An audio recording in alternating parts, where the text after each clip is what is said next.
Chapter 3851, Early 4, fine cracks appeared on her skin, racing across her limbs like molten gold carving stone. Her smile trembled. Her eyes sparkled with defiance.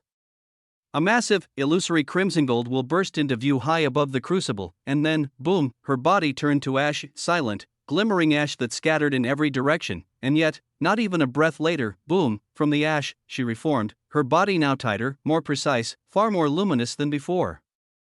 Her limbs curved with fluid paradox, her eyes radiant and wild.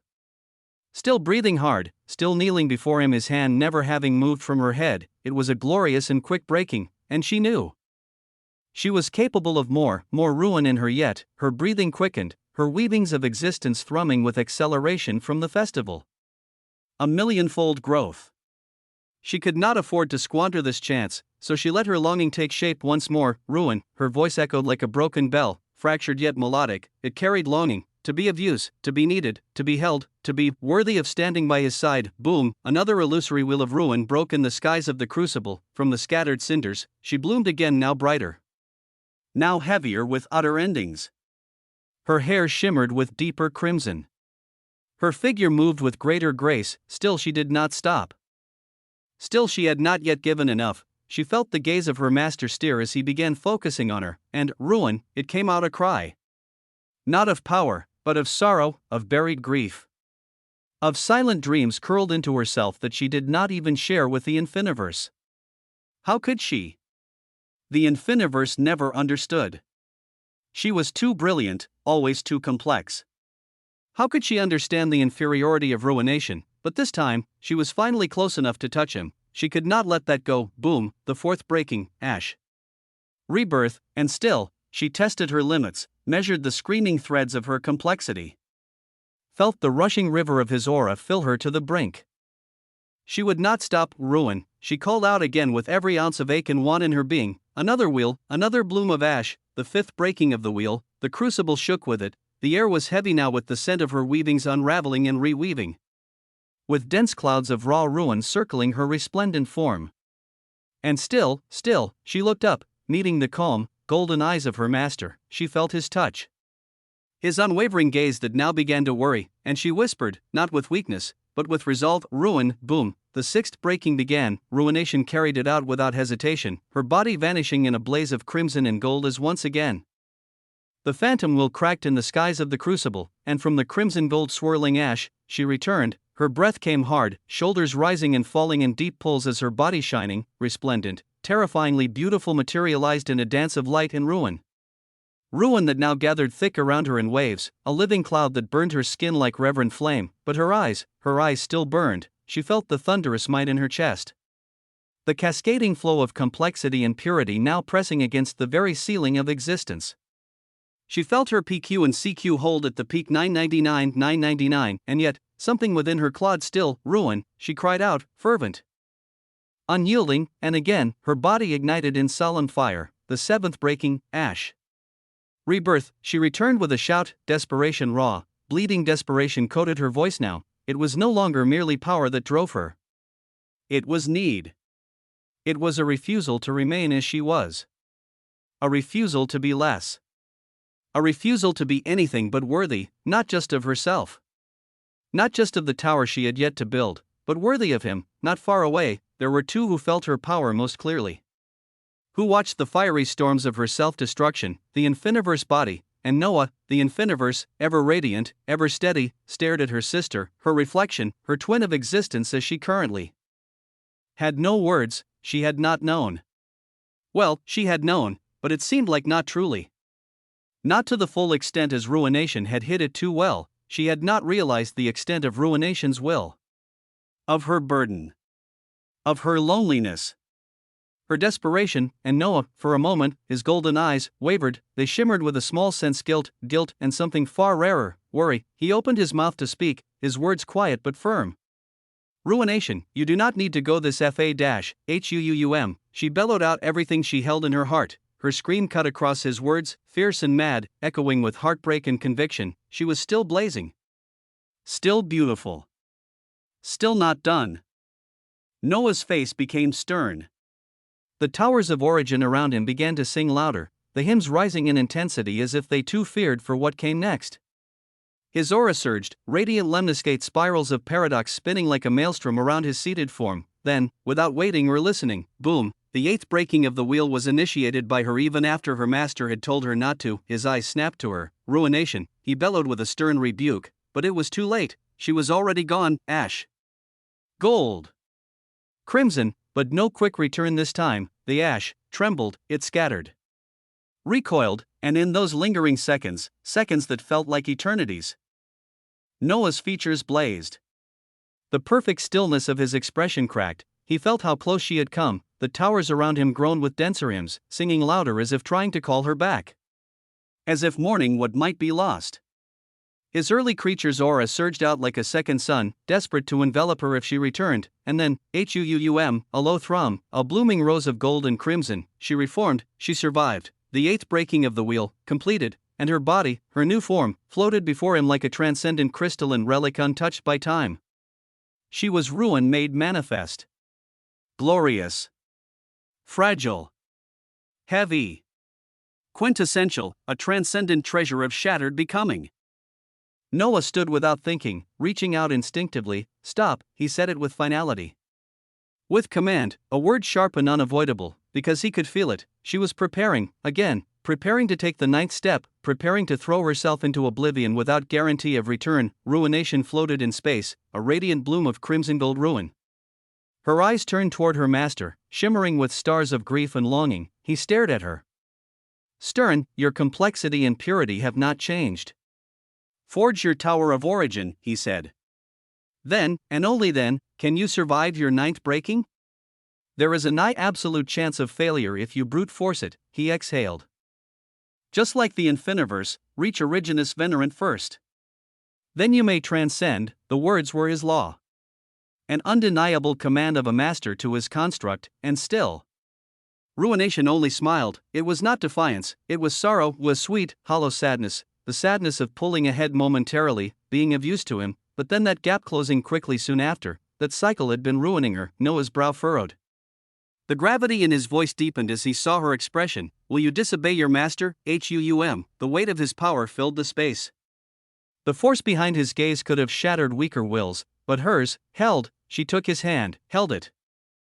Brought his palm to her cheek and leaned into it like a child lost in storm. As if she wanted to feel his connection if everything went wrong for one last time. Then, her voice echoed out, Master, what is ruin, if not true ruin? I may truly not return, she whispered. But is that not truly? Ruination, his golden eyes flared. This woman, this concept given form, she was ready, even if it meant never seeing him again, even if it meant becoming ash with no wind to carry it. I will always be with you, Master, she murmured, voice steady. Even in ruin.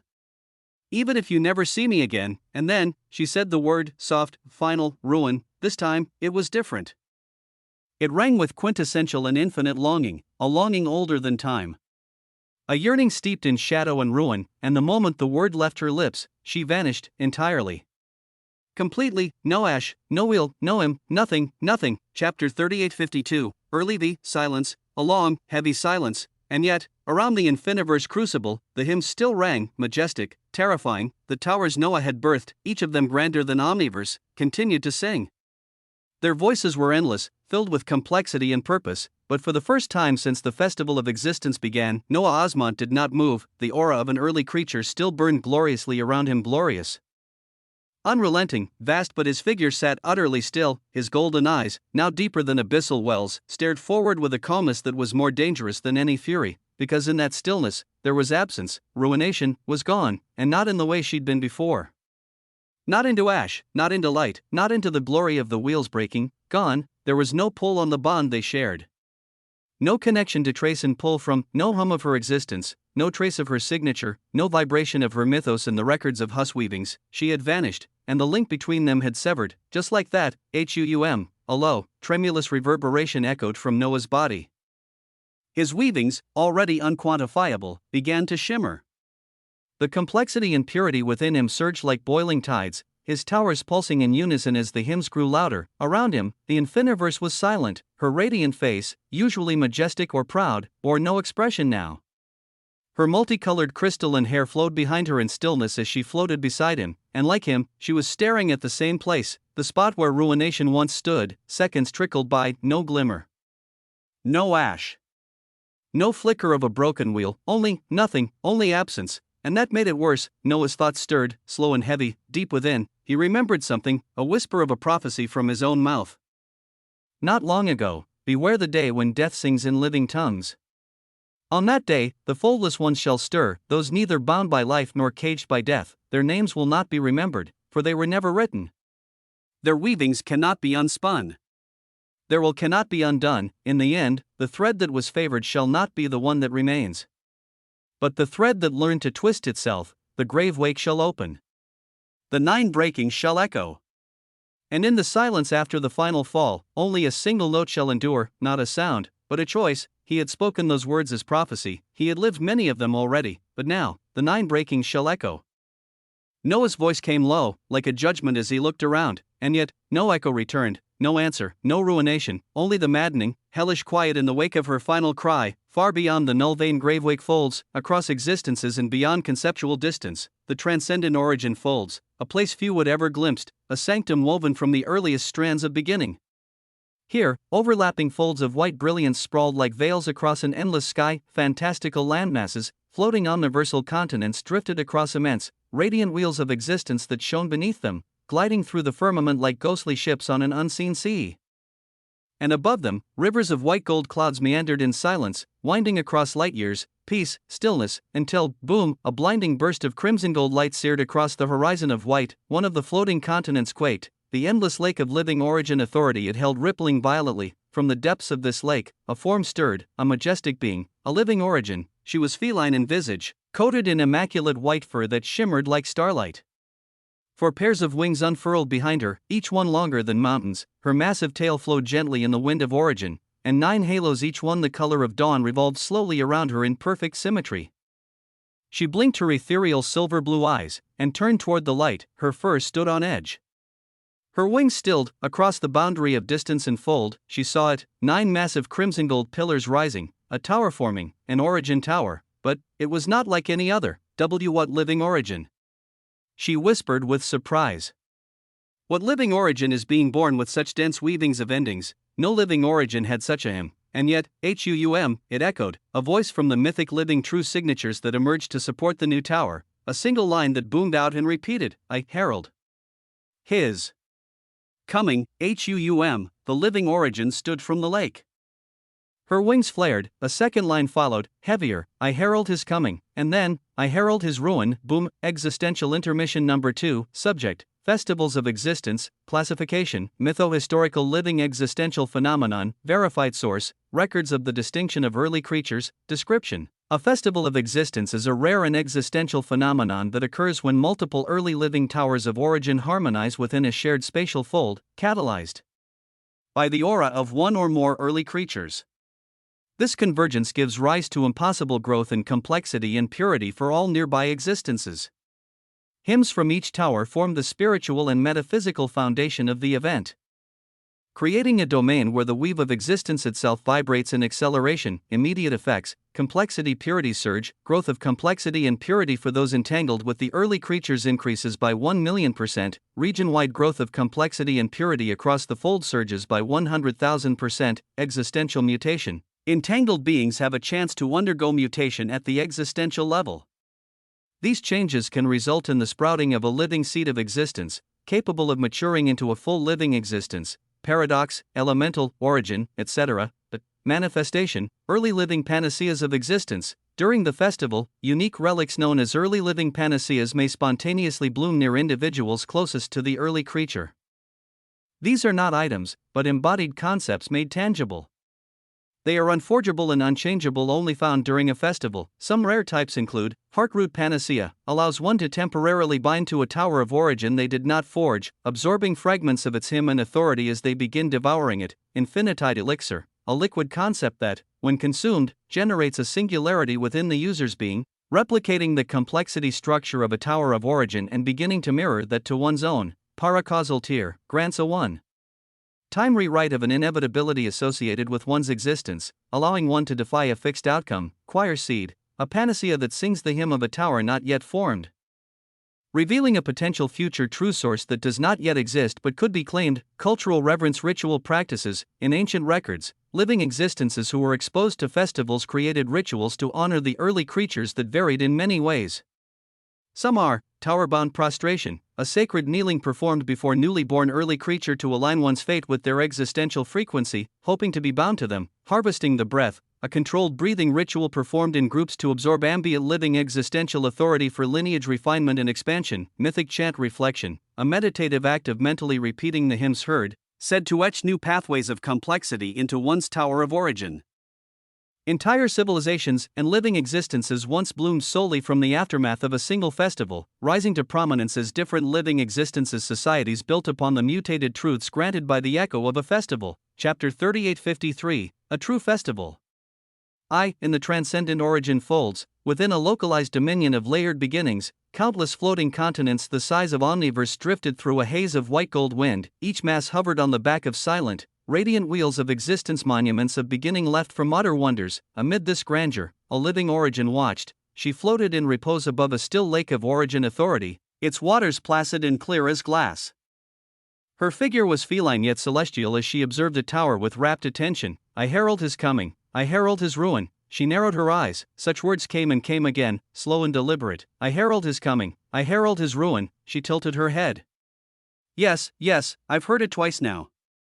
Let's not make it a third. With a twitch of her tail, her wings flared, the folded mountains of white gold unfurling as an enormous rune circle pulsed into being. It was massive, carved from existence itself and burning with threads of origin that hummed like thunder beneath thought. I'll accelerate your beginning, she said with dry amusement as her feline features smiled.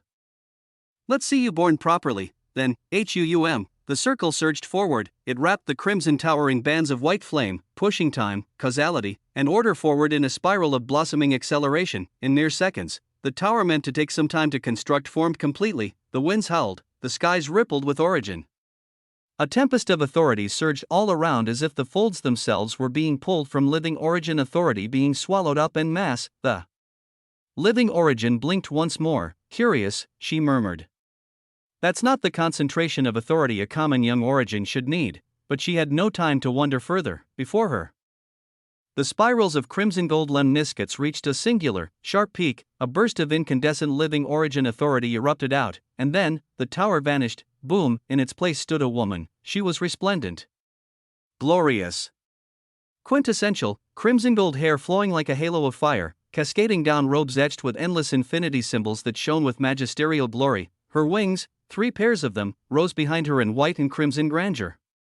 And above her head, 3 white gold halos spun, releasing waterfalls of living origin authority that stained the air gold. She opened her eyes, and for a moment, said nothing. No cry, no scream, no hymn, only silence. She raised her hands with quiet reverence as the first action she sought to do was trying to return, to leave, to go home, to him. But her authority fizzled like a candle flame beneath the tides, her brows furrowed, stern and heavy. From nearby, the living origin's voice reached her, lilting and amused. My. A freshly born origin already trying to run away. Whatever for? The young woman said nothing as she looked over. Newborns always forget their anchoring, the living origin said, appearing before her in a flash of radiant feline light.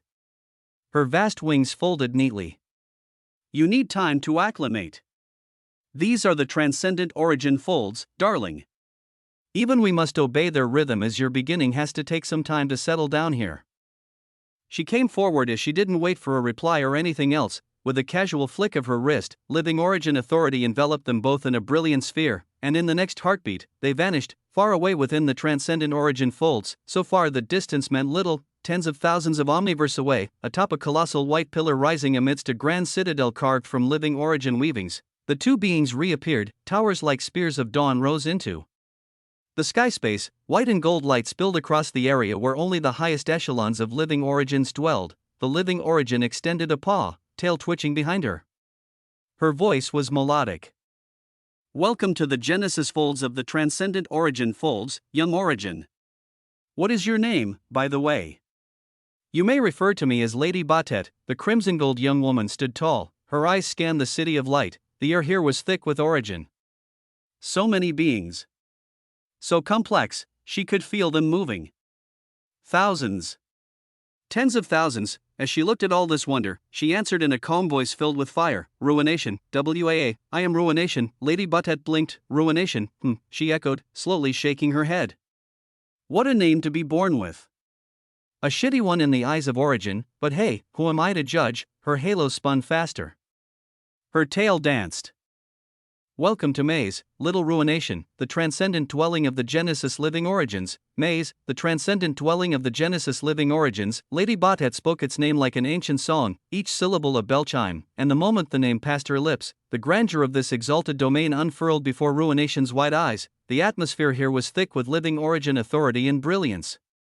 It shimmered in hues of mason white and flushed gold, carrying with it the scent of first beginnings. The sky arced impossibly high above, if it could be called a sky, gilded with interlacing rings of luminous gold light. Before them lay Maze, a place where living origins were clustered in abundance.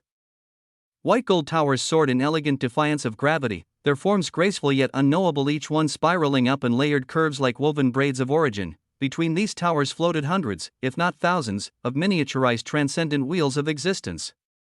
They orbited slowly, like moons around sacred tall planets, some spinning gently atop pillars or bridges, others set as foundations upon which entire pillars were built on. Each wheel thrummed. Wide bridges of solidified origin authority spanned the vast domain, flowing with rivers of white gold mist. Beneath glowing arches, living origins moved with deliberate grace.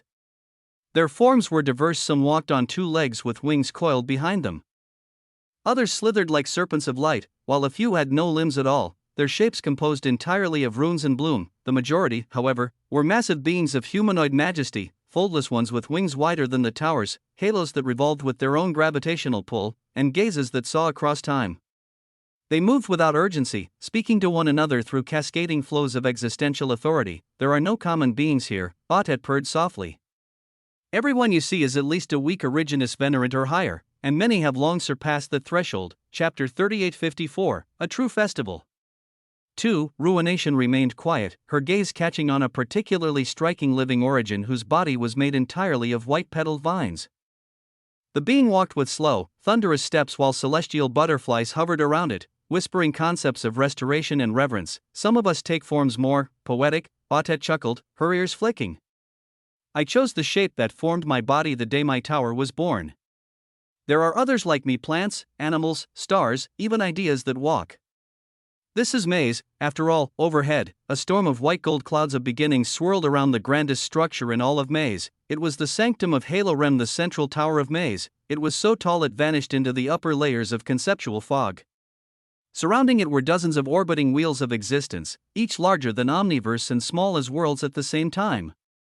Some colliding and intertwining like slow, delicate dances of origins. The sanctum itself was shaped like a single, flowing lemniscate, its spirals crossing high above, endlessly looped in symbolism and structure. Around its base, living origin trees, sentient flora whose leaves were shaped like phrases and memories bent toward it in reverence as they stayed like this for millions of years.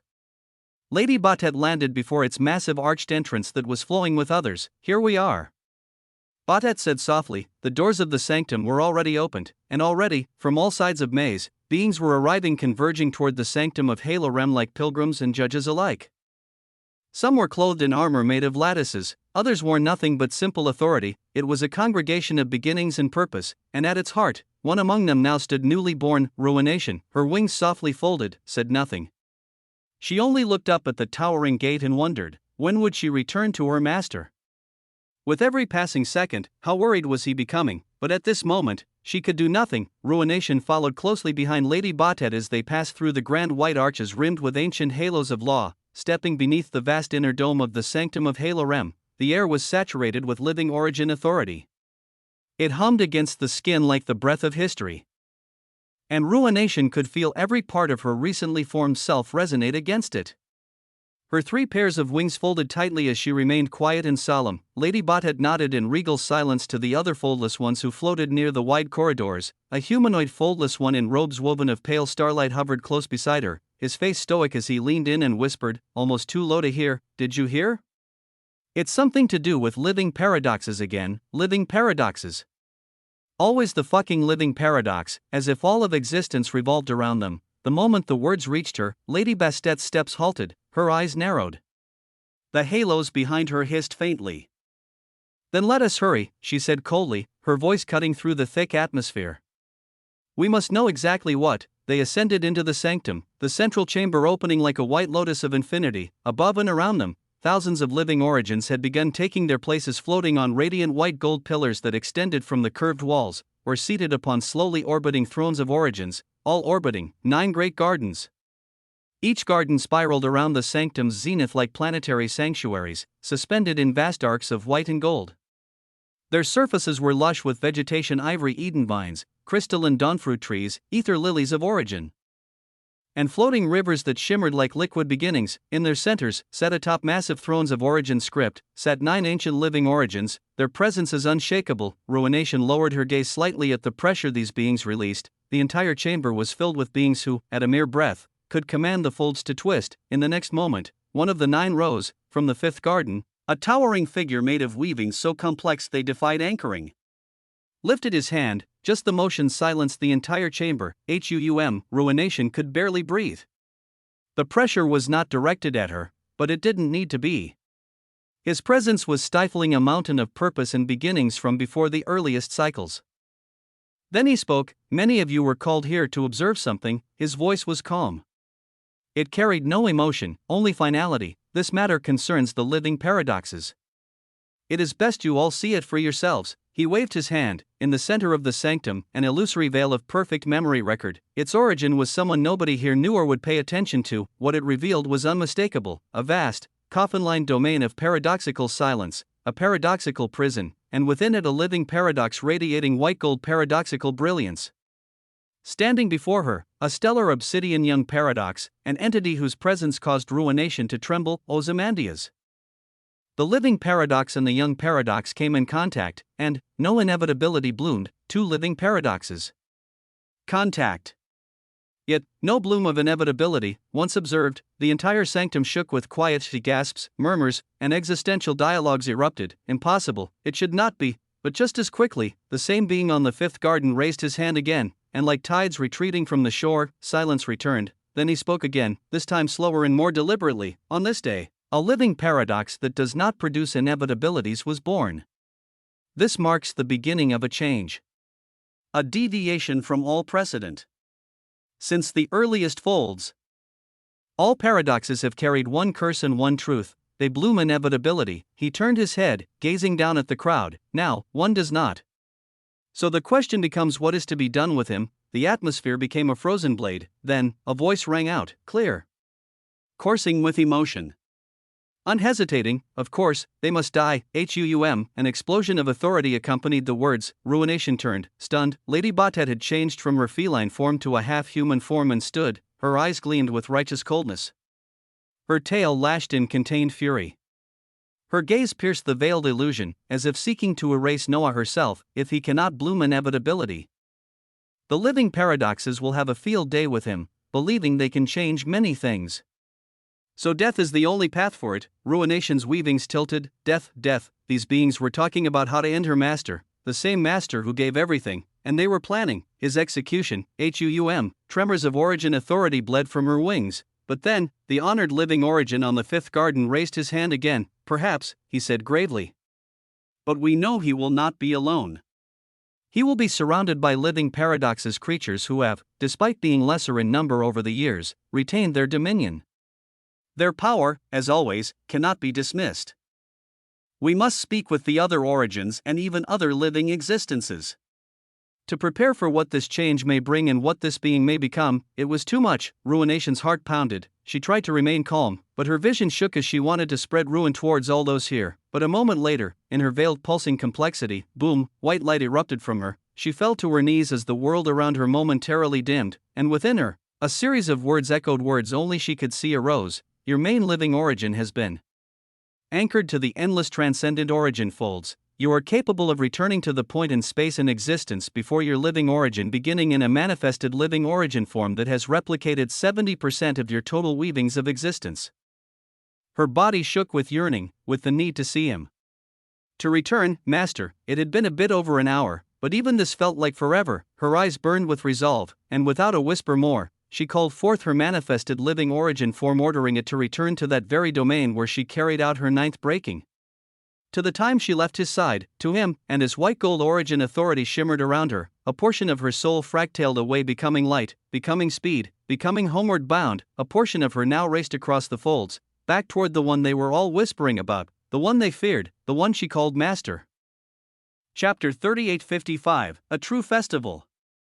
3. The Infiniverse Crucible lay suspended in stellar silence, awash with the glow of deep golds, searing whites, and ever-turning spirals of black and crimson, the lights of true frequency and everything ELSS melded together. Massive towers of origin floated like titanic sentinels in the void, their forms held aloft by the mythic living true signatures that murmured hymns older than time, older than anything that many here knew. Their hymns wove into the weave of the space itself, slow, haunting, and glorious.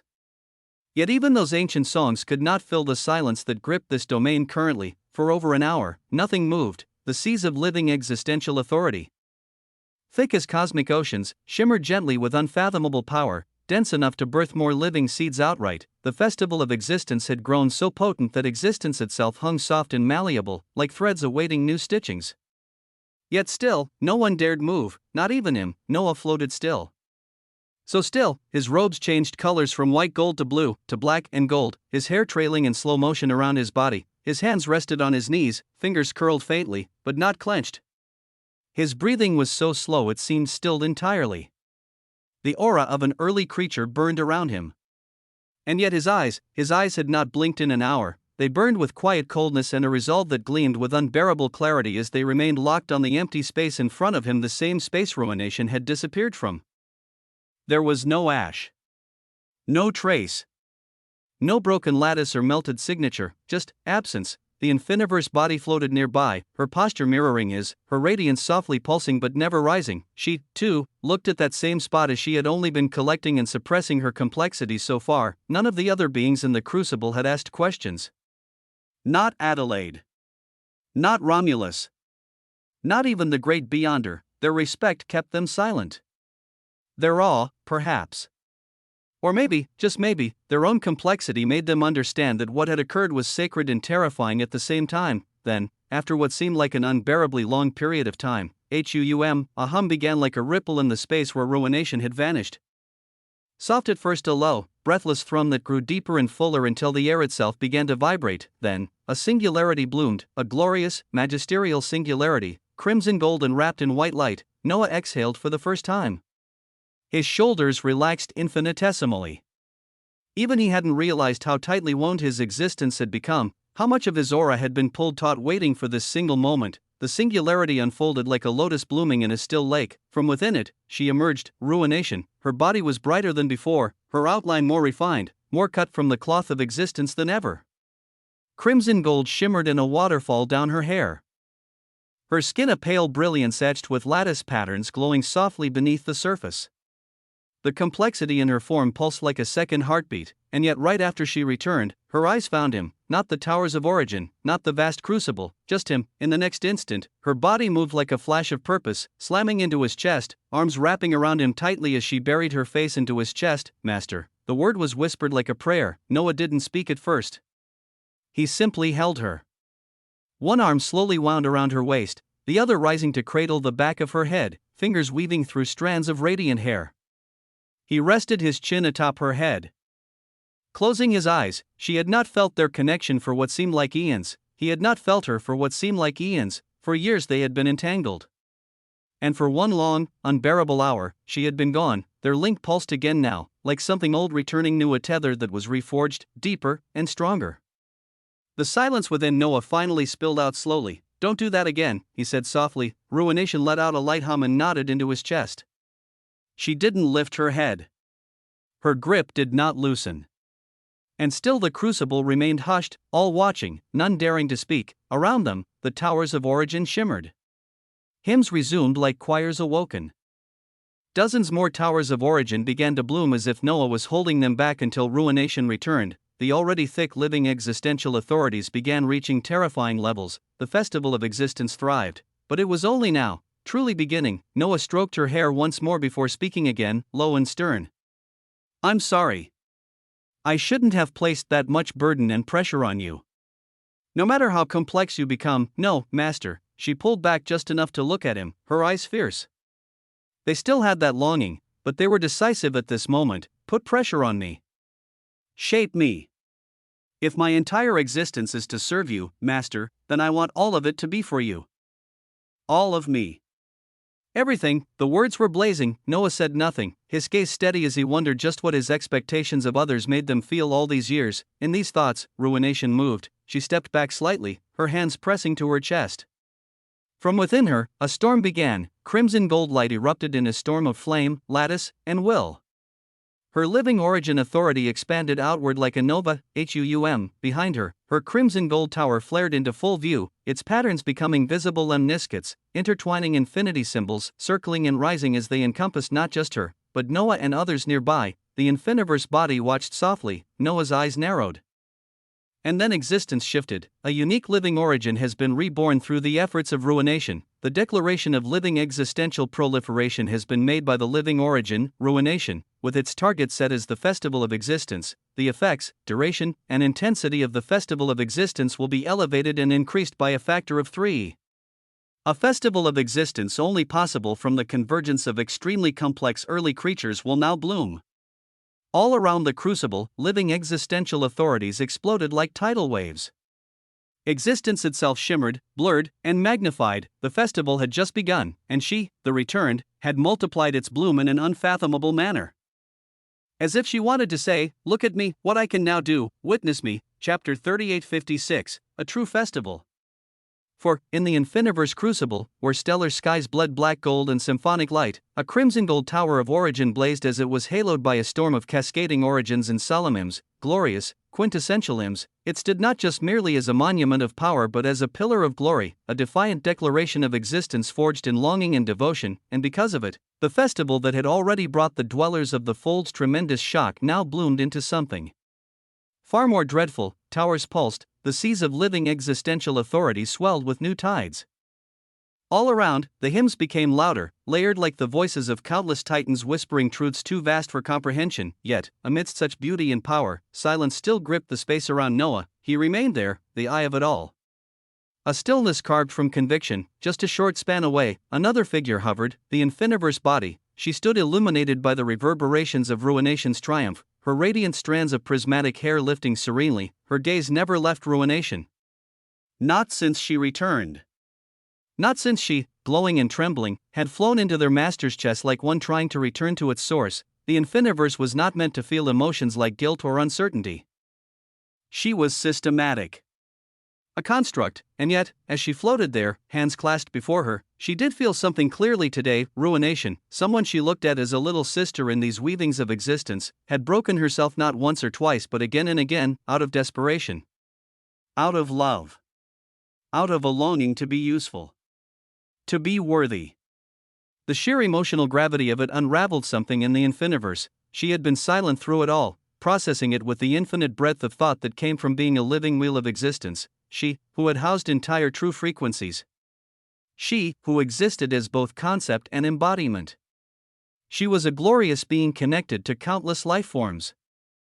But in all that grandeur, she had failed to notice the ache of someone she called sister. The feeling of inferiority that drove her to desperation. Why would she have? They were treasures. Weapons. Extensions of their master's will. They shouldn't feel or be anything else apart from that, right? But it did not feel this way at this moment, not anymore, not after seeing the way Ruination had cried out as she destroyed herself. Not after witnessing the ninth breaking. And what if after all that, what if she had never come back? If her desperation had driven her to collapse, the Infiniverse body looked toward their master. Toward the man who embodied the truths and wonder they were bound to. And then, again, toward Ruination. Ruination was the only one who could potentially understand her. After all, she was the only one who was bound by her master just like her. Just her, and Ruination. In all of existence, just the two of them had this position, and she, after what she had seen, she wanted to be a better sister. She lowered her hands to her chest, pressing them against the bloom of her complexity, the vibrant frequency of power coiled inside her. She closed her eyes. Around her, the festival of existence sang. Now was the time. She did not hesitate. She let go of the barrier she had been holding since Ruination vanished. Let go of the restraint. She unleashed the totality of her complexity. The resonance was instant, boom, it was a detonation without fire. A release of pure meaning, from her form exploded bands of light, ribbons of essence and truth, woven through with true frequencies of existence. Her body shimmered as if reality itself were readjusting around her presence, because she was a living wheel of existence, and she had just advanced. Transformed, the crucible trembled, the surrounding towers of origin bent slightly inward as if in awe, the hymns echoed in triumph, layered anew with reverence and rhythm. Noah turned his head toward her. So did ruination, and beyond the crucible the shockwave rippled. It could not simply be contained within the infiniverse wheel of existence as it rumbled into the folds.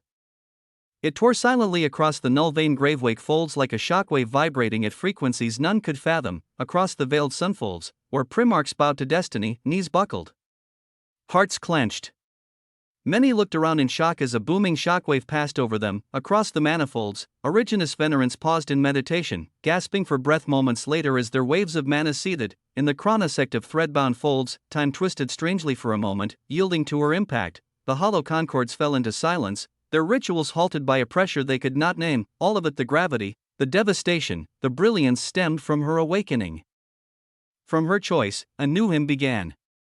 One that had never been sung before. It did not belong to a tower of origin, it belonged to her, a living wheel of existence who had chosen, in the moment of her sister's return, to rise, and rise she did. The folds trembled from such a rise. The explosion of complexity from the infiniverse transformation had not merely rippled across space, it had cleaved through the firmament of the folds, reaching corners of existence where only terrifying things roamed. One such place lay in the deeper recesses of the null vein gravewake folds, where living origin Altheon stood, his white gold halo pulsing slowly above his head of quiet fire. He was statuesque in form.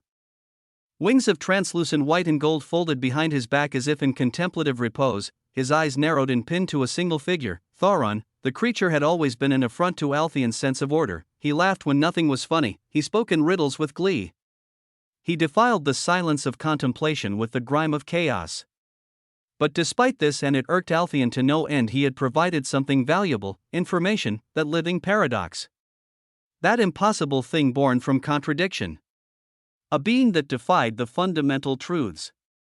One who bore the essence of paradox but bloomed no inevitability, unthinkable, and yet it had happened. Altheon had promised upon his own origin and the sacred purpose of his beginning that he would pay for such knowledge. Equal exchange, as all things were.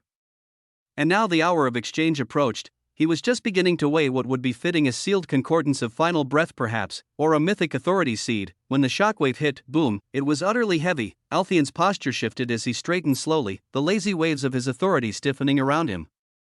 His wings flexed with a pulse of golden white light as his gaze swept the horizon. Even Thoron had stopped laughing. Altheon could feel something off. He did not just sense an increase in complexity from that shockwave, he felt living existential authorities plural carried on that wave. More than one. Why would there be living existential authorities here, as if living origins? Living paradoxes, living elemental, and others having a party. Altheon clenched his hands slowly as he looked around. Just what the hell was happening in these folds? Chapter 3857, a true festival. He had known these folds to be dangerous and unique, yes, the birthplace of a living paradox that defied all dogma. But now, they were resonating with authority so potent that even Originus Venerants would flinch. He would mention this to the honored living origin. He would elevate these folds in classification. No longer curiosities. No longer whispers. But a primary concern, they must be studied, the secrets hidden within the grave wake. They could not be allowed to breed another. Another anomaly could not be allowed to rise even before they dealt with the first one. As Altheon thought this, well, Thoron's voice rolled out like smoke, thick with mockery and the quiet hiss of something watching too closely. It seems, my friend, that the pot has begun to boil over. I think that I would like my payment now. You see, I don't like surprises, and the unknown has a particularly nasty flavor to it, as something ridiculous seems to be happening in these folds. Altheon's gaze turned upon the creature, his eyes narrowing with distaste. Back in the infiniverse wheel of existence, hymns, the echo of them carved the silent stellar space as they were followed by prompts. The infiniverse wheel of existence began and ended her transformation into an early living transcendent infiniverse wheel of existence in an instant. All weavings of the wheel are transcending to fit the complexity of living folds of existence. The infiniverse wheel of existence has denied the chance to transcend into any transcendent living folds. At a time of its choosing, transcendence into transcendent paradoxical folds, transcendent origin folds, transcendent elemental folds, transcendent spiritual folds, or any other transcendent living folds, Noah read them without blinking, the depth behind his gaze never faltering. The air around him shimmered. Light diffusing like a prism around his figure. He had watched. He had waited. And now he witnessed ruination, and he was now witnessing the infiniverse, the transformation that many failed at, where countless wills cracked under the pressure of their own ideals, had occurred, and it had succeeded. It had taken others eons. The infiniverse had done it in a breath, an instant, and she had done it while denying transcendence. Refusing to be told where she belonged. Choosing instead to decide for herself later on, he breathed in slowly. The crucible was no longer a still pond, it was a storm, and the rest of the folds were beginning to feel the tremors, in the stillness that followed the echo of transformation. Noah stood amidst the symphony of the festival of existence, his presence calm beneath the glows of many towers of origin. The very air around him vibrated with living existential authority, the hymns of mythic living true signatures overlapping in strange harmonies. It would have overwhelmed most. But for him, it was only the start. Noah closed his eyes. There was a soft pulse within the weavings of his existence, an ancient rhythm that beat in perfect synchrony with the one he had crafted so carefully, so intimately. The infiniverse, through the connection between them, he could feel it. The infiniverse transformation was only just getting started, instantaneous? Yes. Complete? No. The true frequencies, shaped like impossibly vast spokes within the infiniverse wheel of existence, were shifting. Not breaking. Not ending. But metamorphosing, continuity. Dreams. Relativity. Manadynamics. Genesis. Prana. Each of them, titanic structures of authority and power, turning and aligning under the momentum of something far greater. His awareness dipped deeper, and he saw her, not in the way he saw with eyes or even through existential sight, but through the connection that bound them. She had bodies, no, expressions of herself, each one the size of constellations. Massive mythic illusions of shimmering radiance stretching across domains wider than omniverse. These forms moved with grace and weight that made all of existence feel small. In one of these forms, she cradled the spoke of continuity like a mythic living true signature holding up a tower, verdant and endlessly spiraling. The true frequency of continuity pulsed with rich, emerald hues, glowing like a dream recollected on the edge of sleep. And there she was, the infiniverse, arms wrapped around it like it was sacred, like it was fragile, like it was hers. From her embrace, a tower of origin began to form, its bones spinning from the frequency itself. Beams of continuity laced in with the whispering of him and purpose, a sacred construction, a sacred birth, and Noah knew this was not isolated. She would do this again for every spoke. Each one becoming the backbone for something newer. Something grander. His heart, ever still, ever controlled, trembled slightly, because this was merely the foundation. A springboard. He could feel that the winds were picking up, curling through the crucible and wrapping around the many towers of origin like eager spirits. They whispered to one another. They swirled through the seams of the infiniverse, dragging in torrents of living origin authority as if the crucible itself had become a living organism breathing, dreaming, pulsing. His aura flowed freely across all of them as he continued to produce dull crimson-gray droplets of blood. The transformation of the infiniverse wheel of existence was and remains under the heavy influence of an early creature. The prompt whispered through the folds of reality like thunder dressed in silk. The inclusion and immersion of multiple living existential authorities have paved the way for the emergence of a shred of the musings of an early veiled shore. His eyes opened in surprise, slowly. Burning gold, ringed in black and luminous paradox, early veiled shore? What was this? He looked across the infiniverse crucible, where spiraling clouds of authority danced across the horizon like celestial waves. There, he focused on the infiniverse body. Her skin shimmered with tones of all true frequencies, a living aurora.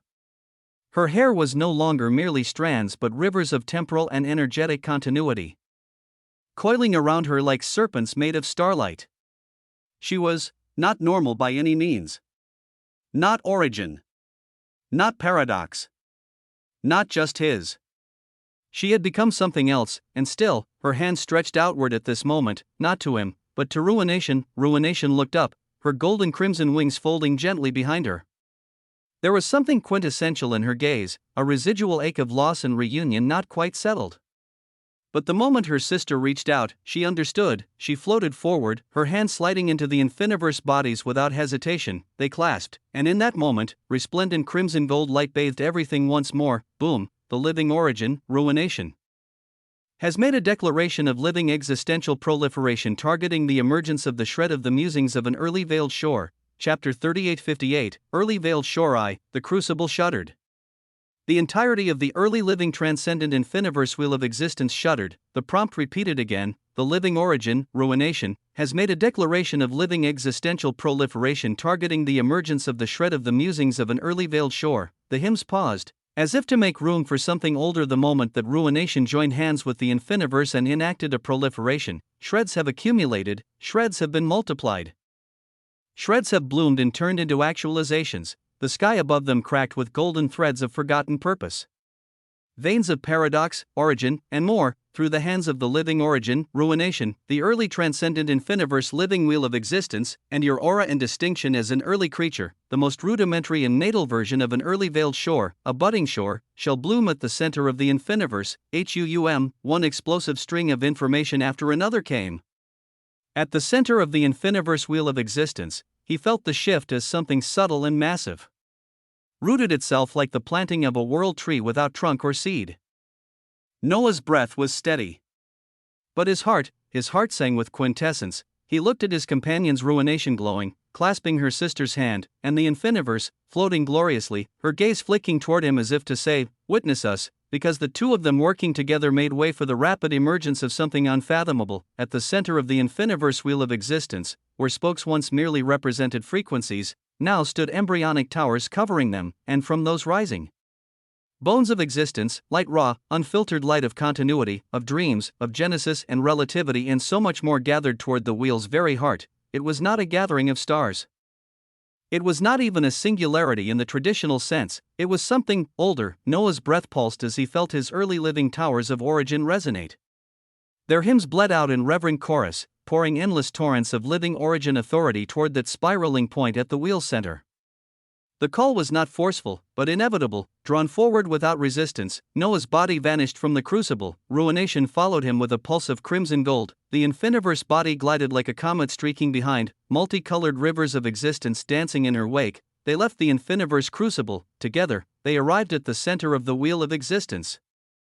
Before it, the singularity had bloomed the moment they appeared, but it did not expand in a show of grandeur. It compressed into something impossibly refined, only 1,000 miles in diameter, in a place where omniverse were considered rooms, where galaxies were mere verses in a longer song. This was small, humble, quiet, and yet, the power emanating from it churned every fold of their being. The air was thick with living existential authority, but twisted through it all was mist, white-gray fog, dense and slow-moving, forming lazy spirals around the new-formed land. There was no thunder, no cataclysm. Just this mist, and its scent. Primal. Ancient, foreign, even to him. The budding shore, an early stage of an early veiled shore, has begun emerging. It awaits for an early creature to step into it to unlock its full emergence and wonders. What would it mean? What would a land belonging to beings like him truly offer? What did the memory of home feel like for a race unknown and unheard of? He floated forward, the mist parted for him, not with resistance, but reverence. Every tendril of fog curled around him like it had known him once, long ago, and had been waiting patiently for his return. He went past the impenetrable fog, and then his feet met the sand, warm, unyielding, alive. Very much alive, the moment he stepped foot upon the shore. It was as though time hiccuped, then rearranged itself to welcome him. You have unlocked an early veiled shore, a consecrated land where anyone stepping on it will become living existence, randomized to the types of living existences currently bound to you. Current maximum population occupancy, 25. Boom. Noah didn't move as he absorbed the shocking prompt. He let the grainy softness of the golden sand shift beneath his boots. The wind here was gentle, not oppressive. It did not howl or shriek like the storms in many other domains of power. It sang, whistled. A quiet lullaby, carried by threads of primal magic embedded in the air and land alike. He looked up, the coastline curved gracefully. Embraced by wide calm currents of water that shimmered crystalline blue, the sea here did not stretch to the horizon. It ended abruptly at the mist's edge, an outer rim of fog that bordered the entire budding shore. It was not water that claimed its boundaries, but ambiguity, beyond that fog? No one knew, the land was untamed. Simple. No architecture. No cities. No structures left behind from ancient builders. Just untouched grasslands, the color of deep summer, and vibrant green vegetation sprouting in graceful waves across the interior. At the very center, 3 trees stood. Just 3, not tall, not wide, but distinct, each one shimmered with strange resonance, their bark lined with faint glowing runes. Their leaves tinted with shades that mimicked living origin authority.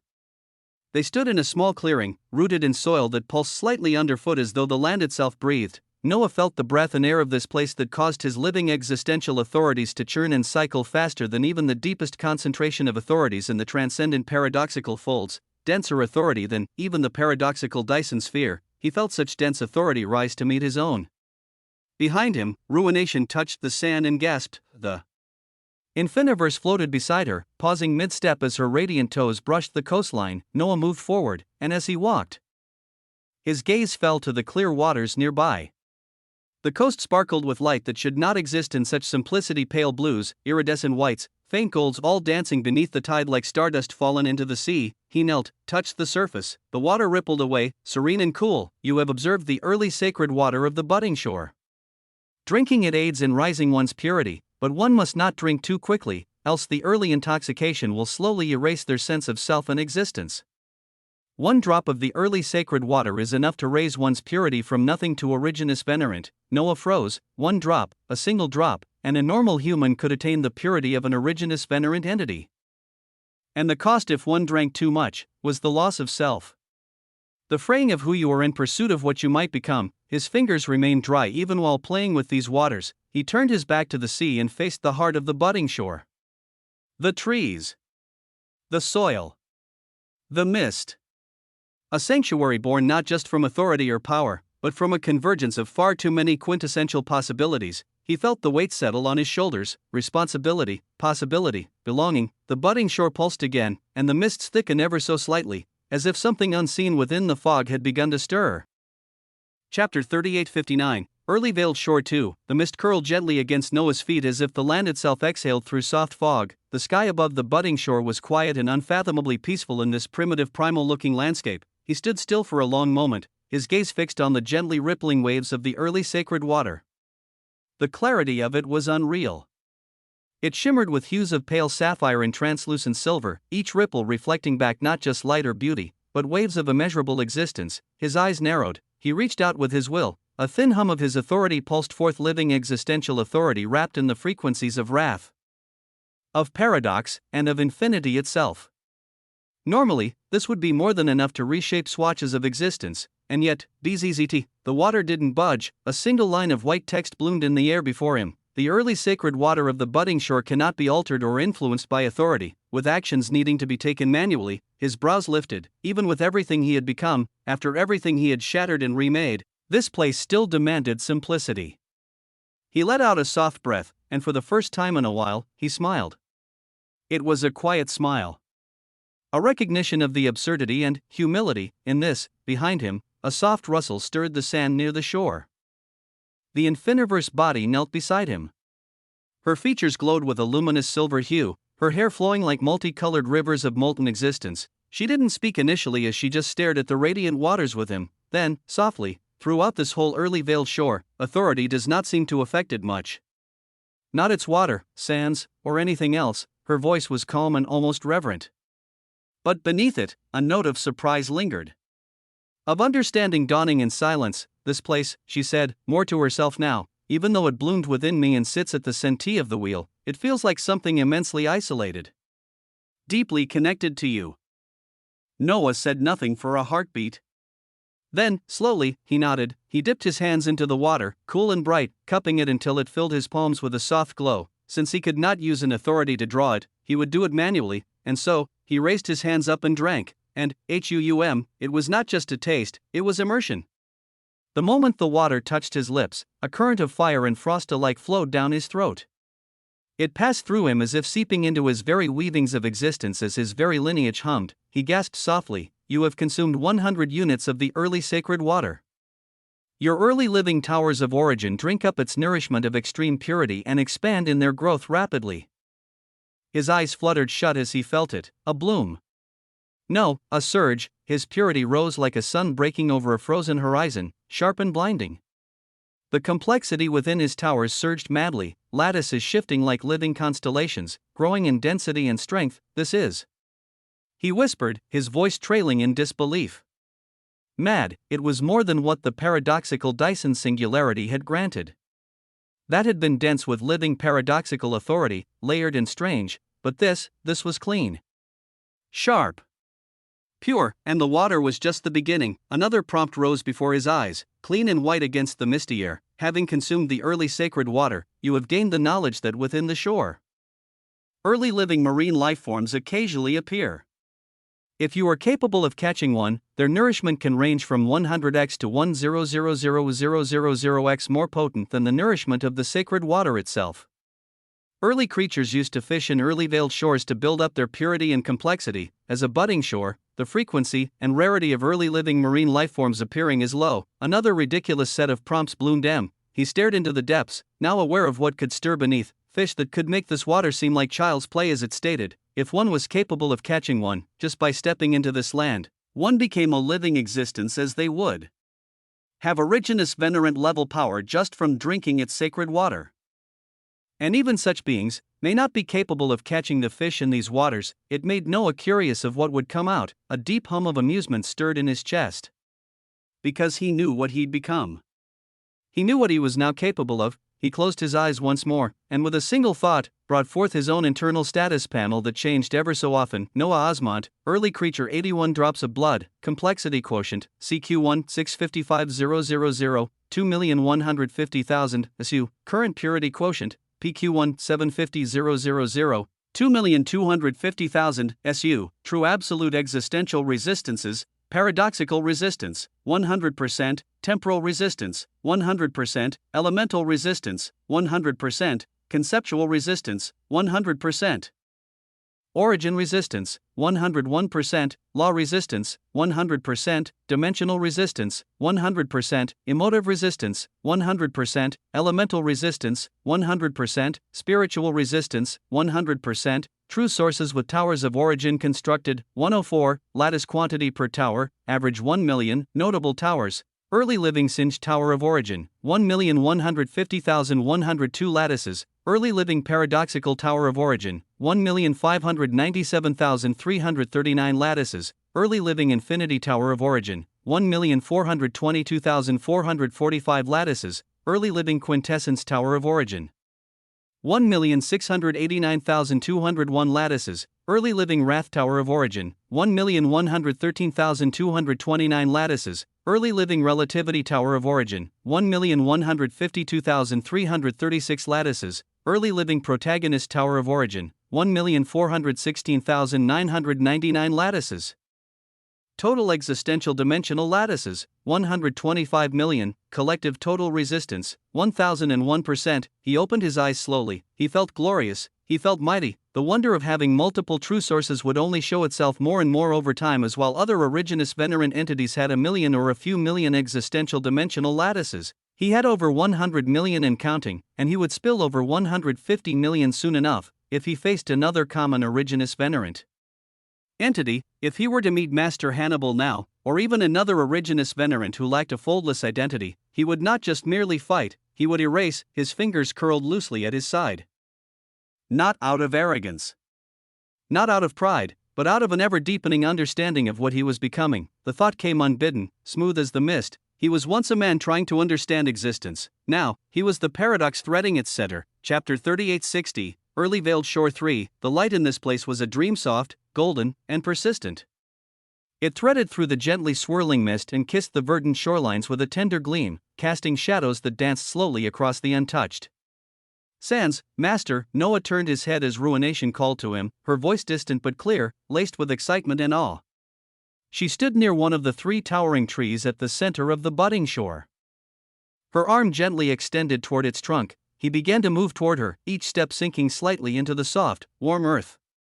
The slight mist parted with grace as he approached the tree. its grandeur becoming more evident with every breath he took. A single massive trunk of rich amber brown would spiral upward, its bark covered in soft whorls that pulsed with a low, warm light. The leaves were broad and sunlit gold, shimmering softly as if bathed in endless dusk. Each leaf was translucent at the edges, revealing tiny veins of glowing vitality that whispered with ancient breath of time. A new prompt bloomed before his vision as he neared the tree. You have discovered the heartwood suntree of this budding shore. It will bear the sun petal nectarine will of fruit in the form of a unique wheel of existence that is capable of rapidly increasing the complexity of early lifeforms seeking to build their towers of origin. To allow the fruits to bloom and ripen faster, the heartwood suntree thrives on early sacred water. Heartwood suntree. Sun petal nectarine wheels of existence.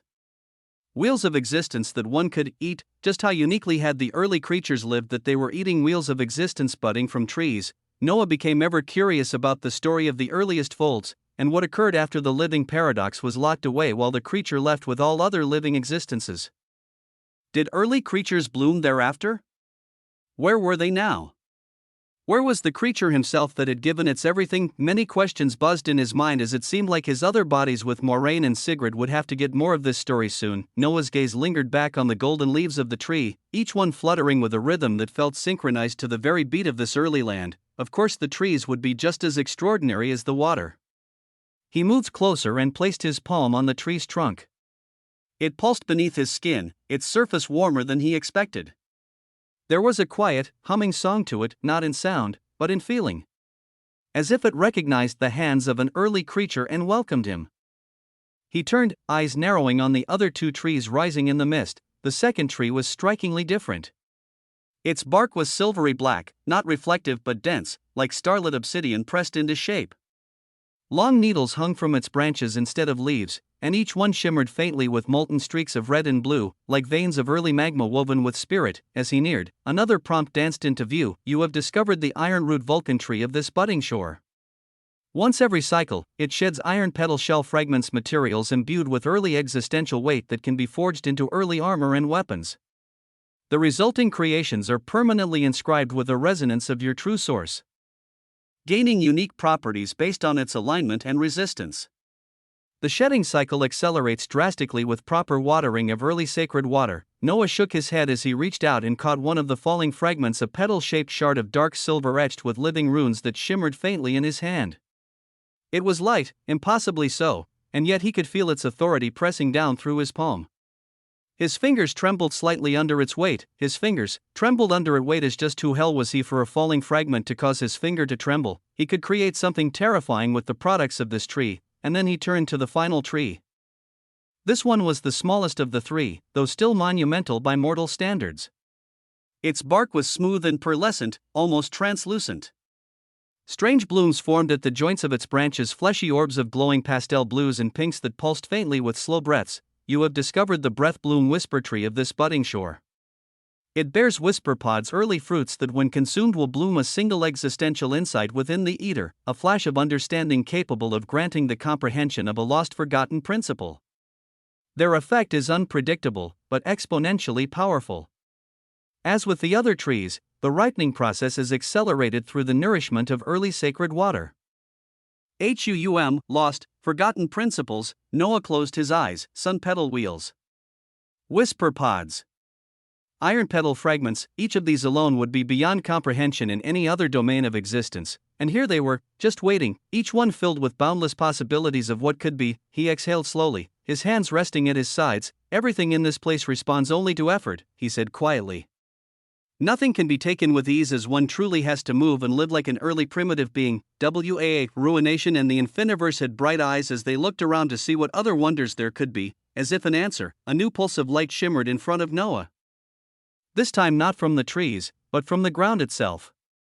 The air shifted. The sand trembled just so. You have interacted with a sufficient amount of the budding shore's weavings. A record of early creatures begins to reveal itself to you. You have gained access to an alternate method of progression unique to early creatures. A primitive, primal method born before structured systems existed. Method, inscription of early living runes. Each rune requires the compression of 1 million CQ and PQ into a single early living existential glyph. These glyphs are branded upon existence permanently, never requiring expenditure of energy.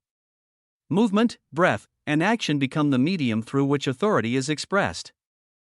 No commands. No power expenditure. Only existence. Early creatures lived with such simplicity. Each early living existential glyph grants the bearer a fundamental trait or power that activates through mere will and action. The compression and creation of a single rune is monumentally difficult. Chapter 3861, Early Veiled Shore 4. His mind buzzed with wonder and possibilities as a unique methodology appeared, the inscription of early living runes that actually took one's immense complexity and purity into early living existential glyph that they branded into their bodies. It was terrifying to imagine as normal entities that attained Originus Venerant would have to simply continue building their Tower of Origin, making it more complex while budding branching towers alongside it, until the stage of Originus Venerant was completed. But the early creatures did something else entirely. Noah stared at the shimmering text, his fingers curling slightly. Power that flows with motion. Power without cost, no circuits. No channels. No activation required, just being. He had infinite mana as the cost of energy was never an issue, but this was something else, and if he had the capability, if his current lattices and resistances, if the depth of his origins allowed it, was he not capable of inscribing multiple existential glyphs from multiple true sources on his body? Bzzzt, the thought alone was terrifying. His gaze slowly lifted, drifting over the calm sea, the fog-draped trees, the golden leaves, and the ever-present mist, a place that could birth such possibilities. What would happen if it were brought to maturity, if the budding shore became a complete veiled shore? Noah didn't know yet, but he would find out, with ruination, with the infiniverse, and with the terrifying weavings now blooming beneath his skin. The path forward was clear. He just had to step into it, as Noah stood with his palm pressed lightly against the trunk of the heartwood suntree. His mind drifted freely toward the deeper knowledge the early veiled shore had revealed. The concept of early living existential glyphs seemed fundamental. And with his current level of complexity and purity, he could form two. He knew it, his instincts whispered it with confidence as his gaze flickered over his own body, his weavings alive with the glow of millions of lattices and dozens of completed towers of origin. He was poised to compress the first rune, a task that would take 1 million CQ and PQ into a single mark of power. Permanent. Glorious. It was unlike anything he'd ever done before, but as he proceeded to sit upon the earth, legs crossed and energy quietly gathering, a flickering shimmer interrupted his thoughts. The early veiled shore has welcomed another entrant. An early living marine lifeform has appeared within the early sacred waters. Population of the early veiled shore, /25, HUUM. He opened his eyes slowly. Surprise rippled through him as it was not necessarily at the marine lifeform's appearance, but at the revelation that the population of this consecrated domain could rise independently of his will. Not everything here was under his control. His jaw set in quiet thought as he stood, dusting off the faint glimmer of sunlight that clung to his robes. His feet carried him across the verdant grass and toward the shore, each step slow and deliberate as ruination and the infiniverse body followed behind. The sacred waters glistened like polished glass, light spilling over its surface in golden ribbons. And there, he saw it, swimming just beneath the surface, its long, sweeping fins dragging luminescent trails behind it like brushstrokes on existence. It was beautiful, a goldfish, massive and elegant. Its body gleamed with golden and cerulean scales, each one alive with movement.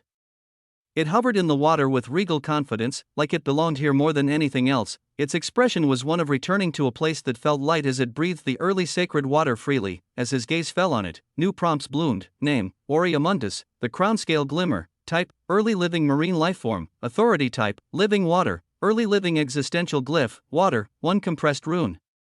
Tower of Origin, living water. Tower of Origin. Noah blinked. The creature, Oriamundus, had condensed a glyph, a goldfish. The goldfish was stronger than many entities he had come across in the null-vein gravewake folds. His lips curved into a tight smile. No authority to alter the sacred waters themselves. He muttered, rolling his shoulders slowly, letting the hum of power simmer across his skin. So, we go fishing. Like early creatures did, HUUM, he stepped forward, the water of the shore folding against his ankles like syrup, then his knees, then his waist. The moment his body entered past his ribs, the resistance was near suffocating. It was like walking through a sea of stone wrapped in honey dance. Unmoving, and pulling at every limb. The sacred waters were not meant to be traversed easily. He called forth 10 million existential dimensional lattices as the moment they swirled and shone over his skin, the waters became easier to move around in. As he did so, the goldfish turned to him, its eyes were intelligent. Viciously so. Gold and blue irises narrowed as it caught sight of him. The single shining glyph upon its head shimmered with warning, like a glowing crest. Noah moved forward, his foot sank into the water with slight resistance. His muscles strained against it as he was able to move freer. The goldfish didn't flee, it charged as the glyph on its head shone brilliantly. Woo! Woo! WU, the streak of gold and blue was all he saw before it slammed into his abdomen with the force of a collapsing moon. Boom! His body became a comet of light and water, blasted from the shallows and skidding across the grasslands like a discarded relic. His upper robe of authority was shredded in an instant, fabric turning to light. His skin, surrounded by over 10 million activated existential dimensional lattices, shone without blemish, unmarred by the forces. He had no injuries, but he lay there for a second, blinking at the sky. Then he sat up slowly, his fingers dragged through his wet hair, water running down his face. His gaze shifted toward the shoreline. The goldfish floated there. It flipped once, snorted, and blew a stream of water into the air in lazy arrogance as it even taunted him. Ruination appeared beside him, her expression uncharacteristically blank, but her crimson gold hair flaring gently. "Master," she said slowly, "shall we crush it together?" The infiniverse body stood on the other side, her radiant form burning with vibrant hues, eyes locked on the creature with a glint that was far from forgiving. She had already computed 1 million different recipes on how a goldfish could be cooked. Noah stood up, water trailing from his magisterial frame, his upper body shimmered with bare skin layered in gleaming lattices, forming ancient geometric patterns across his arms and chest. His form radiated unyielding grace, every motion surrounded by tangible force. He raised a hand to the two of them and smiled. "It's a goldfish." They said nothing. "If I can't beat a single goldfish in a place made by the steps of early creatures," he shook his head, chuckling lowly, the sound deep and filled with the thrill of challenge. "You two analyze it. Focus on the glyph." Ruination nodded as she took several steps back. Infiniverse raised a hand, threads of light forming translucent towers of origin in midair, and Noah turned once more to the shore. He was smiling, his body flared with a burst of golden fire. And this time, 50 million lattices activated at once. They coiled across his limbs and spine. They whispered through his veins and bones. His movements were smooth, precise, unburdened by the weight of existence. He stepped into the water, it resisted him, and then it gave way. He slid, flowing through it with the grace of a blade sliding through silk. The goldfish turned again, its glyph shimmered once more, and a terrifying war was back on. Chapter 3862, Early Veiled Shore v. Noah plunged into the early sacred waters with purpose, his body carving into the calm surface and shattering it into radiant ripples. A blinding hum echoed outward as the surface of his skin bloomed with cascading golden sigils. 50 million existential dimensional lattices shimmering like suns dragged into form. The weight of this place demanded stillness, but Noah had never been one to simply endure. The waters pushed back, thick and resisting, yet his steps stirred it like thunder rolling beneath the sea. The moment his foot landed on unseen currents, his body adjusted to the weight, gliding forward, pulsing with existence in a way only a living existence could. The early living marine lifeform, Oryamundus, was waiting as it roared. It moved like a concept, like the memory of motion given form. The gold-blue beast turned within the water's waves, eyes too ancient for their delicate shape. Its fins danced like tongues of blue flame, and the glyph upon its forehead, oh, the glyph! It glowed as though it had always been lit, as though it had never known a time when it wasn't etched into existence. The glyph of water, primitive, pure. The moment their eyes met, the waters churned. Oryamundus launched forward. Noah braced as the goldfish slammed into him again with the sheer rawness of being. The glyph on its head flared and the waters bent around it, thickening like walls as it swam in a spiraling arc, impossibly fast. It struck like a collapsing tide, and Noah felt his bones creak from the reverberation of motion soaked in 1 million units of pure complexity and purity. Even his current 50 million displayed lattices didn't nullify that entirely. The glyph didn't ask for mana. It didn't need cost, that was what made it dangerous. Every movement the crown scale made came with meaning. A swipe of the tail carried blades of ancient water, scything across the waves with howling precision, each attack carrying condensed attacks that were in excess of 1 million PQ and CQ, and because the glyph did not require mana KR authority, it could continue releasing and spamming these attacks endlessly. Such a thing reminded him of what he always loved to do with his infinity mana. An existential glyph allowed one to have a semblance of this capability. Boom, the heavy attacks struck him with no pause, one after the other. Primitive arcs of condensed living water smashed against his chest, his arms, his neck.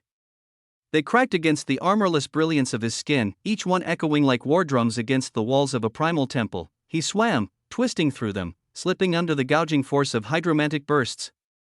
One spiral of his shoulder, and he rolled through a current infused with the water glyph's pulsing barrier, one that sizzled when he brushed it. Even with 50 million lattices flaring, he felt the glyph more than he saw it, felt the density of the authority.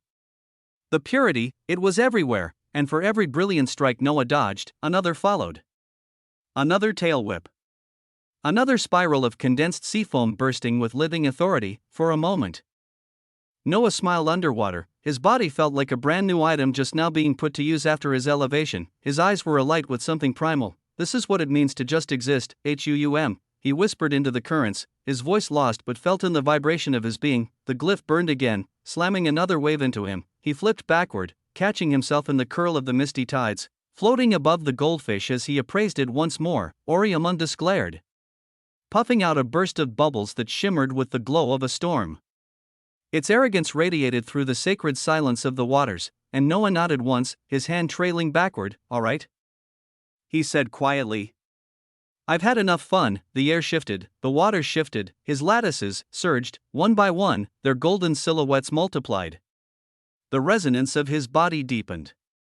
50 million? They exploded past that, cascading like a tidal starfire. 70 million. 100. 125 million, reality bent around his skin, towers of origin, dozens of them, appeared like mirages orbiting him, of the singed. Of infinity. Of origin. Of paradox. They shimmered behind him, towering above the currents as if even the sacred waters could not deny them. The crown scale froze, a single glimmer of panic crept into its fluid eyes, and Noah moved. He didn't call down the heavens. He didn't fire spells. He didn't call forth cataclysms. His hands, his bare, forged, quintessential hands, cut through the water like spears born in the dawn of ancient time. They cleaved through the glowing blue barrier of the glyph that protected the goldfish. The sacred water parted, the glyph flared, and then Noah grabbed. His fingers closed around the sides of the crown scale's shimmering head, slipping past the barrier, slipping past the scales and straight through the gills. With his other hand, he pressed against the side of the glyph, and let over 2 million of his own condensed complexity and purity erupt outward. Boom, a heavy, undeniable impact.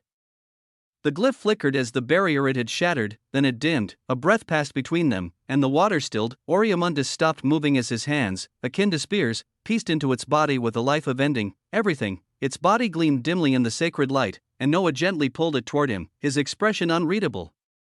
He placed the weight of it on his shoulder, the fin tail hanging behind him like a silken banner. The crown scale was warm, still glowing, still pulsing, but its beginning had ended. Noah stepped out of the water. His upper body was laid bare, droplets of sacred mist trailing down his skin, dripping from the sharp edge of his jaw.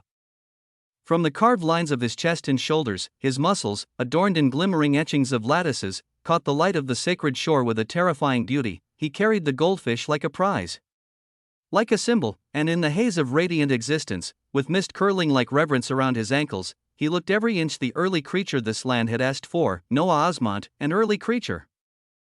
Chapter 3863, Early Veiled Shore 6. The scent of mist still clung to his skin as Noah stepped from the sea, the body of Oryamundus slung over one shoulder like a quintessential treasure. Its scales shimmered with threads of gold and blue, catching the dim light of the early veiled shore and scattering it across the sand in ripples of brilliance. Each step he took pressed lightly into the untouched soil, the sacred granules humming beneath his feet as though acknowledging the return of an early creature. He lowered the crown scale glimmer gently onto the ground. Ruination and the infiniverse body flanked him without a word, drawn by the stillness and the quiet reverence that clung to the corpse like a final hymn. A soft chime echoed as he looked at the early living marine lifeform. You have slain and acquired the body of Oryamundus, the crown scale glimmer. A nutrient-rich early living marine lifeform. Its flesh will proliferate complexity and purity within the originous venerant stage. It has flesh that explodes with weaving potential, cutting the forging cost of living towers of origin and early living existential glyphs by half. As early creatures developed, they gathered together while sharing flesh of early living marine lifeforms and rituals of complexity and purity. Noah's eyes gleamed. Even before the next prompt arrived, he had already known to expect it. Boiling the crown scale glimmer in early sacred waters will more than double its effects. He turned slowly, his gaze drifting across the vast untouched beauty of the early veiled shore. Everything here was deliberate, timeless. Untouched by the conveniences of authority, the sacred waters had rejected command. The glyph-bearing goldfish had demanded hand-to-hand defiance. It meant that creation here had to be earned, and in this place, that was the most sacred thing of all. Everything fit and had purpose, so if a prompt said that marine lifeforms could be boiled by sacred water, which was resistant to authority, then it meant there was a means to do it, as the only feasible way was through something that stemmed from these very same veiled shores. Noah looked around. At the trees and waters. At the sand, he gazed down, his fingers dug lightly into the sand at his feet. It was pale ivory, its warmth delicate but ancient, each grain humming with strange potential, the sand of the early veiled shore.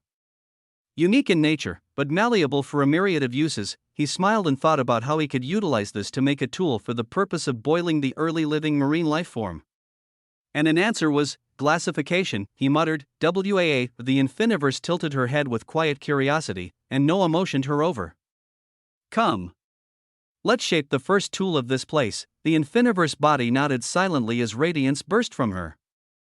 Multicolored flames burst from their joined palms, each lick of fire fueled by living existential authority.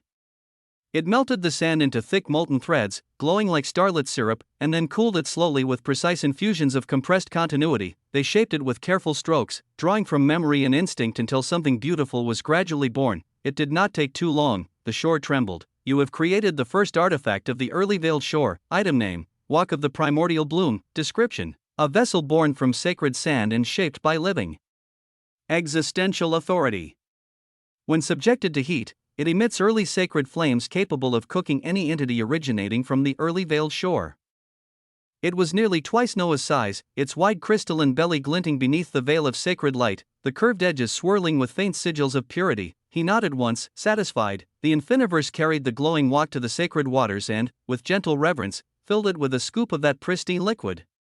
She returned to where Noah had already called forth the miniature form of his singed Tower of Origin, its flaming mythic signatures rising like effigies of his silhouette, golden robes billowing, holding the tower aloft. When she placed the wok on its crown on the top of this singed Tower of Origin, it accepted the heat like an offering to a sleeping titan. The waters inside shimmered. Flames curled beneath the surface like embryonic stars.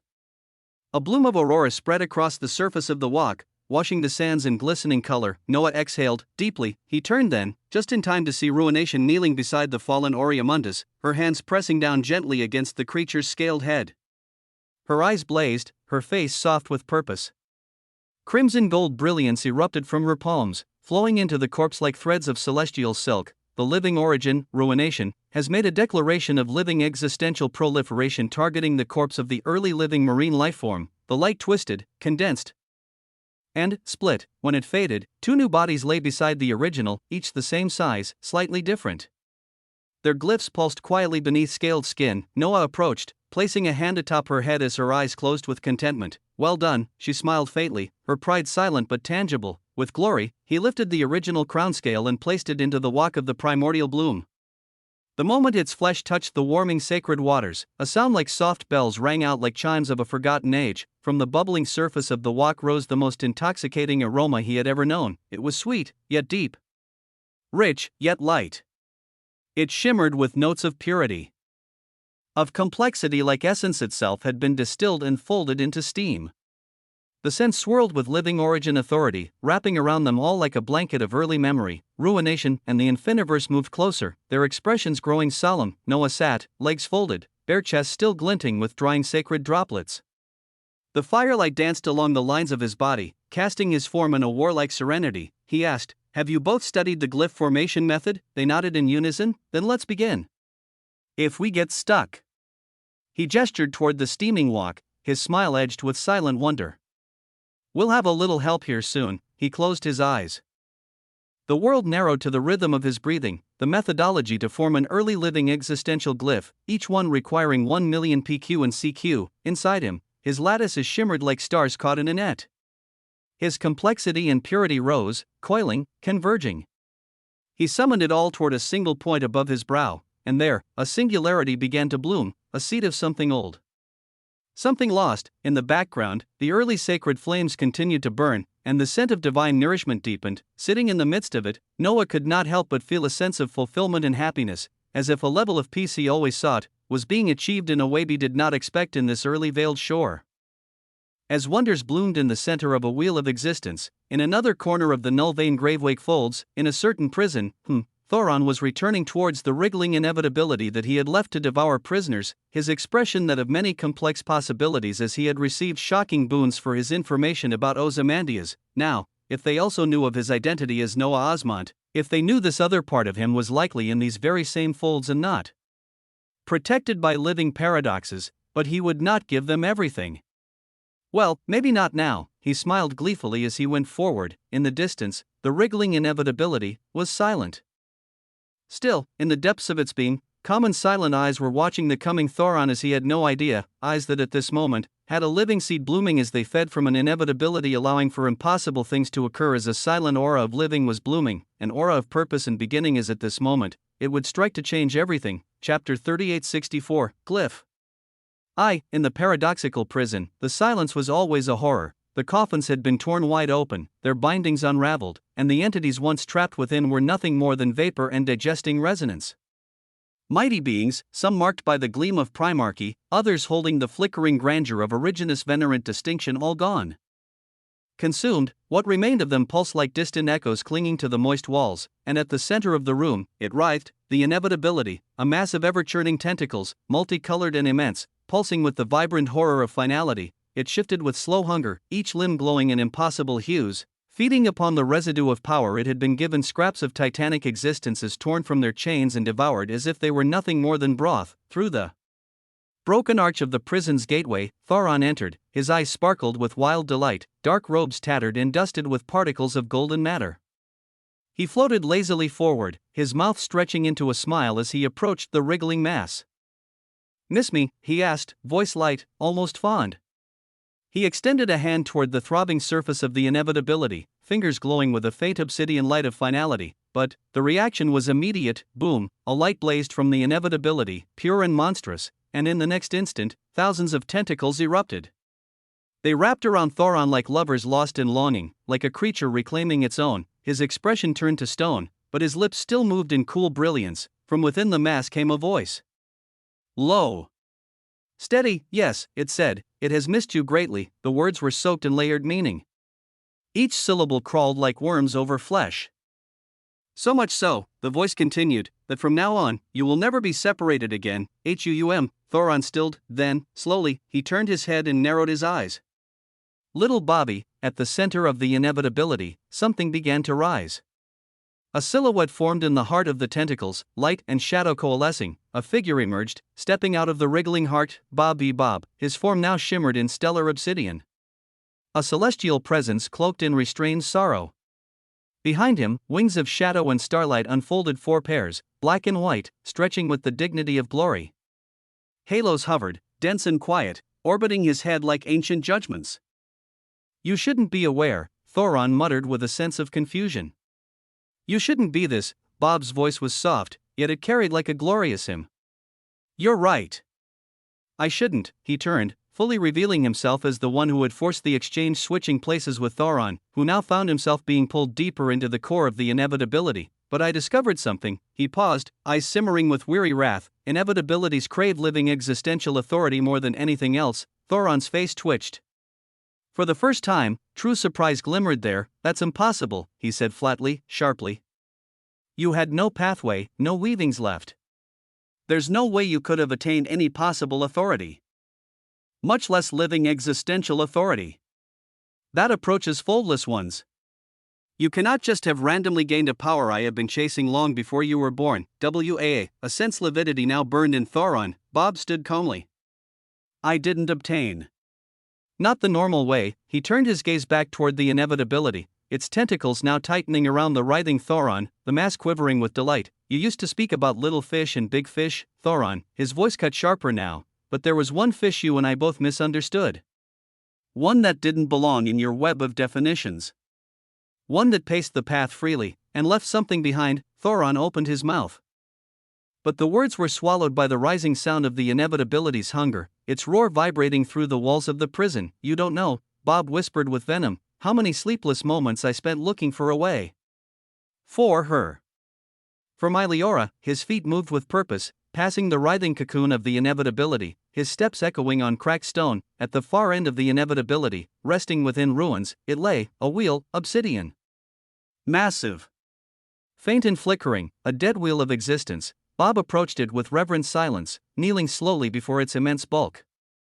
His fingers, glowing faintly now, traced the invisible lines etched across the wheel's dark surface.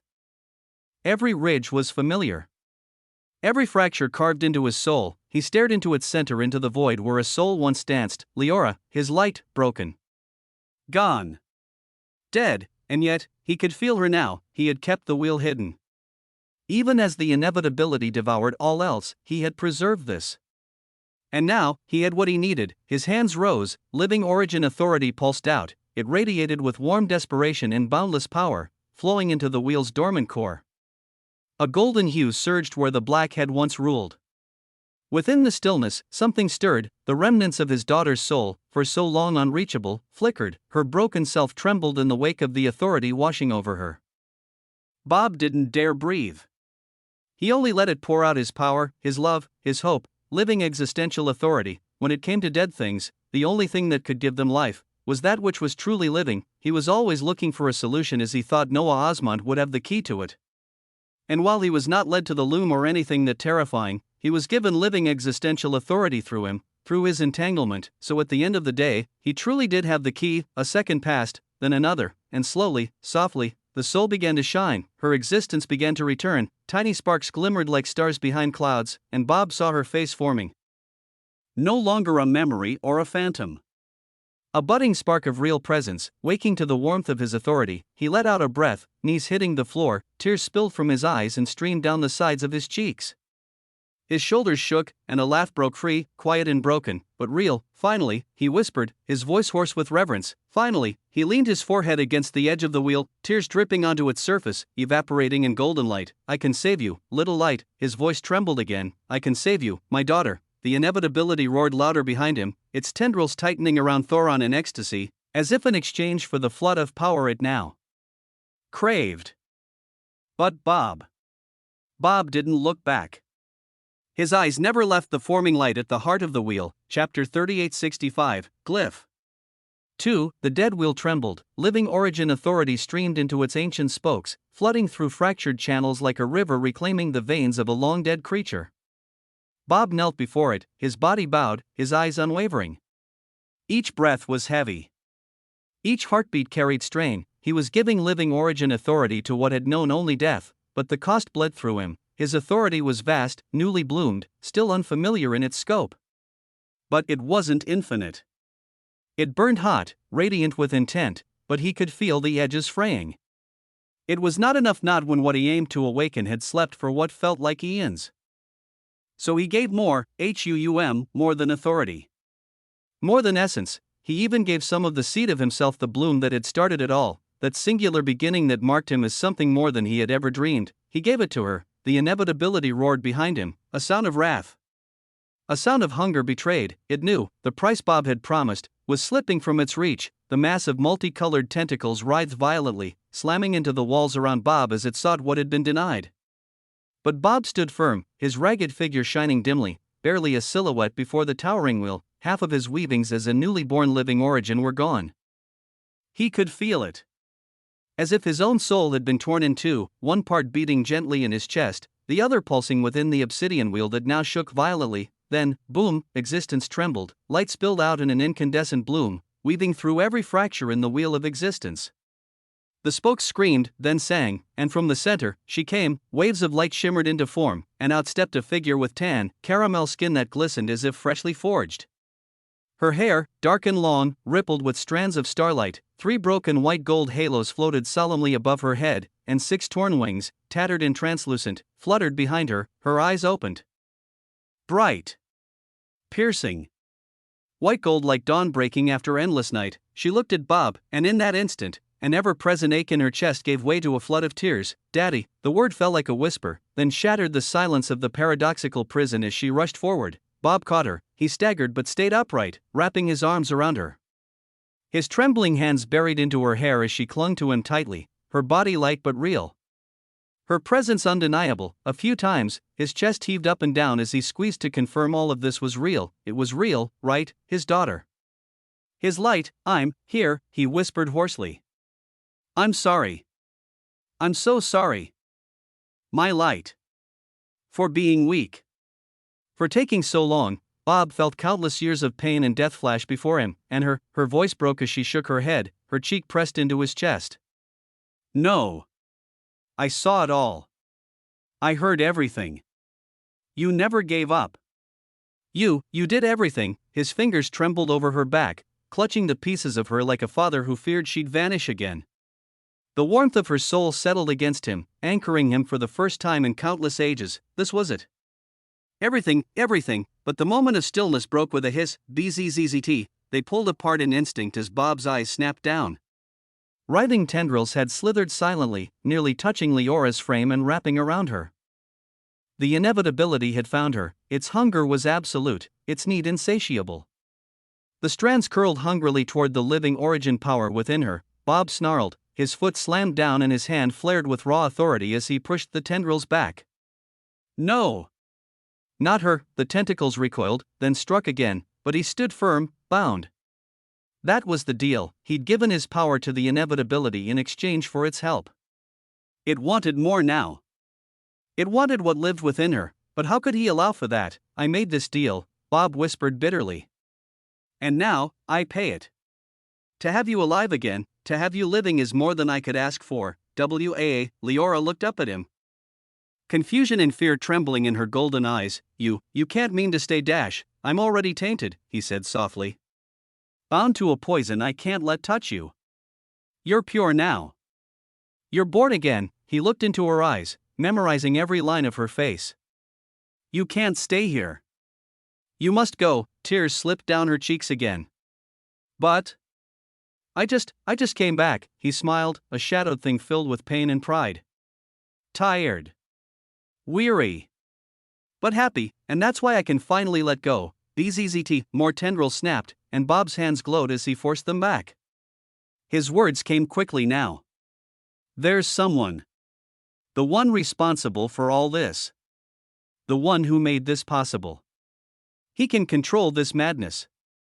And he can protect you, the inevitability shrieked. Bob's knees buckled, but he did not fall. I will reach out to him.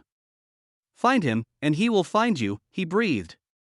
When I gains control over this creature, I will know how to find you, and I will see you again. Leora hesitated. Go, he shouted, with unfathomable hesitation. Whap, she vanished in golden light, and Bob turned, the last remnants of his strength surging forward, dragging the inevitability's focus entirely back onto him. In the heart of the early veiled shore, no one knelt beneath the twilight mist of living existence. Tens of millions of lattices were surging through his body, their shapes folding and unfolding into intricate geometries above his brow. A storm of complexity spun slowly around his form, coalescing into a singularity upon his forehead. His breathing was measured. 50% of all the lattices he possessed, drawn from dozens of true sources, were now burning toward a single purpose, a glyph, a singular early living existential glyph, and it was nearly impossible. Others would have chosen simplicity. A glyph of flame. A glyph of wind. He had dozens of true sources interwoven, many still wild, unaligned. The swirling forces bucked and clashed. Some refused to bend, others resisted fusion entirely. The more he compressed, the more they threatened to unravel, so he did the most natural thing in the world. He raised his hand toward the wok. The sizzle of seared flesh welcomed him, primal, glorious. He grabbed a chunk of the crown scale glimmers meat golden and steaming and bit into it with sharpened hunger. His teeth tore through it, and the moment it hit his tongue, a jolt of power surged down his spine. It was clarity, a flow of coherent, seamless energy began to surge across his forehead, the chaotic dance of lattices settling under a single guiding pressure, the glyph of water. From the depths of the crown scale glimmer, from its condensed glyph, the understanding bloomed in him. Water was not weakness, water held. Water moved. Water bound, and now, it bound his madness, the chaotic authorities of the singed in time. Paradox in origin, all began to flow as a blue sheen surrounded the spiraling glyph above his brow. The water steadied the tides of his impossible complexity, and the glyph began to solidify. Chapter 3866, Glyph. 3. With his other hand, Noah called more meat into his mouth. Another bite. Another shock of glorious clarity. The rhythm of chewing, of swallowing, of refining each one brought him closer to the completion of what even he had once thought unattainable, and as he knelt there, bare-chested under the storm of mist and glyph light, the taste of the early world on his tongue, he felt the first glyph of his new journey burn into existence. He sat in silence, the remnants of his last bite still resting on his tongue's salt sweetness, a richness that whispered of existence long gone. The early marine flesh had melted across his being, accelerating his growth until, the hum grew into a deep resonance, like a bell ringing not into the air and instead into the fabric of existence itself. Waves of incandescent multicolored light erupted from his body. Lattices of existence spun upward, twisted with harmonic rhythm around a singular point glowing on his forehead. It swirled like a miniature galaxy being born, ravenous, beautiful, and unshakably alive. Then, a glyph snapped into place, not gently, not quietly. It erupted like a celestial brand, searing into the space between his brows, its radiance swallowing the mist and momentarily silencing even the symphony of living existential authority that pulsed from the trees. Prompts began to unfold before his senses, threading their way into the air like carved scripture written in golden air. You have formed a basic early living existential glyph. Half of your complexity quotient and purity quotient has been condensed to form the glyph. Multiple complex authorities vied for dominance within the convergence. A singular one emerged triumphant. The basic early living existential glyph of the protagonist has been born. The protagonist, the multicolored swirling above him dimmed and then narrowed, all hues bleeding away as the glyph turned gold, not the pale shimmer of gold. A deeper tone. Saturated. The kind of gold that felt earned. Lived. Fought for, like a living brand, the glyph spun and reformed, its core image resembling a spiral tower with countless etched paths curling inward, every step layered with invisible burdens and invisible victories. Etched around the tower were rising figures, struggles, allies, fragments of vast stories orbiting the central concept. Noah blinked once as his breathing slowed, absorbing the next message. Basic early living existential glyph of the protagonist, a living glyph born from the woven accumulation of myriad sources of conflict, growth, and responsibility. This glyph harmonizes with the weavings of countless origins and complex choices, granting the bearer an unparalleled capacity to endure, adapt, and command entanglements. Its nature aligns closely with early narrative of creatures. The protagonist is not necessarily the strongest, but the most entangled. More lines came. Early living existential glyphs are classified by the amount of compressed complexity quotient, CQ, and purity quotient, PQ, that forms them. 1 million CQ-PQ equals basic glyph, 10 million CQ-PQ equals refined glyph, 100 million CQ-PQ equals eminent glyph. 1 billion CQ-PQ equals Cleo's glyph. Noah stood slowly. Ruination and the Infiniverse body were still condensing their glyphs, but the air moved differently now. The early veiled shore, with all its blessings and mysteries, seemed to fold slightly inward around him as if the land had acknowledged a new inhabitant of weight. And yet, as he stood beneath the silvered mist with the golden glyph glowing like a sun above him, he frowned. There was a tug, a familiar one, a thread embedded in the maze of his entanglements suddenly hummed to life. It pulled gently, not in desperation and instead in reverent request. A voice followed it, and with it, a memory of a soul he had long cast to the periphery, someone he thought dead. Bob, musing of words arrived. They arrived from the entanglement itself, an emotional script etched in sincerity and sorrow that flowed into his mind. I want to say thank you. Immeasurably so. Whether the living seed of existence you granted me was purposeful or by sheer coincidence. Thank you. With it, I was able to bring my daughter back. My sins are mine. Her records are clean. So I ask of you, please. Take her under your banner. I know I ask for a lot. I know you have no reason to accept. It may mean nothing to you, but to me, it is everything. What is inconsequential for others is everything to another. I give you my everything. Please, take it. Protect it. Protect her, the voice trembled in Noah's ears, clear and hollow. It was not begging. It was not groveling. It was resignation. It was the surrender of a man who had fought 1,000 battles and had only one wish left. If you need a reason, then know this: I have sent memories with her. Of Thoron. Of a living origin called Alpheon. One who knows your name, of Ozymandias. One who may already be seeking you. If she remains alone, they will sense her. They will sense that half her living origin stems from you, and I do not wish to cause you any problems. Protect her, please. If not for me, then for that reason. The words dissolved, Noah's eyes darkened, he stood still, golden light humming off his shoulders, the glyph of the protagonist beating with slow and terrible rhythm across his forehead. He had not reached out to Bob, he had not asked to become entangled in another soul's redemption, but many things were made possible from this entanglement. From Bob to Thoron to Altheon to many other things in between, and so, the echoes of Bob's voice rested against the edge of his conscience, so small a request. So heavy its weight, he looked at the walk still sizzling. At the trees slowly bearing fruits that could alter destinies. At the waves that held ancient strength. And at the sky, where his dominion stretched into impossible heights, he exhaled, a hand rose to his forehead as the golden glyph shined brighter, then, he vanished, the early veiled shore stood still, a whisper of wind. A flicker of mist, and then silence. Chapter 3867, Glyph.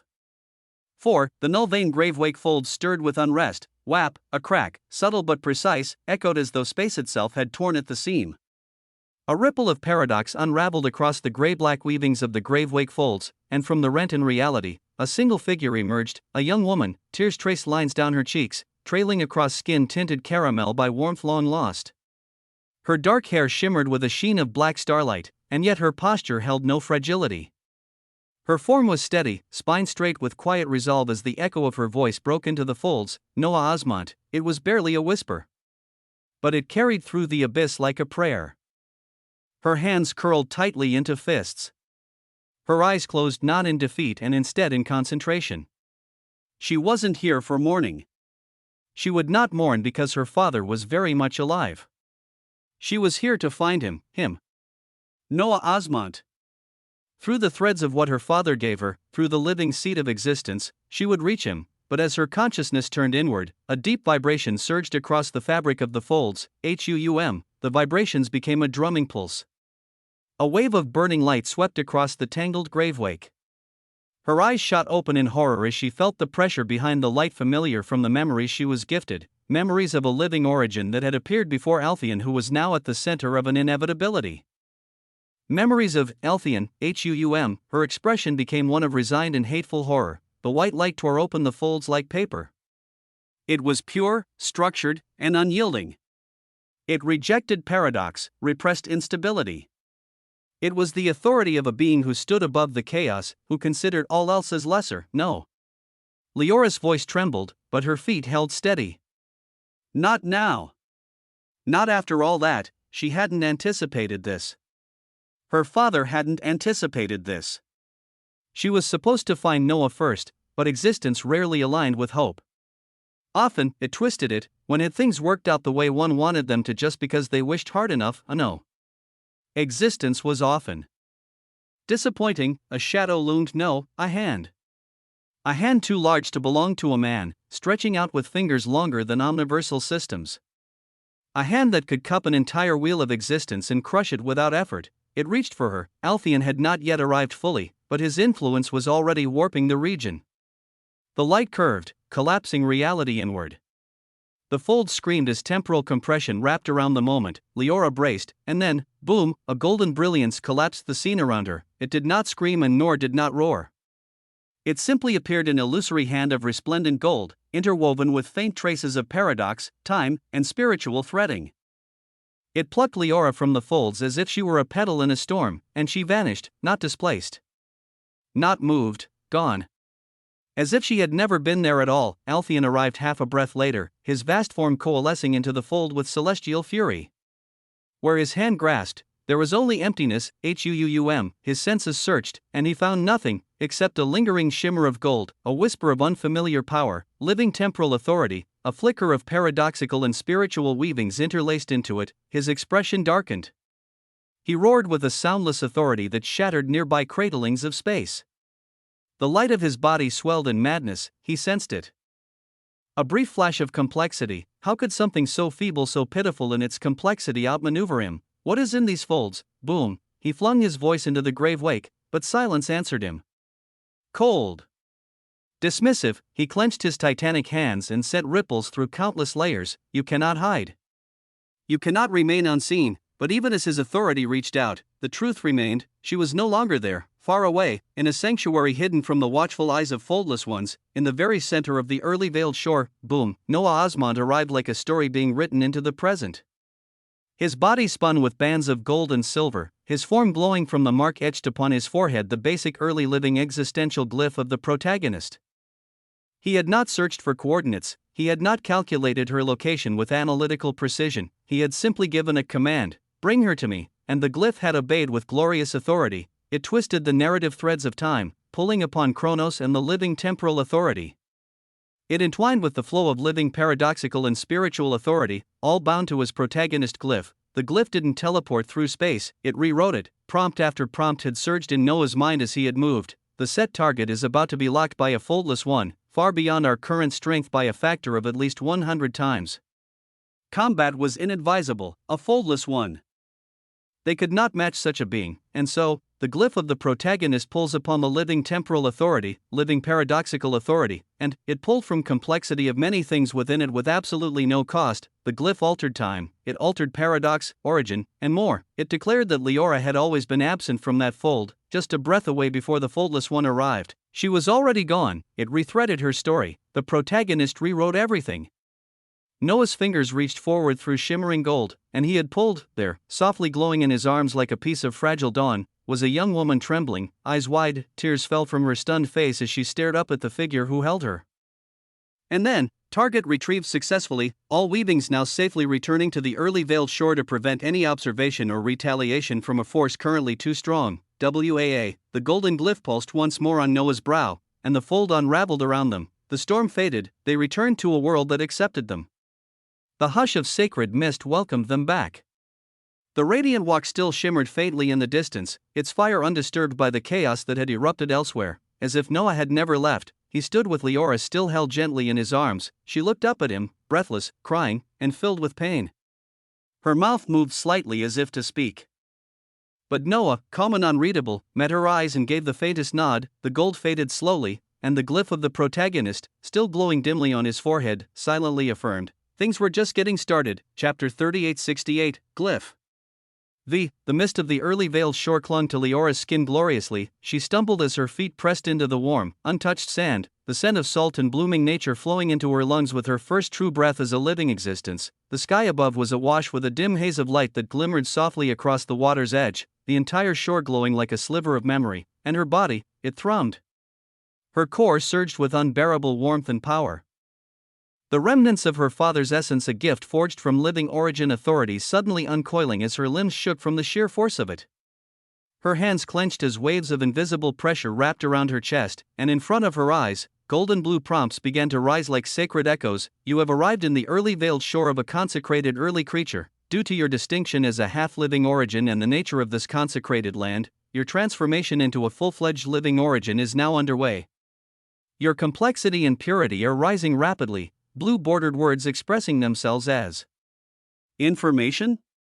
What the hell were they? Was this what this terrifying being? Noah Osmond always observed. Her heart lurched, she could feel it. The expansion. The unraveling of limitations. A barrier she never even knew existed around her essence shattered with a soundless hum, and something vast and boundless took its place. Her breath buzzed as she looked up through strands of wind-tossed dark hair, and there he stood, the man who should have been a rumor. A whisper. The one her father, Bob, had fought against and in the end, begged. Noah Osmond. She gazed at him, not just because he was the reason she was standing now. Not because his hand had plucked her from the jaws of a foldless one in the instant before doom arrived. Not even because he was the very figure who helped her father rise enough to give her life once more. It was because now, she could see him, truly see him. The air itself curved around him. Authority, complexity, paradox, origin all folded neatly into the golden glyph still glowing on his forehead. His torso shimmered beneath layers of intricate lattices, muscles firm beneath skin woven with light and lines of power. His presence was calm. Immovable. Terrifying in its certainty, it was hard to even gaze into his eyes as they felt old and far too ancient, and just beyond him, her eyes wandered to the glistening walk, massive and humming with terrifying flames as it sat on a tower held up by quintessential figures. Her eyes wandered to the crimson-haired celestial being kneeling with glowing hair cascading like rivers of starlight. Golden pink sparks weaving around her as she molded her glyph, to another woman who hovered as if born from galaxies and omniverse, her silhouette etched in shifting prisms of light, deep in the throes of spiritual inscription. The smell of the sizzling meat in the wok lingered in the air, earthy, sacred, wild. It made her hunger in a way that felt ancient, but her eyes returned to him, Noah Osmont, her father's enemy. His savior. Her lips trembled, she remembered the dead wheel, she remembered every day, every second. Her father had believed she slept, that her soul was dormant, but it wasn't. She had been conscious, entombed inside the dead wheel for what felt like eternities. And with her, so many others, every life her father had ended. Every whisper of pain he had caused in her name. They came to her. Not just their images, no. Their voices. Their thoughts. Their agony. Their hatred. Some begged her to forgive them. Others begged her to suffer. She remembered the hollow laughter of a child whose family was cut down as collateral. She remembered the sobbing of lovers separated by slaughter. She remembered them all. Every voice burned inside her until she no longer knew who she was, until she wished her father would stop. To just stop, and yet, through it all, he persevered. He had done the impossible. He brought her back, as a half-living existence. Because of the man now watching her, seated casually on the golden sand, pulling out a piece of meat from the wok, she strengthened her will as she bowed her head and spoke out, "Thank you. For doing something you did not need to do, for intervening on behalf of my father. For saving me from the hands of that foldless one." Her voice was earnest towards this terrifying being. He didn't speak right away. His silence stretched not unkindly, but commandingly. Then his voice came and settled over her. "Your father called you his everything," he said, eyes flickering over her as if noting the way her essence shimmered. There were other complications too. It would have gotten messy if a foldless one got a hold of you. He waves his hands as if he had not done anything much, but to slip right past the hands of a foldless one, was that truly nothing? He lifted a piece of meat in his hand. His gaze stayed steady. Then, as if measuring something, her soul, her potential, her worth, he sliced it into the smallest sliver, 1/100th of its size, and extended it toward her. Leora blinked. Ruination and the Infiniverse body waved their hands idly, lifting massive chunks of meat from the wok into their palms, consuming with such casual grace that each bite seemed a ritual of ascension. The air around them rippled from the power within the food, and she, Leora, was offered a sliver. Doubt crept up her spine. But she dismissed it. Her fingers trembled as she accepted the meat. She placed it delicately on the tip of her finger, the scent alone causing her eyes to sting, and then, she placed it on her tongue. Warmth, then power, boom, it hit her like a rising sun splitting apart the night. Two prompts burst before her as her knees nearly buckled. You have consumed a shred of a cooked early living marine lifeform. You have received an influx of essence exceeding more than 100x required for the creation of your living origin tower. The world tilted. Power poured through her skin, her veins, her soul. Her essence twisted and danced as waves of color burst from within her, complexity and purity rising beyond anything she had ever thought possible. Tears spilled again since she was reborn, tears of awe. Wonder. She had eaten once, she had lived again. She looked at Noah Osmont again, and for the first time, she did not see the monstrous and mysterious entity of her father's memories. Chapter 3869, Glyph L. 6. The firelight of the early sacred flames flickered low and steady beneath the wok, casting shimmering golden hues over the pearlescent sand. Noah sat cross-legged beside it, bare-chested and lean, the flickering glow playing across his skin as if marking him as the axis around which this entire consecrated land turned. Each bite of the seared meat that passed his lips pulsed into his body with waves of energy so dense and clean. They seemed to rearrange the very lattice of his being. The meat of the crown-scale glimmer was unlike anything else. Every mouthful was a hymn of complexity, each bite rewriting something deep within him. And he had given only a sliver to Leora. Just a single, insignificant piece, and even then, it had made her an originus venerant in moments. He tilted his head as he regarded her from the corner of his gaze, still trembling faintly, her hands glowing, her figure aglow with threads of golden light. The living origin tower behind her swirled and rose like a newly grown tree, pulsing gently like a second heart. She was still recovering, eyes wide, jaw set with focus as she tried to steady herself amidst the unfamiliar power. Her father had done this. Noah slowly chewed his next bite as he thought of Bob, little Bobby. As Thoron had referred to him, Bob, the broken father who had devoured in desperation, became bound to an inevitability, reversed such an action to shockingly go against Thoron due to a living seed of existence he gained from Noah. He then went further and gifted away half his blooming self to resurrect a daughter who had watched him suffer for lifetimes from within a dead wheel, a man consumed by his own singularity. Now, the ripples of that obsession had shaped Leora, and echoed. Here, Noah's thoughts lingered only briefly as his gaze shifted to ruination. She sat with her knees drawn up. Tendrils of crimson gold light laced around her figure like a spiraling cocoon. Her brows were furrowed with fierce concentration. Then, with a breath that trembled the air, her eyes opened and the glyph shining gloriously bloomed to completion, glowing faintly on her forehead, carved of fire and ruin. The sea breeze stilled as the prompts flashed before Noah's eyes. The living origin, ruination, has condensed a basic early living existential glyph of ruination.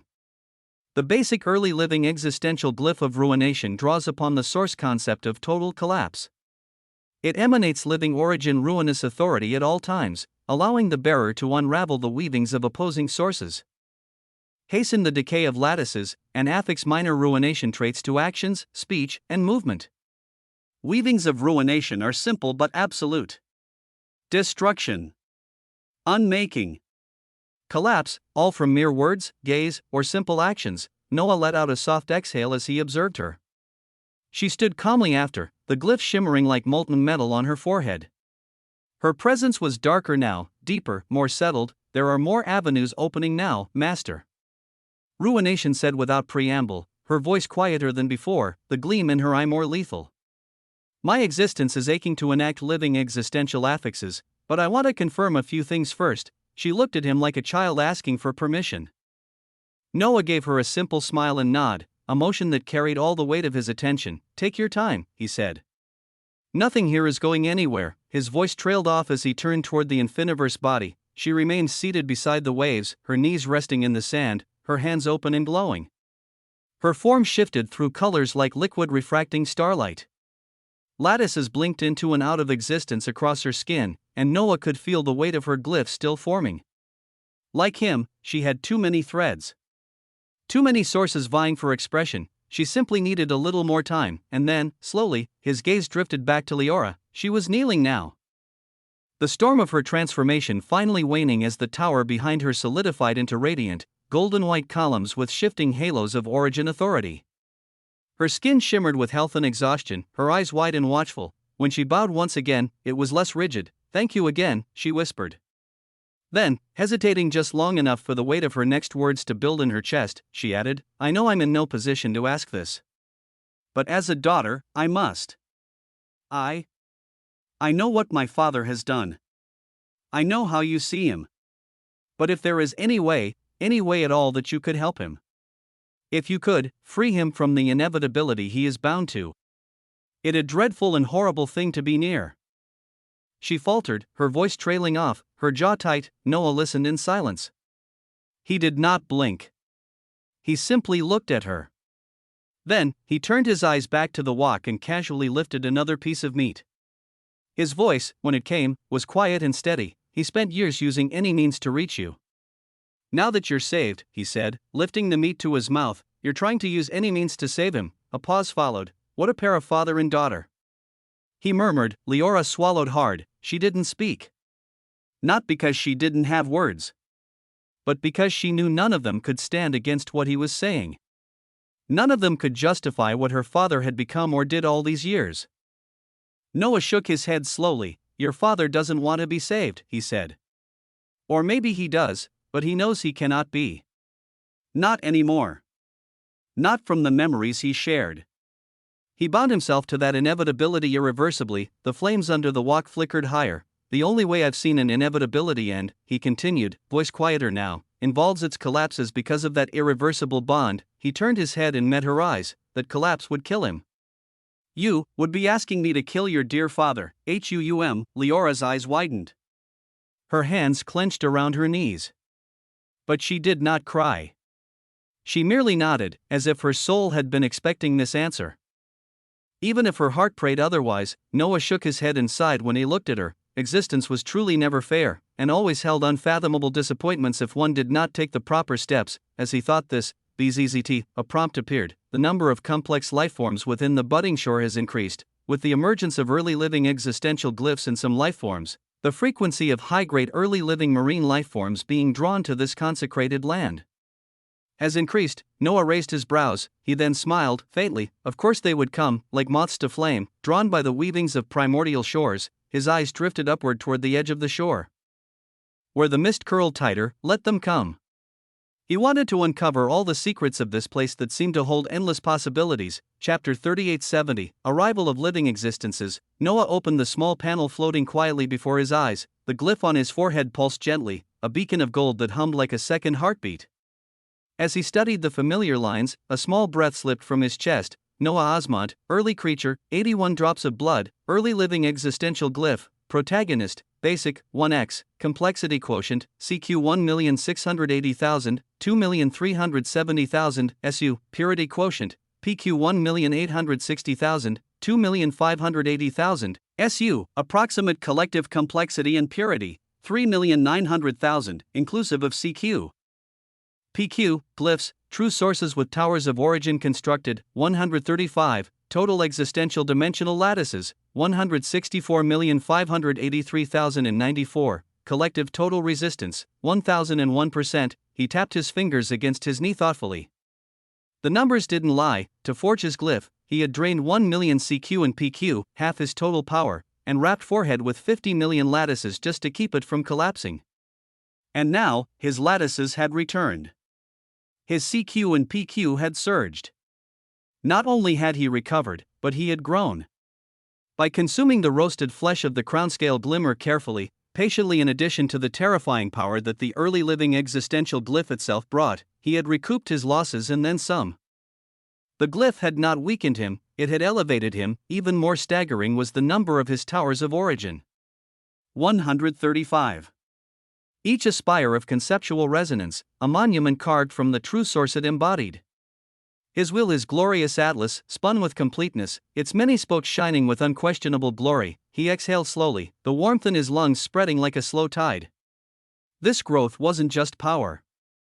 It was perspective. Existence remained perilous, the foldless ones still prowled. The chronicles of the early creatures, of the nameless creature that many whispered of in hushed awe, of the folds that once knew glory, there was so much he had yet to unravel. So much that could kill him, so much for him to kill, but this moment? This rising? It gave him room to breathe. He thought of hardship, of the chaos of existence, of pain, and power, and the currents that swept beings from one end of the abyss to another. All of this was changes when it came to him. He had undergone a tremendous amount of changes, and what he learned throughout all of it, the only way to make sense of change is to plunge into it, move with it, and join the dance. Plunge into the change. Move with it. Dance with it. Noah let the words settle. He didn't fight the tide anymore. He was becoming the current, a heavy, quintessential, unstoppable current.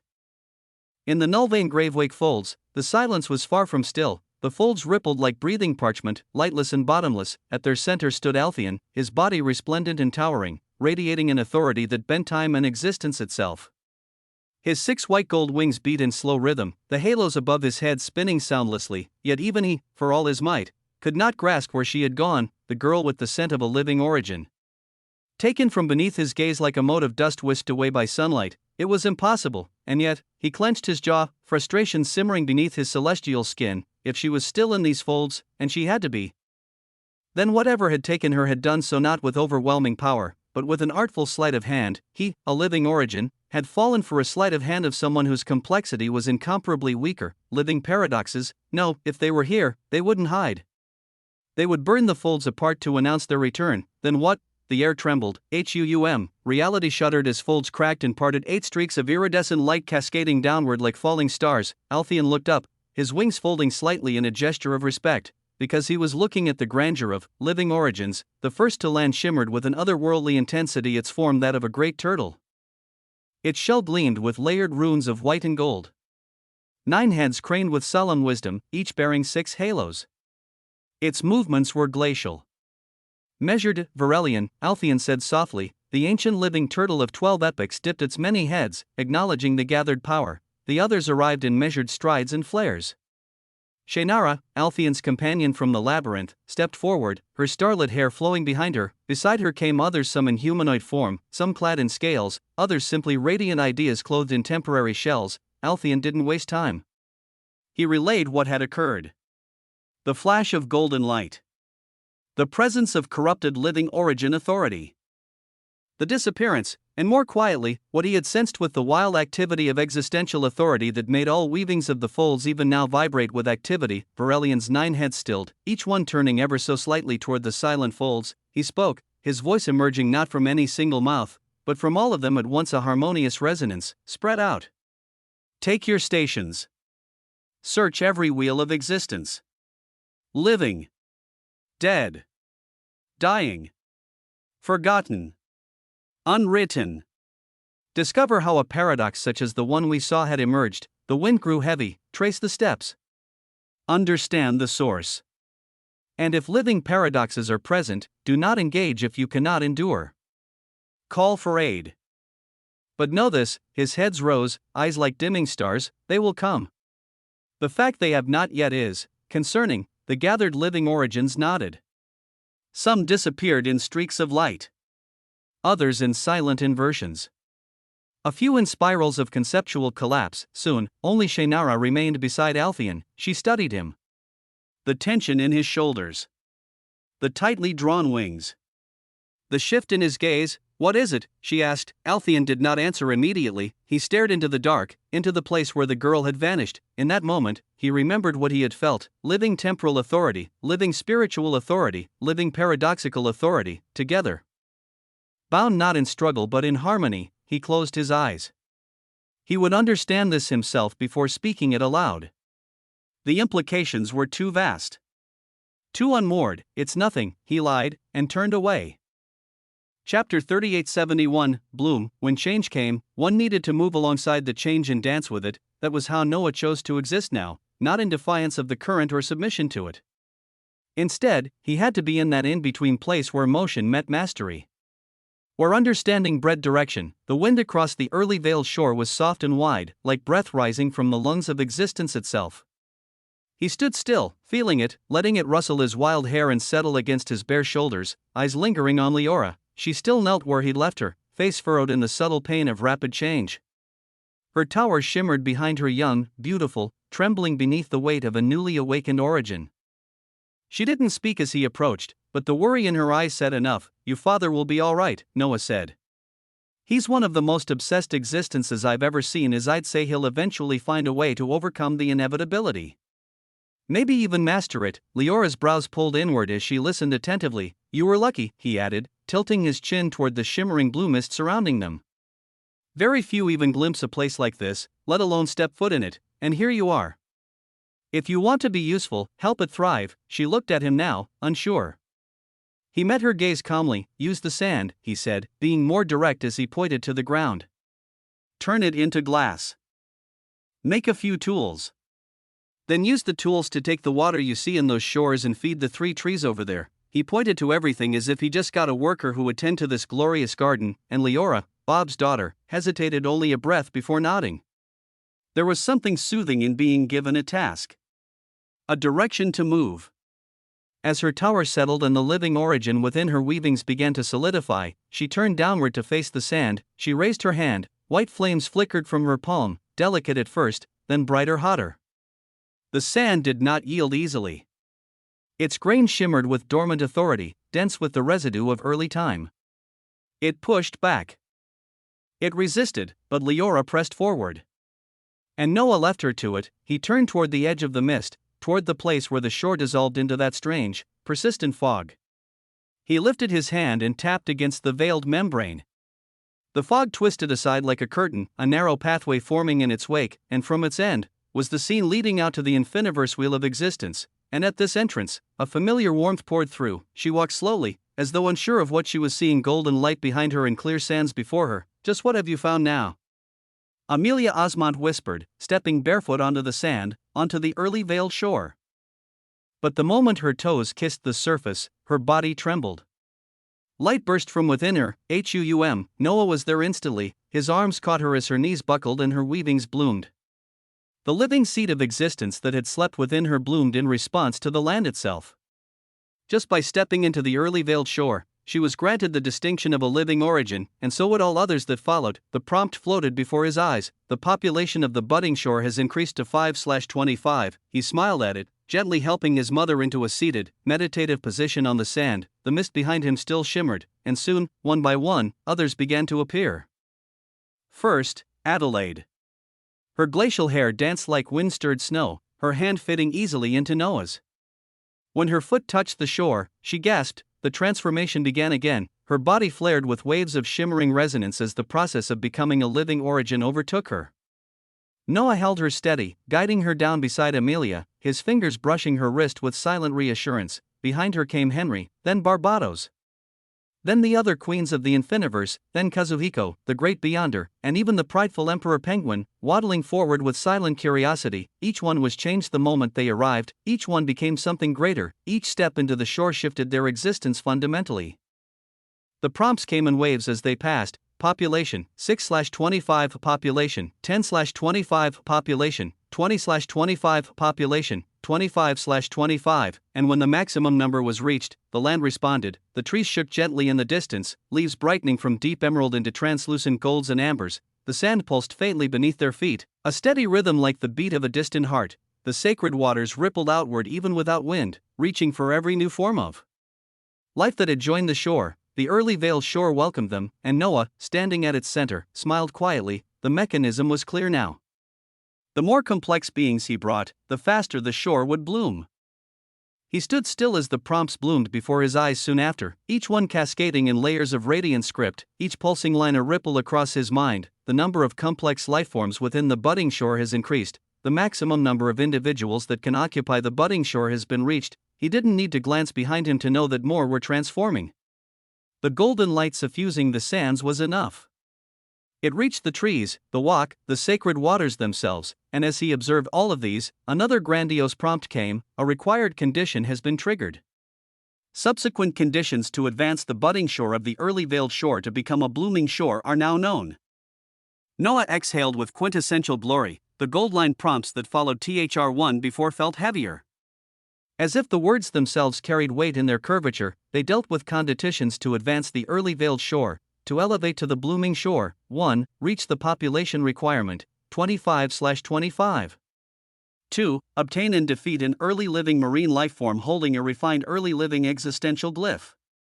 3. Survive the lost basic record of an early creature. WAA, Chapter 3872. Existence is unfair. Noah's vision narrowed as he read the requirements for advancement: a marine lifeform with a refined glyph. He had only just forged his first basic glyph using 1 million CQ and PQ, an effort that took his entire being.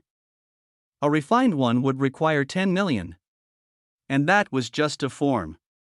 A creature that had already formed one would be living proof of catastrophic simplicity and power. And more, such a creature likely wouldn't stop at one. It could have multiple basic glyphs paired with a single refined glyph, forming its foundation. Such a foe would demand everything, and yet, the danger paled next to the final requirement. Through a shore memory gate that will rise when you so choose, you can challenge the condition of the survival of the lost basic record of an early creature. You will be designated a record body of an early living marine lifeform. You must survive the full encounter with an early creature to fulfill the record. His lips parted slightly, the corners twitching upward. A battle of memory. A battle of survival, where he would embody a creature from a time where existence itself was being invented moment by moment. No complex lattice work. Just primal purity and instinct pitted against entities he knew very little about. He let his gaze drift outward, tracing the delicate mist curling across the horizon as he sought a moment to think. But the prompts kept coming. BZZT, a basic early living marine lifeform has appeared in the budding shore. Due to population capacity being exceeded, it will seek to remove another lifeform to restore balance. In the midst of all this, the surface of the early sacred waters buzzed. Glimmering waves began to radiate outward from a single point, the water near it dimming and then brightening as something massive moved just beneath. Noah turned toward the ripple, the smile widening across his face. This place, he said, is utterly mad. It was layered. A shifting puzzle of provocations and provocateurs. With every step forward, the shore revealed a deeper mechanism. Population as power. Conflict as cultivation. And now, memories is trial. A marine lifeform with a basic glyph would soon leave the water because it had to kill, because the budding shore would not allow its population to be exceeded. Even its system of balance was built to challenge and reshape all who lived within it. Noah's eyes narrowed slightly. To be granted a blooming shore, one had to master the brutality of what bloomed. He stood still as the sacred water stirred further, a silhouette rising through the depthless blue. The creatures of this realm carried a grace that belied their strength.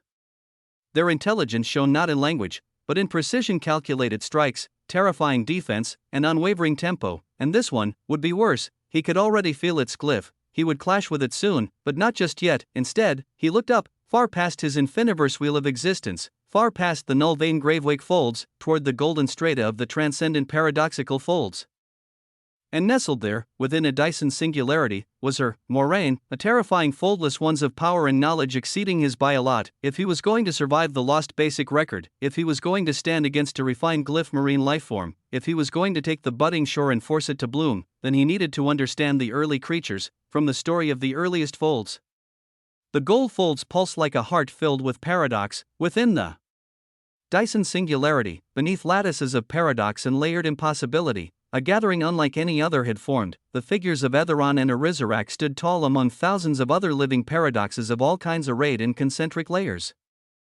Many other living paradoxes had arrived. They filled the golden hollowed skyspace with silence. Tension rolled beneath their stillness, each one waiting for the paradox that did not produce inevitabilities. Far above them, in the glittering swirl of higher folds where time moved differently and observation twisted into non-existence, three beings floated in solemn council. Their forms were cloaked because they could not be fully seen, even by the current foldless ones here. Mist of black, white, and gold drifted from their still bodies. Power hummed around them like the death rattle of forgotten wheels. The golden one stood first, his outline large and burly, features vaguely masculine beneath the shimmering veil.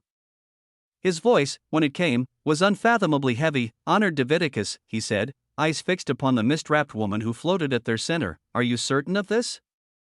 There may still be time. He is young. He may grow into what we need.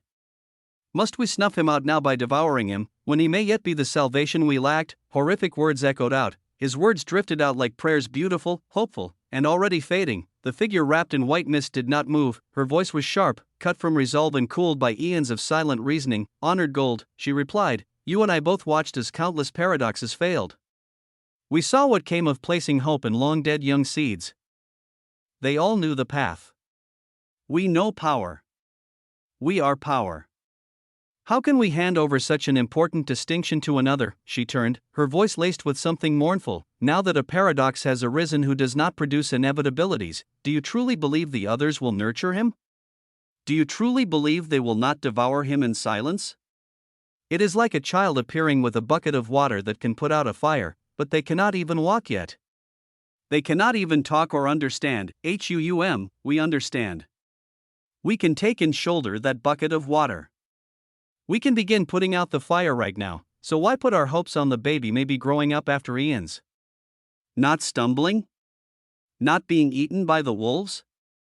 Her words echoed like tolling bells through the folds. "Such vain hopes," she said, "are lies told by the unprepared. Not us." The third figure moved at last, the one wrapped in black mist. His form leaned forward as if bored, and yet his presence darkened the fold around them. "The child is too young," he said, voice like the murmur of wind through forgotten tombs. "Even if he survives today, 9 other living existences will come for him. Living existences with will and complex weavings of power. He will not last long enough to become what we need. We will watch him be killed as he slips right past our fingers." He paused, and there was grief in that pause. There was love. Buried under logic, as if even he did not like what he was saying. "Let him die," the black-clad honored whispered. "Let him be devoured by one of us. Let his strength feed a foundation that can withstand the storm. We need an already sharp blade, not a blooming vine." The gold folds above trembled softly. "And what if we are wrong?" Honored Gold asked, quieter now. "What if this one is the one? What if even after we act today, we fail?" White mist shifted. Honored Davidicus answered without hesitation, "Then the folds will mourn for our failure. But they will continue. Because we will still remain. Someone has to remain. And we simply have to not fail." The three stood in silence for a long moment. the golden mist curling around them as if resisting the decision itself. Below them, the singularity shimmered. Living paradoxes spoke in hushed words and wary eyes. And deep within it, far beneath their knowing, the presence of a young paradox pulsed quietly. Still unknown. Still untouched, the golden figure turned again. The one who guards him now, she is my mentee. His words were soft, little Moraine. I taught her the weight of paradox. I gave her my weavings. My failures. She has staked her life to protect this one. If we kill him, we betray her. We betray our own through and through. White mist did not stir. Honored Diviticus remained silent for a moment, then said calmly, You do not need to make the move. I will. Her voice was sure. This must be seen as the will of one unhinged honored paradox. If others come to interfere, then the two of you will ensure they do not. The golden mist dimmed. The silence became tangible. Eventually, the honored gold sighed, and when he did, it was as if the entire goldfolds exhaled alongside him. His voice, when it returned, was empty. The softness was gone. Very well. Go then. I will open up the Dyson singularity for you. He turned away. Obtain the young paradox who does not produce inevitabilities. Devour him and attain his uniqueness. Then, we will finally be ready for what is to come. The air grew colder. The weight of decision settled like chains upon their shoulders. Diviticus did not answer immediately. When she did, her words were colder than death, calmer than silence. I have already started. Her voice vanished like a blade sliding back into its sheath, and the goldfold shuddered. Chapter 3873, Existence is unfair too. The Dyson singularity spun slowly around them, golden arcs bending across a cradle of folded infinities. Noah floated in the eye of it all, his body wrapped in the silence of a paradox that did not tremble. The folds were thick here, densely interlaced strands of living paradoxical authority forming rivers and constellations, weaving through space like ancient veins of light. Yet even in this grandeur, it was her, Moraine, who took his attention. She lay against him, head pressed to his chest, her body weightless but warm as her wings of white gold light folded behind her. Her eyes remained closed, not from slumber, but to feel. To feel what he was, as the scent and grandeur of an early creature was truly intoxicating to a living existence. She didn't ask exactly why, as she continued to feel her existence increase in complexity, and Noah drew an extremely pure living paradoxical authority from her body that was akin to an endless sea. They spun slowly, wrapped in one another amid curling strands of paradox that moved like silk ribbons of gold. A moment of stillness. Suspended in the folds between what was and what might be, when Moraine finally spoke, her voice held awe. You are not simply a paradox that does not produce inevitabilities, she murmured. Your blood, aura, your scent, what are you, really? She could not help but ask in her booming yet silent celestial voice. Noah didn't answer. He only smiled, his hand lightly brushing against the white gold hair on her head as the golden infinity surrounding them dimmed ever so slightly. Moraine exhaled slowly. Don't tell me then, she said, as if reading his silence. Not yet. Let us navigate your place here first. Once the honored living golden paradox arrives, I will advise you on what to say. How to present yourself. She pulled back slightly, just enough to meet his gaze. I'll open paths for you through which all lineages of the living paradoxes can grant you resources to rapidly take you across Originus Venerant and beyond. In time, we will utilize some collected keys to get you close to the weavings of the loom. A quiet shiver passed through the singularity at the mention of the loom, as if it recognized the weight of such a wonder. Noah's golden eyes sparked with curiosity. The keys? He said. Tell me about the keys. Moraine's fingers pressed lightly into his side as she continued calmly. They lead to unique living fold doorways, she said. Each a pocket fold close to the loom. Some are known and established. Most remain unexplored. They are dangerous places for living existence, as many times we even have fold dwellers enter them as without living existential authority. They are actually able to make it further if they are powerful enough. Other living existences have a hard time, and for living paradoxes, it has been impossible, as nearly all doorways the keys lead to are bathed with some version of paradox. The deeper in we go, the more inevitabilities that rise. You would be able to change many things. But, her voice dropped, softening, you don't have to worry about that now. Depending on how your path unfolds, many things will change. The moment you stepped into our folds without birthing inevitabilities, your very presence changed the movements of living paradoxes from here onwards. She looked at him fully now. You will become a target. All other living existences will want you gone. But I will protect you. Noah raised an eyebrow, finishing the rotation of their spin as the ribbon of paradox spiraled around them again. You'll protect me. He closed his eyes for a moment, feeling the final set of towers of origin slot into place inside him, his atlas of existence shimmering in golden resonance. There will be many enemies coming for me, he said. There already are at this very moment. Moraine's eyes glowed with starlight. My power was already high, she said, voice majestic and paradoxical, but after what you did for me, it's doubled. My complexity now approaches some of the more powerful paradoxes in the goldfolds, close to an honored living paradox. I won't let anything get past me in order to protect you, Her conviction was a thing of silence and wonder. Noah nodded, but, bzzzt, he felt it, a shift, not an attack, not a signature, an inevitability. Boom, a glyph blazed on his forehead, the basic early living existential glyph of the protagonist, its golden design spinning as it tried to ward off what was arriving, but what approached now was far too complex, far too complex. Behind him, jaws bloomed from nothingness. They did not merely appear. They had always gloriously and paradoxically been there. Teeth glistened white and crystalline, rows upon rows of perfect clarity. The tongue was a nest of writhing paradoxical tentacles, each one older than time, each one bearing memory. The lips, full and red, glistened like they were bleeding. They came with purpose, before Moraine could react, before Noah could act, before paradox could fold into defense. The jaws descended, time slowed. In that slowing, in that stuttering beat of stillness, Noah's face turned. His eyes widened as the glyph on his forehead flickered in wild defiance. Moraine bellowed with fury and surged forward. Her wings exploded with living paradoxical authority. She moved. Sought to change places with him, but what was coming was already there. What she sought to stop had already happened, and yet she tried. With the full strength of her risen power, she defied the impossible. Whap, the jaws clamped shut, teeth pierced the golden singularity. They pierced paradox, they pierced Noah, and then, the Dyson singularity cracked, a massive white tear, impossibly wide, slashed through the heart of it. Everything shattered. The golden folds collapsed like stained glass struck by a hammer. Living paradoxical authority surged out, wild and unbound, like screams torn from the roots of existence. Moraine's roar drowned it all. Her cry was shock and anguish. Fury. Defiance wrapped in grief. What have you done? She bellowed, her voice shaking the remains of the singularity. What have you done? And nothing answered. Not yet. Chapter 3874. Existence is unfair. 3. The screams of paradoxes painted the air in mournful gold. Moraine's voice had not faded.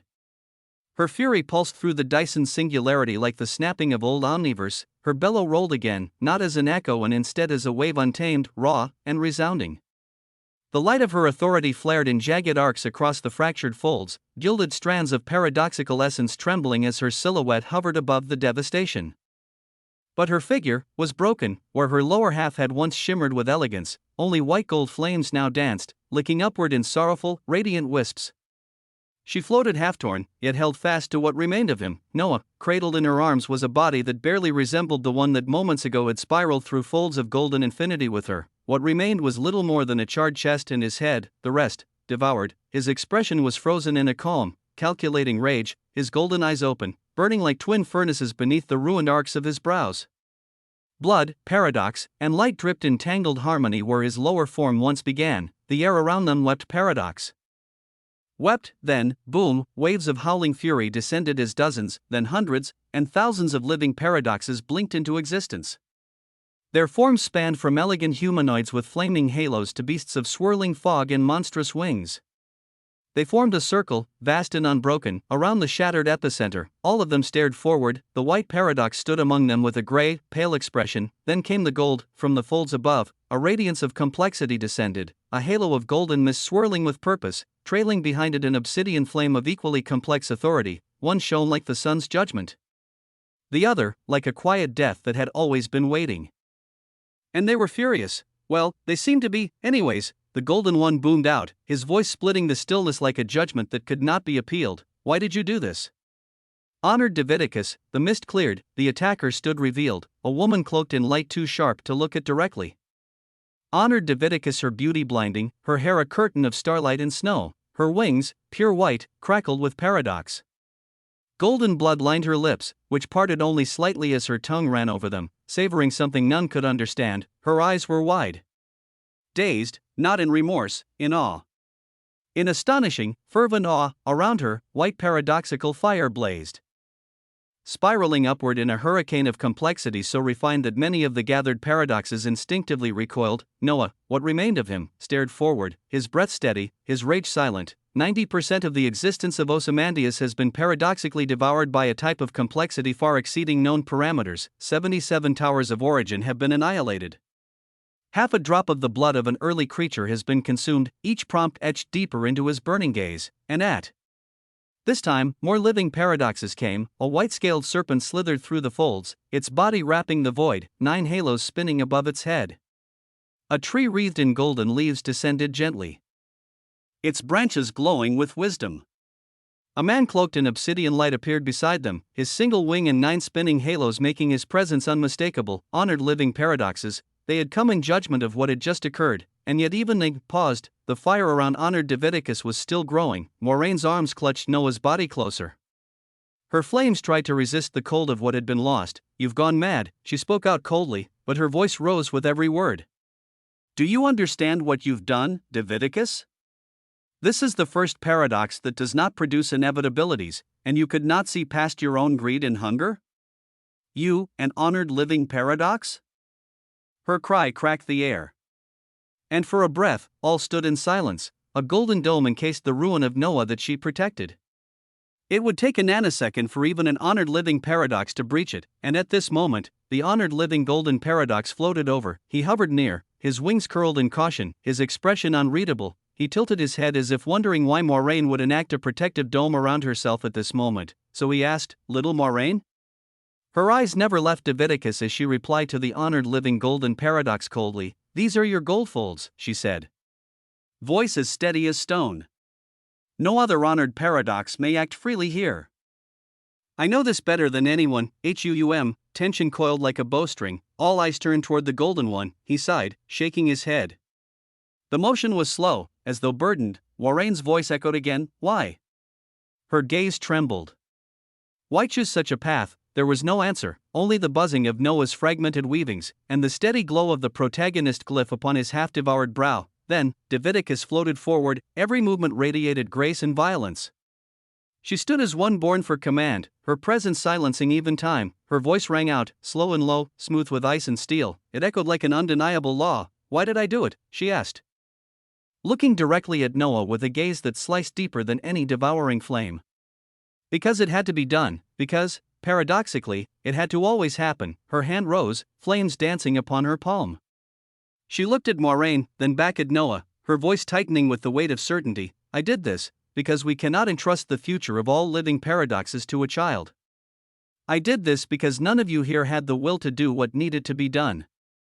Even before this issue was brought up to the royal living paradoxes, I did this because I had to. She turned to the circle of paradoxes with no shame, then she moved her hand again, faster than thought, her fingers flicked out. And near the hulking form of Arizarak, the silver-haired figure of Etheron eyes wide, was plucked from the air like a thread from silk. Wait, his cry was silenced as Davidicus pulled him in. She placed her white flaming hand on his shoulder, and waited, and, no sparks, no collapse, no inevitability, a silence, a gasp, dozens of eyes widened, Moraine's expression soured. Noah's gaze narrowed, Davidicus smiled slow and bloodthirsty. Do you see it now? She whispered. To obtain a power no child could carry, I needed him.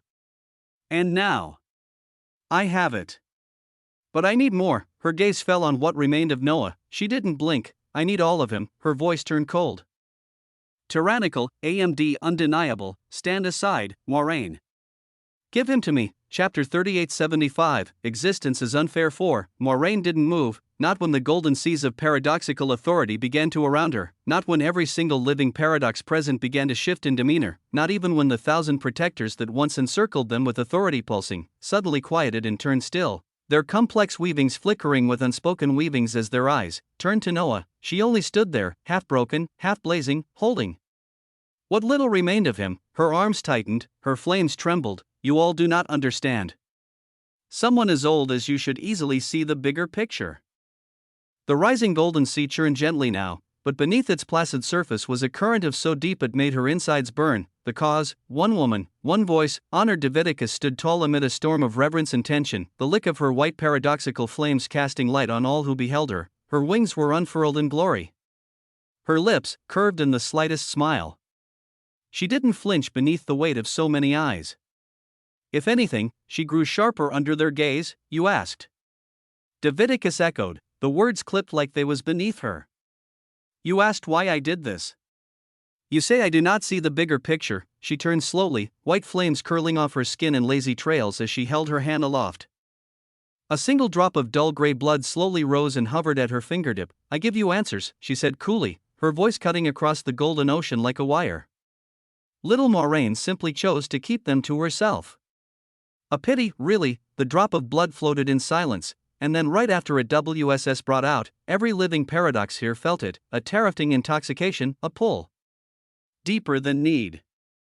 Wilder than hunger, older than any logic they had long depended on. Their entire existences trembled in response, like puppets caught on strings they never knew they bore. Even the honored ones could not mask their astonishment. 6 of them appeared around Diviticus in a flash of desperate movement. Surrounding her like hounds, she raised an eyebrow and looked between them. Her hand did not waver. You all feel that, she said softly, her tone slipping into something darker, heavier. Her gaze found Moraine and narrowed. That's your bigger picture, is it? She asked. To sit on this? To keep such a wellspring from the hands that could wield it best. She didn't wait for an answer. Instead, she turned to the gathering of honored paradoxes. You need not beg me for this small drop of blood, she declared, her tone now commanding. There is more. Far more. This drop is but a sample. The young paradox bleeds it. A collective breath trembled through the gathered crowd.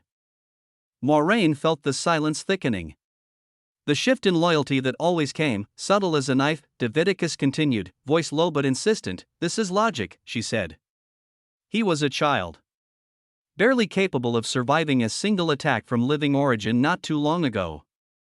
But now, because of what I've done, there are 2 paradoxes who do not produce inevitabilities.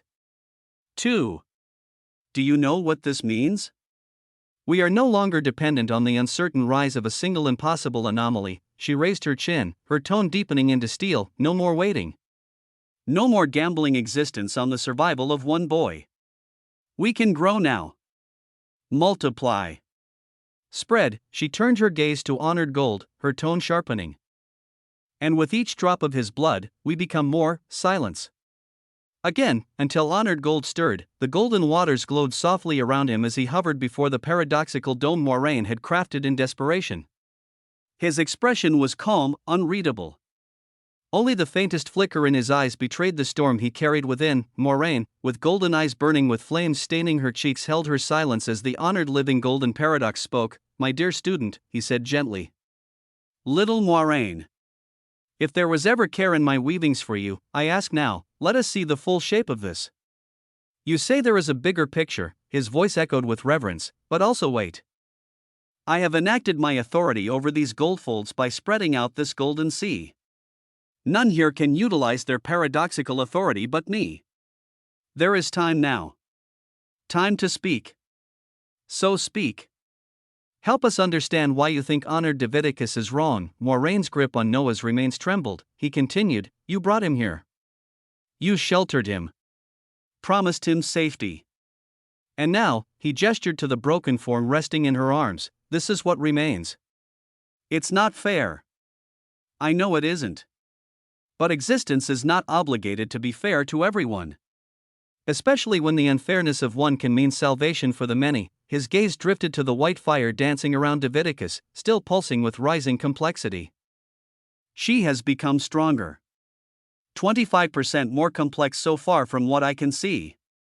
And no inevitability was born. He looked at Noah's still eyes. From the ruin of one, we may find salvation for all. Would the royal paradoxes disagree? If the Clio's living paradoxical council stood watching us now, what judgment do you believe they would pass? A hush fell over the gathered paradoxes. All looked to Moraine, to the golden dome that now held a future in its trembling hands, and behind that silence, Noah's gaze never left Diviticus. Honored Diviticus stood, poised like a queen who had already won. She looked down at him, voice curling into the cold cadence of command. There is no misunderstanding here, she said sharply. There is only clarity. Clarity you were too weak to grasp, Moraine. She stepped forward once, white flames coiling like snakes around her limbs. You brought something sacred into our fold, but you didn't understand what it was. I did. I do. And I will not let your sentimentality squander it. She didn't blink. He was never yours to protect. He was a panacea. A gift from existence. And I took what was offered. Not in cruelty. In necessity, she turned back to the others, her voice resonant, hypnotic. You want strength? You want evolution? You want an end to eons of stagnation? Of the other living existences growing bolder and bolder? Then take him. Drink of his blood. Her eyes burned. Because if you don't, I will. Moraine shuddered. Noah's gaze glowed faintly, and all around them, the wolves of paradox drew closer. Chapter 3876, Existence is Unfair v. The golden waters of paradox held their breath. Thousands upon thousands of foldless ones hovered above and around them, gazes fixed like omnivores that had forgotten how to blink. Each pair of eyes was sharpened by hunger. By awe. By the pull of something they did not understand, but desperately wanted. The honored ones moved first. From behind the still figure of the honored living golden paradox, others began to drift forward, immense beings, draped in flames of authority and halos forged from unspeakable truths. Their presence alone pressed against the very fabric of this fold, and still, they came. They were unfathomably powerful. In this immediate region, only Noah and Etheron were the only originous venerant entities. All others were in their own glorious stages of power that exceeded 100 million PQ and CQ. There were living paradoxes here, prime living paradoxes, and honored living paradoxes, all gazing.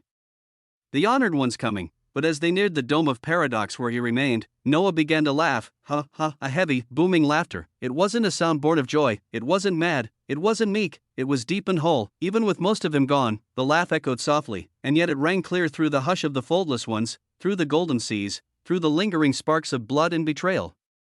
It was the sound of something beyond defiance. Noah's fractured chest rose slightly with each breath as his head tilted toward the sky space, his eyes crinkling at the edges with something close to wonder. Or perhaps rage wrapped in silence. You're all correct, he said. His voice wasn't loud, but it carried across quintessentially. The golden sea listened. The hungry eyes leaned closer. Existence, he whispered, is unfair. The words floated magisterially. He turned slowly, the remains of his body unmoving save for his head, now angled to stare straight through the crowd of living paradoxes, especially Daviticus. But existence doesn't discriminate in its unfairness, he murmured. It may be unfair to me today, but it can be just as unfair to you tomorrow. The silence afterward was sharp enough to cut halos in half. He didn't need to shout. He didn't need to curse. His words weighed more than power. Daviticus, unshaken, lifted a hand and waved it once, her expression amused, tinged with pity. A shame it had to play out this way, she said, tone laced with cruel elegance. But you were never going to be the center of anything. Not in the eyes of the paradoxes. You are no chosen who is going to be groomed into a pinnacle figure. Such a thing would have taken too long. You're no messiah. You're a well filled with waters of possibilities, and will drink deep. Her gaze flicked toward the honored living golden paradox and the others now drifting forward. Eventually coming to land on Moraine. You see it now, don't you, she said, her white flames undulating across Etheron's shoulders. The future doesn't lie in nurturing one child. It lies in many. Let him go. And with his blood, we'll grow into the glory we've long deserved. Noah met her stare with an unblinking calm. Even if you and all of your fellow honored ones devour every drop of my existence, he said, voice low and razor thin, you won't reach half of what I would have become. His words did not rage, but they rang out gloriously. Daviticus scoffed calmly, her head tilting. Now you're just speaking nonsense. Your pain has made you poetic, she shook her head. Let's not drag this out. You've seen what we're capable of. You can't move. You can't speak much longer. And with living paradoxical authority sealed across the goldfolds, you are powerless, she smiled then. It wasn't kind, so why not offer yourself to others with dignity, she asked. For your kind. For their salvation. That's something, isn't it? To die, with dignity, the words lingered. Noah repeated them slowly. With dignity, he nodded. Beside him, Moraine's form trembled, flaming golden paradoxes of cold rage carved trails down her face, burning into the sea of paradox beneath her. They did not know that he truly was not simply a paradox that does not produce inevitabilities. She had said she would protect him, she had believed she could, and now she could only kneel beside what was left of him as the dome flickered under pressure. As the honored ones advanced. As all the foldless ones around them began to drift closer, slow and silent like an eclipse in motion, Noah tilted his head once more, his cold gaze falling across them. The honored living golden paradox. The six that had surrounded Diviticus. The multitudes beyond them.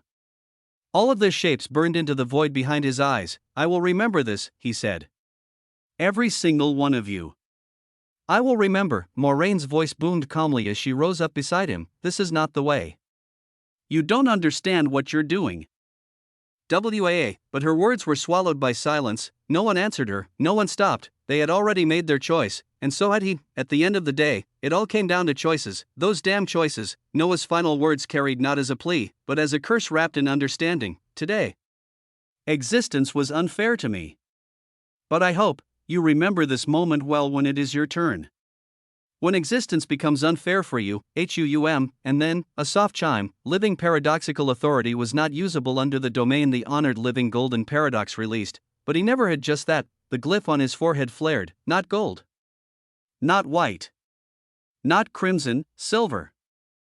A silver glow, faint at first, then blooming like a rising moon beneath the sea, living dimensional authority. It shimmered across the dome, across the golden sea, slipping through the silence like a fucking ghost. The honored ones halted mid-flight, Diviticus's brows furrowed. But it was too late. The area around Noah and Moraine began to fracture with purpose.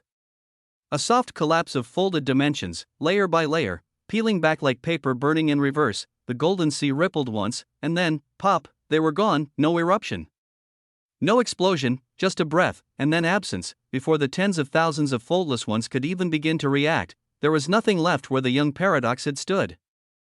Only a lingering echo of silver, still humming like a lullaby, and the flicker of choices, of causality, of consequence, and there would be consequences. Chapter 3877, The Living That Are Bound.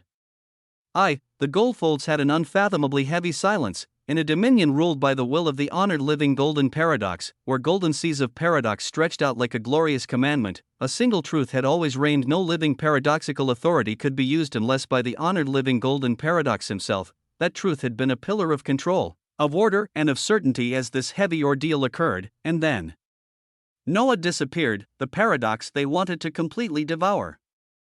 Disappeared, before the eyes of tens of thousands of foldless ones, before the gazes of honored ones who ruled regions of existence with a flick of their will. He vanished through a burst of silver light, an elegant unraveling of space and direction, the golden paradox sea collapsing around him as if its structure meant nothing. The stillness that followed was not calm. Boom, it didn't erupt from any one place. It bloomed in every mind at once, the roaring, collective realization of something they could not yet name. The very air shimmered as voices burst out like cracking glass. He vanished. That was another authority. The gold sea roiled violently, waves of thick light smashing against each other in erratic ripples. Beings who had lived for endless ages, who had studied the weavings of living authority with near religious rigor, now stared at the impossible with eyes that refused to blink. And then honored Diviticus roared coldly. That was living dimensional authority, she bellowed, her white flames dancing wildly around her frame, the scorch of them making even nearby honored ones tense. He can utilize living dimensional authority. The words tore through the sea like lightning. The foldless ones recoiled, some shaking their heads in disbelief, others muttering in shock. No one questioned whether Noah was a paradox. That had been proven long ago. They felt it. Diviticus also just ate a major part of him. So she knew it, but a paradox who could wield another living existential authority. How could such a thing exist? How could someone do what should be impossible? Even honored gold, stalwart as ever, wore a face painted in grave realization. All golden paradoxes under my command, his voice boomed out like a mountain's heartbeat, are to set off at once. Track them. Moraine, and the existential anomaly. That final word echoed with weight. An anomaly, not a title. A declaration, because what else could he be? The moment the command resounded, boom, the golden sea cracked. It dried, as if drained by some glorious hand. It folded into itself in great sheets, splitting like thin parchment. The light dimmed, the pressure lifted. Then, every single foldless one in this area, every single living paradox that was not an honored one, froze. No screams. No shouts. No movement. V.el.com, stillness, their minds and weavings arrested mid-thought, held in a time-woven stasis that spared no one, and then, a throne descended from above. It was composed entirely of miniaturized transcendent wheels of existence, each spinning with untraceable speed, each emitting a different song of existence. It hovered in the air above the now stilled sea, carried by nothing, owned by none. Seated atop it was a man, tyrannical. Regal majesty emanated from his skin. His posture, his breath. His black hair shimmered with gold, his face smooth and unreadable, carved from restraint.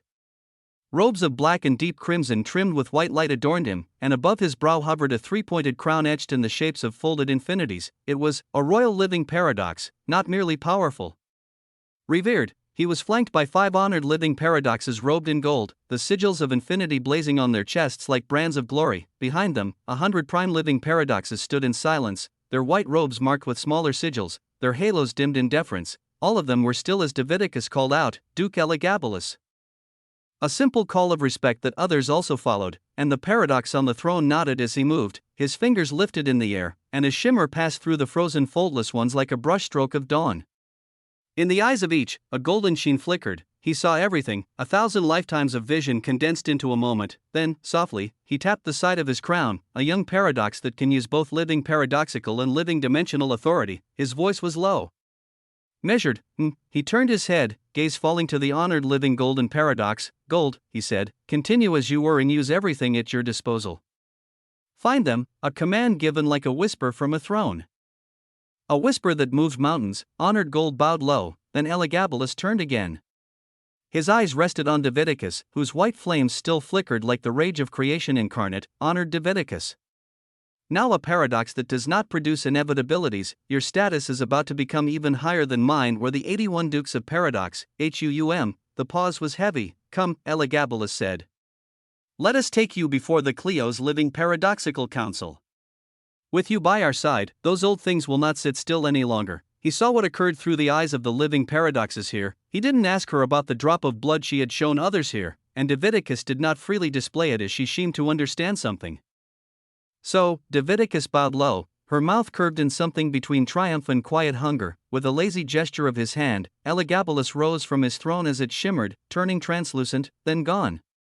In an instant, his retinue of honored and prime living paradoxes, and Diviticus disappeared. Silence returned, and then, the foldless ones blinked, unaware of their frozen state moments before. The whispers returned. Confused. Shocked, but then, another boom of authority echoed out. The honored living golden paradox released a pulse of gold that shook the sky space once more, commanding silence. Arizarak, he called out, his voice like the tolling of a bell. The glorious figure who had stood frozen beside Etheron now stepped forward. The light on his face was grim. He thought of Moraine. The glorious Moraine. But now, there's an anomaly to find, Honored Gold said.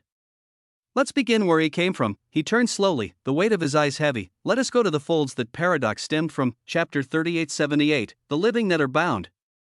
2. Across the weavings of existence, within the null vein gravewake folds, boom, living dimensional authority detonated in absolute silence. It was an elegant annihilation of causality itself. The fractured corpse of a dead wheel of existence quaked as authority more ancient than time swept across it. Paradoxical gold followed, a blaze of contradicting frequencies. Folded and twisted until they radiated something both glorious and unspoken. Together, the silver and the gold painted a weaving of power that did not belong in this desolate region, and then, 2 figures emerged, one, impossibly still. The other, impossibly shocked. Moraine, her body cleaved from the waist down, floated amidst the ruin like a sovereign cast from royal paradox. Her long white gold hair flowed without wind, her eyes twin golden stars flaring beneath her brow. Cracks laced her skin, yet nothing about her presence seemed weakened. Authority clung to her like a loyal hound, and in her arms, Ozymandias, or what was left of him, a portion of his head, his upper chest, those remained. Everything else had been reduced to raw echoes. He opened his eyes. There was no panic within them, only the silent weight of someone who had already decided what came next. Moraine's eyes flared as she looked down upon him. Her voice was quiet. Too quiet, living dimensional authority, she whispered, the syllables trembling. That was living dimensional authority. Noah looked up at her, not hurried. Not moved by urgency or spectacle, only deliberate. There is no time, he said, voice a low current wrapped in certainty. You have this span of an instant. The way he said it, this span of an instant, as if time bowed to him, not the other way around. His gaze met hers. Unshaken. Quintessential, you've walked beside me this far. Protected me when it served no gain to do so. Moraine said nothing. She listened. A true paradox did not interrupt the unfolding of inevitability. Noah's voice did not waver. I mean to save you, he said, but I also require my own assurances. A slight shift. His words were calm and absolute. Accept me. And I will show you what those dogs in the goldfolds just turned away from with their snouts in the air. You have now this single moment to decide, a single moment, a single instant. After he said this, he moved. His forehead came to rest against hers, not a movement of affection, an initiation. He activated the same ability he once used on Sigrid, the binding force of an early creature. One meant to tether living existences to himself, but where Sigrid had been fragmented and lost, Moraine was whole, even damaged. Her power was vast, a cathedral of flame and knowledge. A storm of living contradiction. The kind of being that did not submit. His aura pressed into her, and like a thread of silk trying to wrap around a mountain, it faltered, small. Honest. Entirely insufficient, unless the mountain leaned down, unless the storm allowed it. Moraine did not rush, because this single instant stretched long within her. She thought of the honored ones, of the council, of Davidicus, of betrayal wrapped in white fire and honeyed tones. She thought of how power turned loyalty into hunger. Of how easily the foldless ones had shifted with want. With need. With entitlement, and then, she thought of him, Noah. Ozymandias, this anomaly. His words. His actions. Why she truly believed he was the answer and what Davidicus had done was wrong, she had to decide, and so, she did. She folded herself down. Compressed her essence. Let her glory become rapable. She allowed it. She chose. Boom, a rupture exploded out from the dying wheel, carrying with it a shockwave of paradoxical complexity. It tore through the gravewake folds with impossible pressure, searing through layers of silence and ruin. Prompts burned into Noah's vision. You have successfully bound a second living existence under your banner as an early creature. You have successfully bound a living paradox. Living paradoxes may now be born within the festival of existence and the early veiled shore. His gaze flickered, silver light sparking from the hollow of his forehead. Moraine exhaled slowly. Her body trembled beneath the sheer exposure to an early creature's resonance closer than she'd ever been. Even she, with her eons of sovereignty, had to brace herself. Noah's voice was quiet again. It simply pressed downward with finality. You are mine now, WAA. Moraine's head did not bow. But her weavings flickered once in acknowledgement, and then, both of them vanished. A nanosecond later, the gravewake folds rumbled again. A ripple of white and blue bloomed. From it emerged a massive form, a 9-headed turtle, its carapace glistening with living origin authority that poured off its heads in controlled, solemn swells. Around it, the gravewake dimmed. Its many eyes were somber. They focused on the residue of silver and gold that lingered like fading starlight. Moments later, Altheian and Shannara arrived with other living origins, each cloaked in silent power, each face cast in veils of caution and shock. Altheian's voice came low and steady. This aura belonged to a living paradox. He paused, one that is approaching honored tier. He turned to the others. Why did they come here? Why did they vanish? There were no answers, only the frantic spreading of their weavings, an effort to trace a path that no longer existed. They would not find it, they never could. The veiled shore trembled as a new existence arrived above its radiant sands from a light of living dimensional authority. Moraine, the sands shifted beneath her. Her torso floated upright, flames cascading from her exposed abdomen like a burning veil. Her eyes opened wide. She had barely acclimated when a hurricane of living paradoxical authority bloomed around her, many magnitudes beyond the Dyson singularity. Boundless authority flooded into her as she rapidly healed, her feet slowly landing to touch the vibrant sand below her. She stood, battered and magnificent, absorbing the storm as if she had always belonged to it, and as her eyes rose until they found him, Noah, not the Ozymandias half-dead in the folds, but the one who had always been here. His main body stood on the clear sands, shirtless, upper body etched with glowing white gold waves of light that pulsed with life. His obsidian pants shimmered with brilliance, his expression unreadable, but his eyes were seeing a rise of prompts. An extremely complex lifeform has entered the early veiled shore. The probability of rare and unique early living marine lifeforms manifesting has increased. Warning: population limit of the early veiled shore exceeded. To stabilize equilibrium, progressive waves of early living marine lifeforms will be drawn until the limit is restored. Chapter 3879, The Living That Are Bound. 3. The shoreline was quiet, but not for too long as a low hum began. The early veiled shore shimmered with a newborn tension. The air was impossibly crisp, layered with the weavings of possibility. Across from him, the form of Moiraine stabilized. Her fractured essence mended rapidly as golden weavings sewed together bone and sinew, muscle and flame. She stood now, no longer a being of damage, but of majesty restored. The restoration of her lower body didn't shake her. What did, was her surroundings, and even more than that. The words that proceeded to flash right before her eyes: "You have arrived in the early veiled shore of a consecrated early creature. Your complexity and purity are rising rapidly." Her eyes widened, but not with confusion. Not even with awe, recognition. Early creature. Early veiled shore. The words boomed and collapsed many things she thought of. Early creature, this meant. Oh, now it made sense. It all made sense. His aura. His blood. That intoxicating pull beneath his skin, the ability to wield more than one living existential authority. He wasn't a paradox made to defy tradition, he was a creature that could control paradox. Moiraine looked up at him slowly. And in her eyes, something changed. Noah watched this process play out in motion. He had always known that eyes were the first liars and the last truth-tellers. Through them, people concealed, and yet they always revealed. A glance carried possibility. A stare carried motive. Eyes never stayed the same over time, and now, her eyes were different. Before, they looked at him with purpose. Not compassion. Not control. Just purpose. She saw him as something valuable. As a possibility for the loom, for eventually attaining her goal of standing before the living paradox. But now he saw fear, reverence, truly. In someone far more powerful than him, he saw reverence and fear. A foreignness that distanced her from him more than space ever could. He didn't want that. He didn't need worship, he needed understanding. Yet still, she walked forward. Moiraine's steps were slow as she dropped to one knee. Her head bowed, the air did not shift. She did. "I greet Sir Early Creature for the first time truly." Stop. Noah's voice was level and clear. She froze instantly, his hand lifted lightly in the air. "You don't need to kneel." Behind him, the others turned at the shift in tone. Amelia Osmond and Adelaide, Henry, gazing towards his father with wide eyes. Further back, ruination, shimmering with ruinous glory. The Infiniverse, silent and elegant.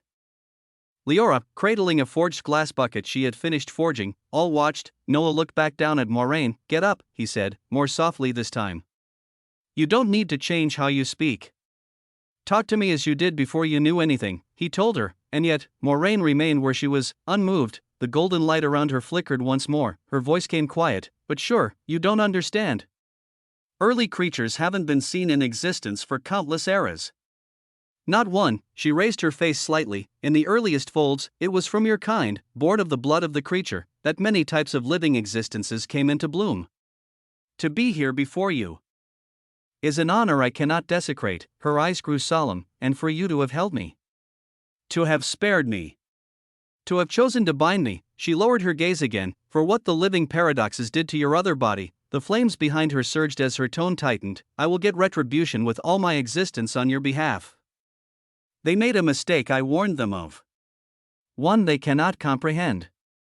And if they knew, if they understood even a fraction of what you were, freenovelbin.com." She thought of all that could have been. An early creature had actually come to their folds, to the living paradoxes, and they actually made an enemy out of him. What a colossal fuck up that was.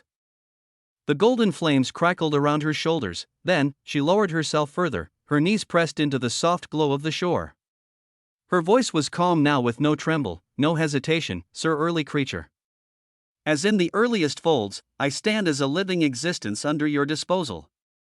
Tell me to act, and I will act. Tell me to kill, and I will kill.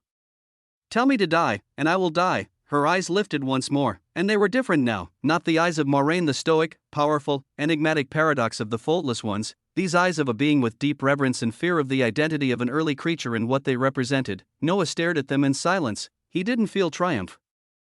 He felt loss. He sighed long and heavy, letting the breath pull through his chest, and even more he could reply. The early sacred waters of the budding shore trembled, they pulsed with layered resonance. A wave of early living marine lifeforms have risen to rectify the population. A moment later, from the heart of the glow, forms emerged, early living marine life forms. 11. The first 10, glorious and translucent, carried the basic early living existential glyph of water etched into their flesh. Their scales shimmered with aquatic luster, their bodies sleek and precise, but the 11th, it emerged last, floating without ripples, its gaze level. Its body was serpentine eel, endless, like a ribbon of liquid diamond. Upon its head burned the refined early living existential glyph of water, far more intricate than the others. 6 additional basic glyphs pulsed along its body: name, Virilith, the abyssal spring monarch; type, early living marine life form; authority type, living water; refined early living existential glyph, water, 1, basic glyphs, water, 6. Tower of origin, living water. Tower of origin, rower, its heavy bellow echoed. Their intent was clear: correct the population, kill. Noah stared at them. A minute ago, the appearance of a single one would have forced retreat. A few minutes more, and they'd have devastated everything here, but now, he watched the sky ripple above them as the sea trembled. He closed his eyes briefly and thought of loss. Loss had its place in existence. It opened the door, it tore the ceiling, it created space. Sometimes, he thought, loss was the only way to build again. Not as you were before, but as something entirely new. From broken towers, from stolen blood, he had gained something Moiraine, and now, he looked at the undulating waves beyond, where more lifeforms stirred. He didn't flinch, he didn't even look again. Instead, he turned, walking toward the others as he spoke calmly to the paradox still kneeling. Take care of the marine lifeforms that will keep coming. He didn't look back. Kill them, but keep their bodies intact. The instant the command left his lips, boom, the aura of a terrifying foldless one erupted in resonance. It rose like a spear of inevitability. The incoming marine lifeforms paused in their advance as their existence felt fear. Chapter 3880, The Living That Are Bound. For, rising marine lifeforms roared with valor and fear above the sacred waters while Noah entered a unique state of mind. The sands were warm beneath his feet, the early veiled shore breathed softly, the tide whispering secrets from an early era very few understood, and from within it, the mechanics stirred, the corrective function of this sacred domain pulsed quietly. Uninterested in morality or preference. The early veiled shore would not tolerate more than 25 presences, and so, as the prompt had echoed, the culling mechanism began. 11 presences. Blazing with compressed force. Marked by their basic glyphs of water. 1. Refined, even without sight, he could feel their intention. Corrective predators, they were here to cleanse. A soft wind blew across the sand, brushing his shoulder like a warning. But Noah did not move. He had already spoken, and when he gave a command, the world would adjust. Behind him, Moiraine moved, her wings tucked behind her, her form wrapped in white gold paradoxical light that burned against the horizon like a second sun. She rose from the sand with neither haste nor spectacle, just glorious paradoxical presence. Leora stepped back unconsciously, gripping her forged glass bucket tight. Henry narrowed his eyes. Even the emperor penguin, usually brash and boastful, tilted his head in wary awe. The early living marine lifeforms had their glyphs pulse with blue-white brilliance, refined and brutal. The refined glyph flared brightest, the air around it shaking as storms of existence would bloom from it, but Moiraine didn't flinch. The surges of pressure those condensed glyphic authorities attempted to coil around her, and they failed. Not one tendril of power made it past her skin. They could not wrap around her. Not because she blocked them, but because they were simply not allowed. She looked at them with shining eyes, she regarded them as if they were sacred. As if their birth, their aggression, their very existence was something she revered. Because to her, they came from this shore, and everything born of this shore of an early creature was to be handled delicately. It was a gift. Her hand rose slowly, a tap, no gesture of violence, just a touch, and with that, boom, 11 white gold boxes bloomed into existence, perfect squares, each side engraved with paradoxical script. They folded over the marine lifeforms in an instant. Then came nothing. The ocean stilled, the auras vanished, only the boxes remained. It took less than a second, and this was mainly because Moiraine glanced at them and took in their wonder. Noah turned at last, watching as Moiraine floated back down toward him. The boxes glided beside her, smooth and radiant. Her expression, as always, was poised. They are now within my, Schrodinger's boxes, she said softly. Until you open them, they exist in both states, alive and dead. The moment the box opens, the latter becomes truth. Noah nodded as a prompt bloomed before him. All early living marine lifeforms have been eliminated. In a near indeterminate amount of time, another wave will appear to correct the violation of the population of the early veiled shore. He read it. Dismissed it, It was good. The more that came, the more he would gain. His eyes drifted toward Moraine, who stood again at full height. Her halos shimmered behind her, her posture impeccable. Her gaze was still reverent. Still distant. A shame, he thought, he had not lost her, but the version of her who looked at him with mutual curiosity, that version had gone since she saw him as an early creature. He would see about returning their relationship to what it was before she knew of his distinction later, but for now, he looked past her, to the collection of faces that had gathered nearby. His son Henry, Kazuhiko, Barbados, Adelaide, the Emperor Penguin, and the many others who had arrived in these shores. He spoke quietly. This land is a place of complexity and purity, he said, his voice carried by the folds of mist. Resources will continue to rise from the waters. Moraine will take care of them. He looked at each of them.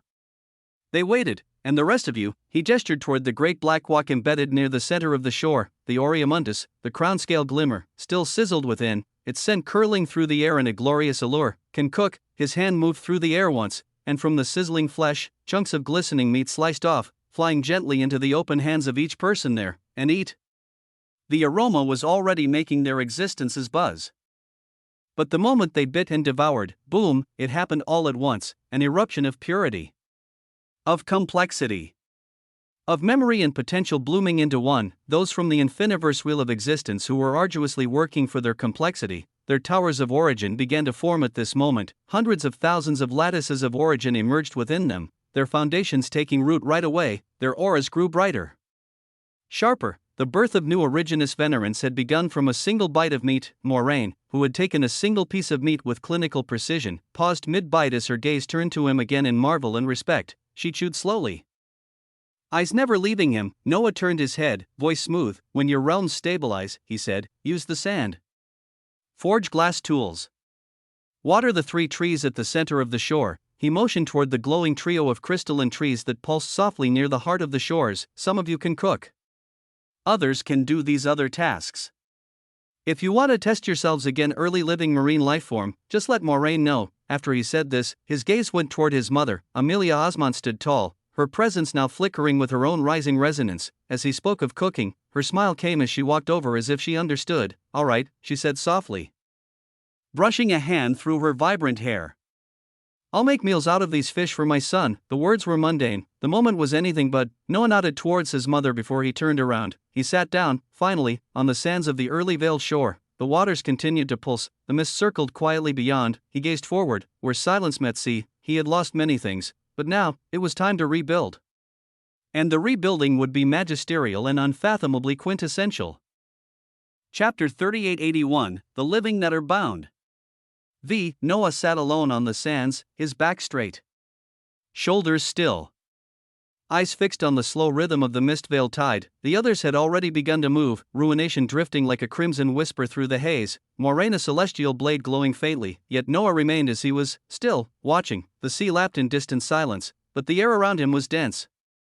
It carried the weight of loss, and beside that loss, the soft sound of a foldless one's stunned eyes. Moraine, she stared at Amelia Osmond with parted lips, her eyes wide.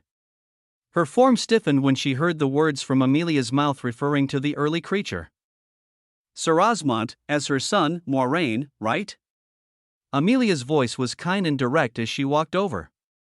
Where are you from? A casual question, as if she were merely a mother, meeting a woman her son had brought home, but Moraine wasn't casual. She lowered her head, white gold flames circling her shoulders as she bowed with respect. If you are the mother of the early creature, her voice was steady, then you are owed more respect than I can express. I was once a living golden paradox of the transcendent paradoxical folds, but now, I am nothing but the retainer of Sir Osmond. She raised her gaze with conviction. I serve his will. Amelia raised an eyebrow, then softly laughed. Sir Osmond? She looked at her son from the corner of her eye, shaking her head with exasperation. Just call him Noah. Or Osmond.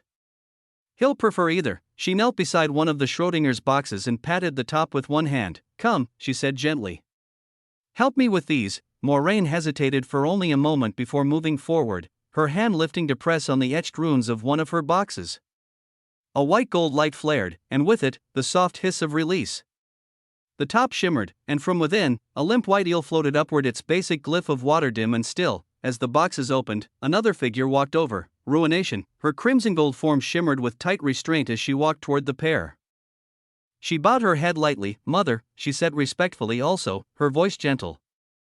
"May I?" Amelia glanced between them and gave a small nod. The moment permission was given, Ruination's aura surged, crimson gold threads blooming like a sunrise into the body of the dead marine creature. A prompt flashed before all present: the living origin, Ruination, has made a declaration of living existential proliferation targeting the corpse of the early living marine lifeform. The glyph on her forehead burned with light, matching the pulse of existence. Seconds passed. And then, there were two identical eels, hovering in quiet reverence above the sand, suspended in Ruination's grasp. "I will help you prepare them," she said quietly, offering the fish to Amelia with a nod. Amelia smiled and beckoned them toward the wok. Moraine watched this whole scene with shining eyes as she did not question why so many living origin were here. She had already seen Sir Osmond, THR early creature, utilize living dimensional authority, so why would living origin authority or living origins be a shock? Movement began all around at this moment. Others shaped sand into glass. Tools. Containers. Blades. They worked under the mist, guided by rhythm. Noah watched it all, expression calm. Then he closed his eyes and turned inward. He drifted down, far below the flicker of surface thoughts, into the core of his wheel. Into the heart of his being. There, the wreckage of what was once majestic lay in stillness. His towers of origin, some destroyed, some fractured, stood like ancient trees struck by quiet lightning. The infinite and origin towers of origin were reduced to gleaming rubble. Others leaned with splinters of half-built lattices, their integrity eaten by betrayal and blood. Half a drop of his blood, taken from him, gone, taken instead into Daviticus. Noah exhaled slowly, the weight deep in his chest quieting to something cold and reflective. He was not unfamiliar with loss, not unfamiliar with betrayal, but, is not failure the greatest sculptor? He did not smile. But the sharpness of his loss had dulled. Beneath it, a new shape was forming. Let them devour half a drop. He had many left, and failure was not the end, failure was the clay. His mind buzzed with possibilities as, "I will not rebuild what they took," he whispered into the darkness of his existence. "I will build what they cannot even conceive." His eyes opened, gleaming with quiet violence. He looked at the towers that had survived. Those that still stood proud within his wheel, and with one word, he ended the rest of them. Break. The command rippled outward with no anger. No regret. Just intention. The mythic living true signatures that upheld each surviving tower flared for a breath. And then shattered. Their pillars crumbled. Their light winked out. In moments, everything was rubble. A prompt shimmered in front of him: "You have destroyed all towers of origin budding from your wheel of existence." The wheel was silent now. Naked, except for the blood, he looked to its center. There, 80.5 drops of the blood of an early creature rotated in solemn orbit. Each drop pulsed with quiet potential, waiting. He raised his hand. One drop stirred. It floated outward toward the rubble of the infinite tower of origin. At his will, it released dull crimson tendrils that stretched into the ruins, wrapping them like vines returning to a dead forest. The stones shook. And from the rubble, they rose, figures, statues massive, humanoid, and magisterial. Their skin carved of cerulean glass, their faces marked by ancient halos, their limbs scribed in glyphs that shimmered with runic authority. From their backs unfurled wide wings, glass-veined and luminous, they knelt, and then raised their hands with utter glory. The rubble stirred, it floated, drawn upward as though by memory alone. Slowly, deliberately, it began to reform. And at its center, glowing with soft authority, the drop of blood, prompts flashed incessantly. The early sacred living eidolons have been formed from the shells of mythic living true signatures. The early sacred living eidolons of infinity are constructing the early sacred living infinity tower of Osmond centered around your blood of an early creature. The tower began to rise, but it was not like the others. This one felt inevitable. Rooted in his soul. Pulled from the very core of who he was, Osmond, not just a name, a path, a lineage. Chapter 3882, The Living That Are Bound. 6. More wonder bloomed before him. You have pioneered your own path like your predecessors. The distinction of an early creature resonates more clearly within you. The limitation of 81 drops of blood can now be exceeded. Once a tower of Osmond is completed, the heart of an early creature can begin to be formed. From this heart, more blood may bloom. Boom! Noah's breath steadied. He watched as the tower grew, its foundation now singing a tune none had heard before. A new melody, born not from triumph, but from the ashes of everything lost. the living wheel of existence spun as something new was born. Noah remained seated as if nothing within or around him had changed, his spine still straight, his shoulders still stilled, but within the heart of his wheel, existence moved. From the base of the infinite tower, other rubble stirred, blood flowed, his blood slowly, surely, across a sea of broken brilliance, each drop moving like a sentient current towards scattered shards of the past. Toward the remnants of other towers, they waited, and then, awakened, from the colorless remnants of the Tower of Quintessence, colorless fragments rose and circled a lone droplet of blood before. The early sacred living eidolons of quintessence have been formed from the shells of mythic living true signatures of quintessence. The early sacred living eidolons of quintessence are constructing the early sacred living quintessence tower of osmond centered around your blood of an early creature. A pulse of deep cerulean light answered, and another tower began to grow. From the broken foundation of the Tower of Paradox, murky black and gold marble flickered in recognition, and then, the early sacred living eidolons of Paradox have been formed from the shells of mythic living true signatures of Paradox. The early sacred living eidolons of Paradox are constructing the early sacred living Paradox Tower of Osmond centered around your blood of an early creature. The towers began to rise, each one, slowly, gradually. Progress of the formation of towers is slow and gradual due to lack of sufficient authority. Even if it was slow, they rose, as if compelled not just by strength, but by inevitability. His will shuddered with their growing weight. With structure, with engineering, with control, Noah's expression remained serene. This was not the sensation of dominance. This was deeper, sharper, like sliding into the bones of one's rightful place in a machine they themselves had built. The crafting of something perfectly tuned to his essence. As if every choice, every failure, every drop of blood lost had led to this, and still the prompts continued. Your atlas is unfathomably bright, your living wheel of existence begins its transformation under the light of a potent early creature. The early atlas of the folds is slowly being born. The wheel spun faster, its gears unseen. Its pulse steady. Noah felt complexity and purity rise by the hundreds of thousands with each breath. Not a surge. A quiet, deepening tide. The kind of change that whispered with magisterial glory, and change needed fuel. Without so much as opening his eyes, he lifted one hand. Half of the remaining crown-scale glimmer rose from the wok in a burst of golden steam, hovering before him like a sacred offering. He bit into it, his jaw worked methodically as his throat flexed with each swallow. His aura flared not brightly, but primally. Wisps of multicolored luminance swirled around his seated form, shifting with the age of something that had seen countless weavings of existence and still remained unchanged. The towers responded, the wheel responded, they spun faster, built stronger, every bite fueled evolution, and all the while, Noah remained composed. Present. Sovereign, his eyes were unfathomably bright as his heart buzzed with wonder at what was now blooming from destruction. But far from the early veiled shore, another Noah stirred. Within the living origin labyrinth near the veiled sunfolds, in an isolated domain built from silence and golden mists. Noah stood, his forehead pressed softly to Sigrid's, her dark and white strands of hair wrapping around his neck like silk vines refusing to let go. Her body trembled, her face tensed, and she whimpered. She had been like this since he began pouring his aura into her. Her tower of origin was flaring with light, branches upon branches lighting up like stars blooming in unison. Her runes moved on her skin as if breathing, and Noah simply rested a hand against her head. "You're okay," he whispered, voice soft. "You're okay now." He didn't know the pain she was feeling or why. But he had no desire to dissect it. Comfort cost him nothing, his aura continued to pour into her.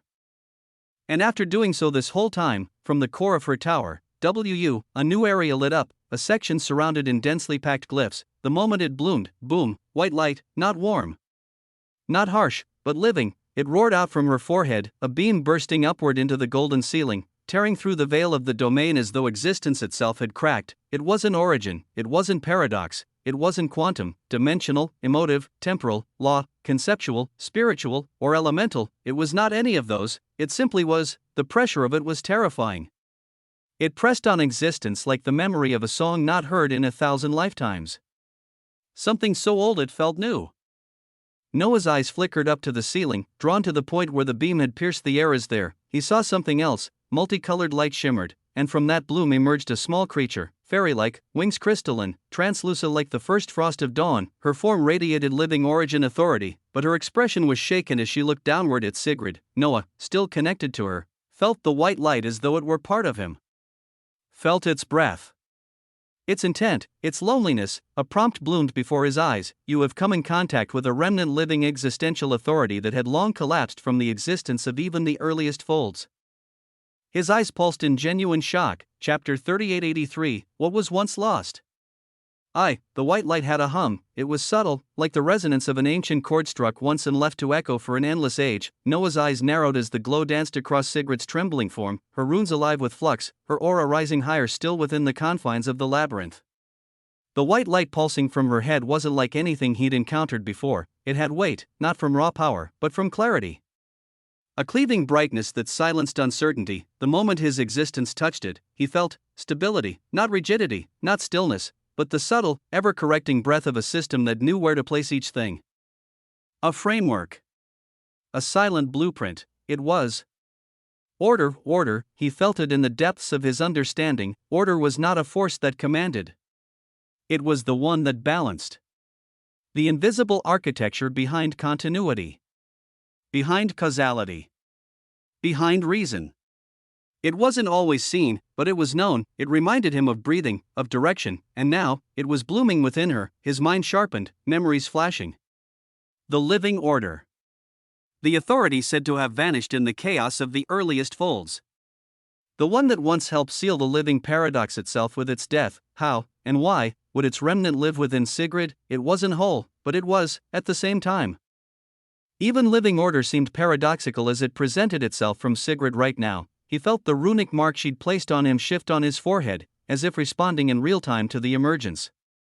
Light etched itself anew as a prompt unfurled before his sight. You have been granted the marker of the aid of the chosen. His brows slightly twitched. Him, an aid, he, who spun existence toward his own path. But there was no time to indulge the weight of such a thing. Sigrid's body jerked suddenly as she pulled back from him, her hand pressing against her chest, her breath ragged. Stop the inflow of your authority. Her voice cracked with panic. Noah immediately reined himself in. His aura silencing like a curtain being drawn, but her eyes were wide, not with fear of him but of something else. She tilted her head sharply in all directions and toward the ceiling where the white light still roared, and her face soon changed. A streak of realization crossed her face. The fairy. She saw the shocked labyrinth guider in the skies, hovering above, cloaked in multicolored brilliance, still stunned frozen in place by what she had witnessed. Sigrid's hand rose, white gold radiance burst forth, forming a colossal, translucent palm above. It reached without hesitation, plucking the fairy from the ceiling and dragging her downward in a streak of light. The pillar of authority severed instantly. The white glow vanished. The air calmed, and in her hand, the small fairy writhed, her wings fluttering like frightened petals. She looked utterly overwhelmed. Sigrid's voice cut through the silence. Have you already alerted your origin descendant? Her tone was sharp, urgent, terrified. The fairy whimpered. Then quickly dropped to her knees atop Sigrid's open palm. I'm sorry, miss. Boom. The ceiling split open with a scream of golden white. The blinding brilliance of living origin authority cascaded down in rivers of light. It came with a trumpet of celestial presence, so loud it made the very folds of space shiver. A living origin descended, Althean descended. A radiant being, his robes fluttering in a breeze that did not exist, his wings spread wide and woven from glinting white gold mist. A curved halo hovered behind his head, rotating slowly. His eyes, burning with reverence, locked onto Sigrid as if beholding the impossible. He hovered in the air, then descended with disbelief etched into every motion. Miss, is it truly you? He asked, his voice trembling. Your form, your bearing. How can you be here? Oh, the honored ones must be alerted, but Sigrid's face had grown cold. Her eyes dimmed. Her aura muted, her voice was frigid. No one is to be alerted, Her words were simple, but they struck with more power than any authority. Althean paused, and in that pause, Noah saw and gazed out. He saw the man who had once tried to erase his body from existence, the one who had aimed for Ozymandias and made deals with Thoron. It was this fucker that he currently looked at, but more than that, from the recent interactions, he saw the connections between living origins and Sigrid, that Sigrid was one of them in a terrifying sense, not loosely tied, but deeply rooted.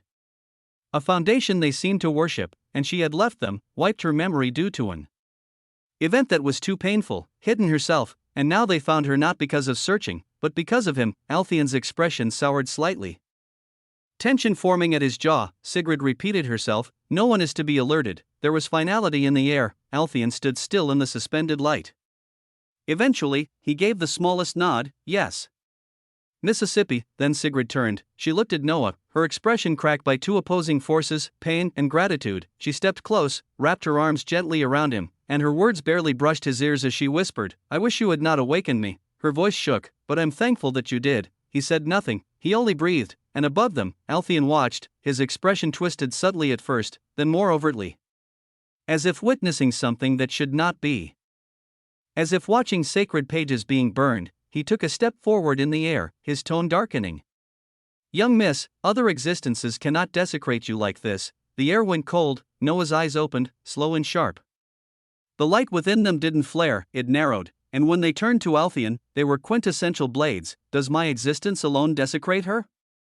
Noah asked, voice like polished obsidian. The living Origin's face twisted as wings and halos unfurled fully behind him, his authority swelling like a sea about to break. "A mere fold dweller," Althien said, his voice low, "who does not know the depth of existence, can die without ever knowing they have died. Do not think you are deserving of being near such majesty." Chapter 3884, What Was Once Lost. 2. The air shifted after the terrifying words of the living Origin, and Sigrid, she turned, her white gold robes whispering against the floor, and stared at him with eyes that carried no warmth. "If anything happens to this mere fold dweller." Her voice was calm. Too calm. "I will end my own beginning." Boom, the words hung in the air like a blade suspended above a beating heart, "and you will be responsible for the collapse of the prize of living origins." Althien paled. His golden glow dimmed. The sharp lines of pride carved across his expression cracked. "I." His jaw pulsed. Wings trembling. "I apologize." A silence followed. Uncomfortable and bitter, Sigrid raised a single hand. "Do not disturb us." White gold light poured from her fingers, forming a dome of sanctified brilliance that severed them from the rest of the domain. The light dimmed the moment it enclosed them, wrapping the pair in something quieter than silence. Noah remained still. He watched as her gaze fell to the rune above his head. She regarded it with a sadness he did not yet understand. "I've inadvertently marked you," she murmured. "For that, I apologize." He shook his head slowly, the motion smooth, devoid of conflict. "Sigrid," he said quietly, "are you all right?" Her eyes, once so powerful, once so veiled, wavered, and then, unexpectedly, she smiled. A curve of lips that carried sorrow more than mirth. "Tell me something." Her voice was softer now. "Are you a good entity? A good person?" Her question came without artifice. It was not a judgment. It was a need. A wish. Noah stared at her. The stillness of his soul did not break. "No," he answered, unblinking. "I am not a good person." Her eyes dimmed at such an answer, but he was not done. "I am also not a bad person," he continued. "I am simply myself." He spoke as if stating the weather. Noah Osmont. Quintessential. Sigrid's gaze held him for several seconds longer, as if searching him for something she could not name. When she finally exhaled, her breath trembled. "I want to say I've dragged you into something unfathomably messy," she said, voice tight, "but your presence, your being, is just as unusual. For you to awaken what I shattered, what I sealed." She looked down. Her fingers flexed as she shook her head. "To prepare you for what's to come," she whispered, "you must understand what came before." Her hand rose. Light bloomed in her palm, a small orb of radiant white brilliance hovered there, alive with weavings of power, each thread humming with sacred remembrance. A record, a grand one. Noah reached out and took it, the light slipping into him like water meeting stillness. And in his mind, a sea unfolded, white, endless, an ocean of living origin authority, pure and unwavering. Within this sea, there floated a woman, unfathomably beautiful. Her features bore the serenity of dawn. Her white robes clung like clouds around her form, her hair like a veil of sanctity flowing down her back. Around her, trees, massive, sacred white trees stretched across the sea like veins in the size of dozens of wheels. On their branches rested transcendent wheels of existence, turning slowly like clockwork made from purpose itself. She was not alone in this white sea. Tens of thousands of figures floated around her, each one radiating immense power, living origins. All of them watched her in silence. Their eyes were not cruel, but they were filled with something worse, purpose. The woman turned, frowning gently. She knew them all. They were her family. Her lineage. All born of the white living origin. Her roots, but something was wrong. Their eyes didn't see her, they saw what she would become. A man drifted forward, his form regal, his wings of light folded behind his back. "Daughter," he said, love and sorrow in equal measure on his face. "The catalyst has been found."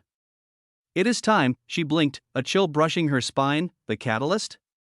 Her voice held caution. "The Royal Origins have been searching too aggressively.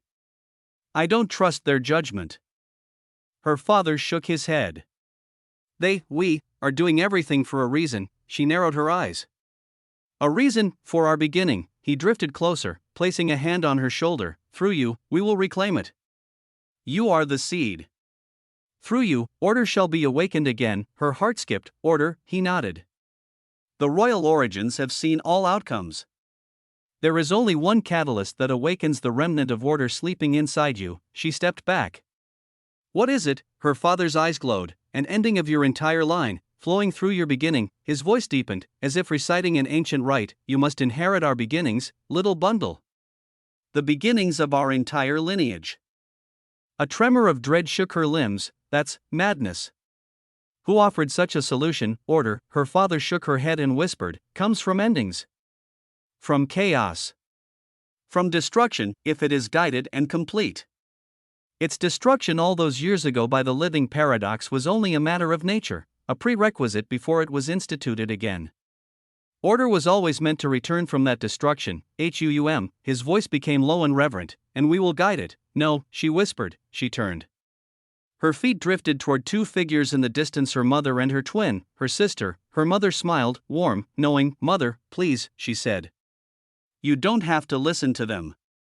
You don't belong to the Royal Origins." Her mother stepped forward and cupped her cheek. "No one controls us." "Then why?" Her mother's voice wavered. "We do it for you." "My bundle of purpose." The words tore something open inside her. Her father joined them. "We hope you don't resent us. Nor should you resent anyone else.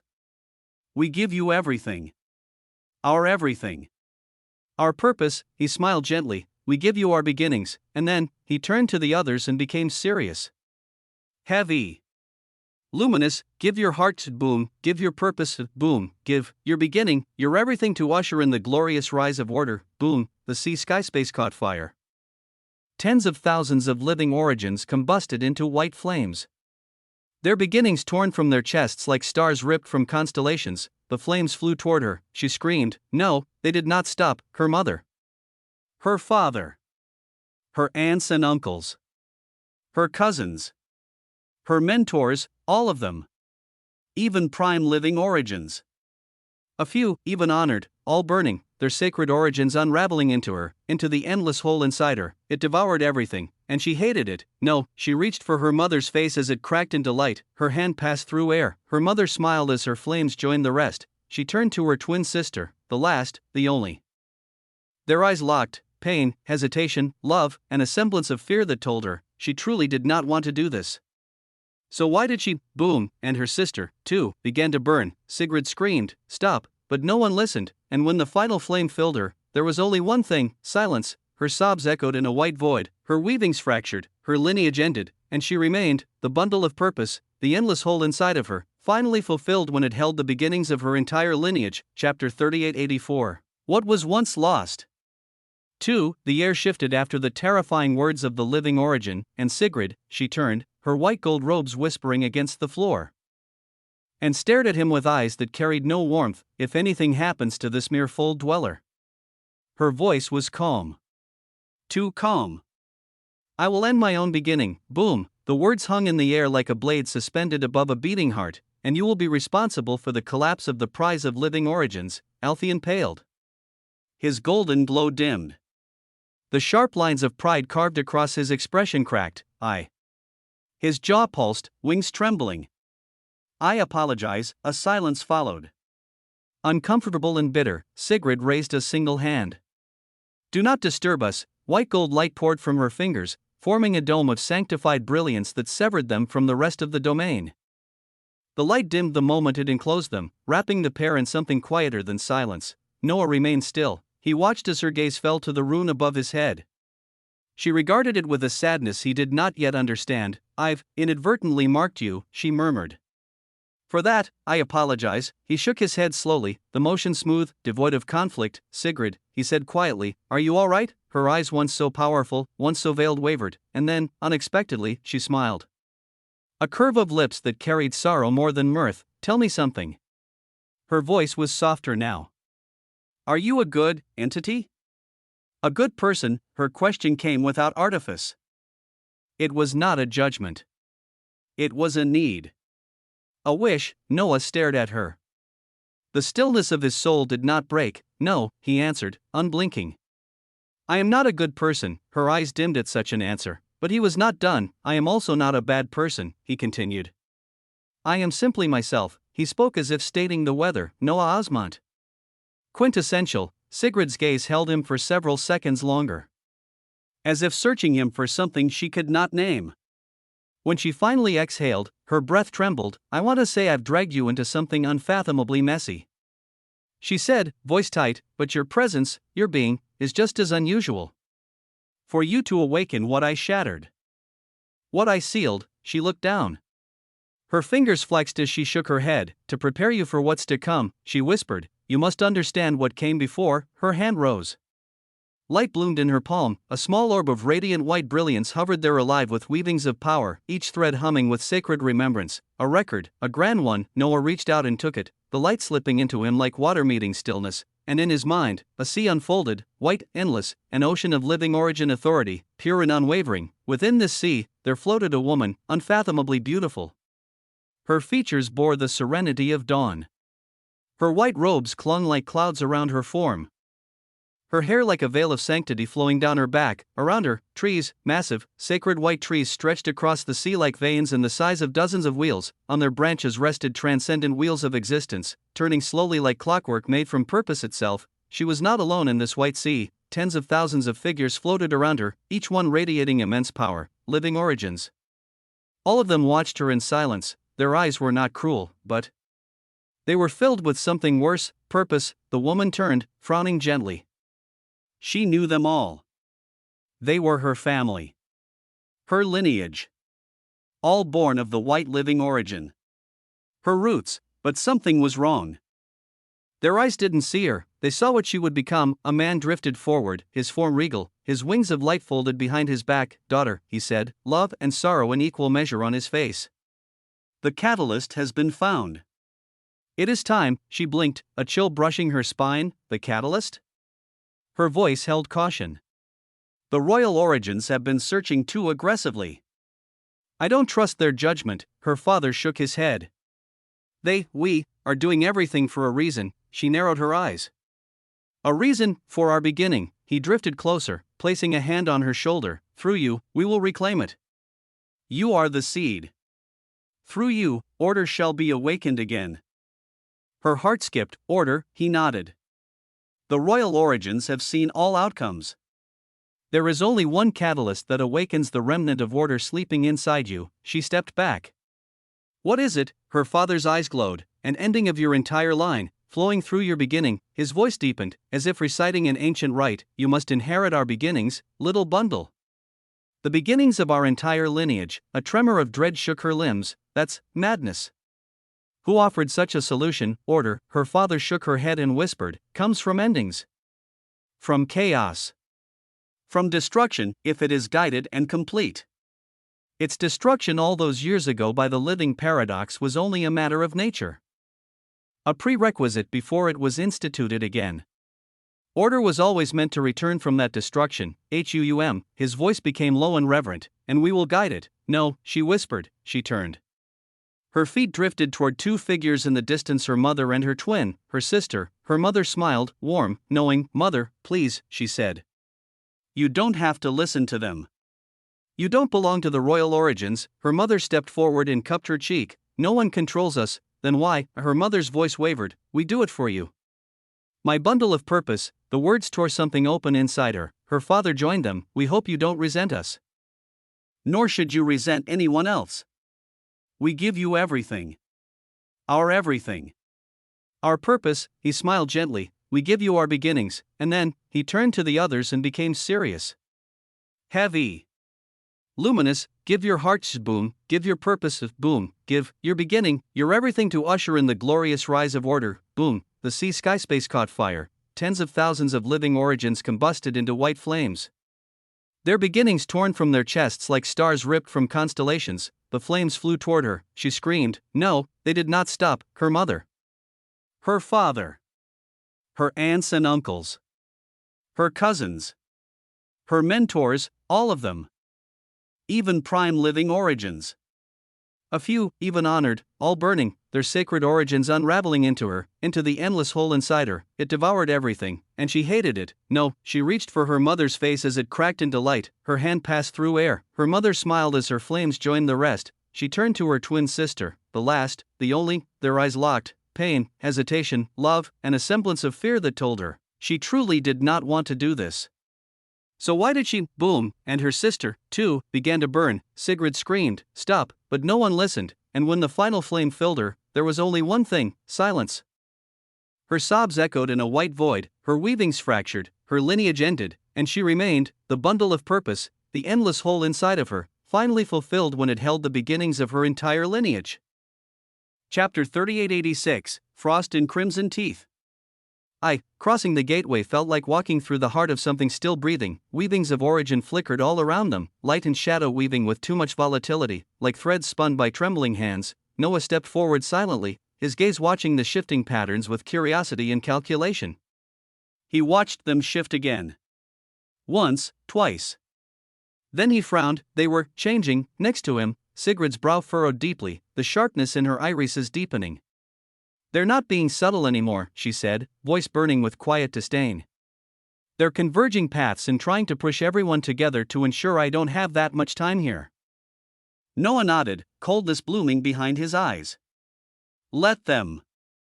It won't change too much. The words came as a whisper, but they felt heavy enough to ground even the most stubborn of forces, and then, the light around them broke. In the next moment, they were no longer within the thin corridors of the labyrinth. They stood at the heart of something vast, something immense, a dome. Tens of thousands of miles in diameter, sealed with translucent membranes of frozen white and origin light. It was cold, even for Primarchs. It would be cold. Snowstorms danced in the silence. Frost blanketed everything with stillness. Peaceful, at a glance. Suffocating, if one stared too long, for great trees of Yggdrasil, thick as mountains, emerged from the circular edges of the realm. Their roots coiled like ancient serpents beneath the glacial floor, and their trunks rose upward, spiraling inwards, meeting and tangling into one another at the center. Their leaves shimmered in hues of white and gold, dropping light that clung to the wind like slow-falling embers. Thousands of golems hovered across the cold sky space.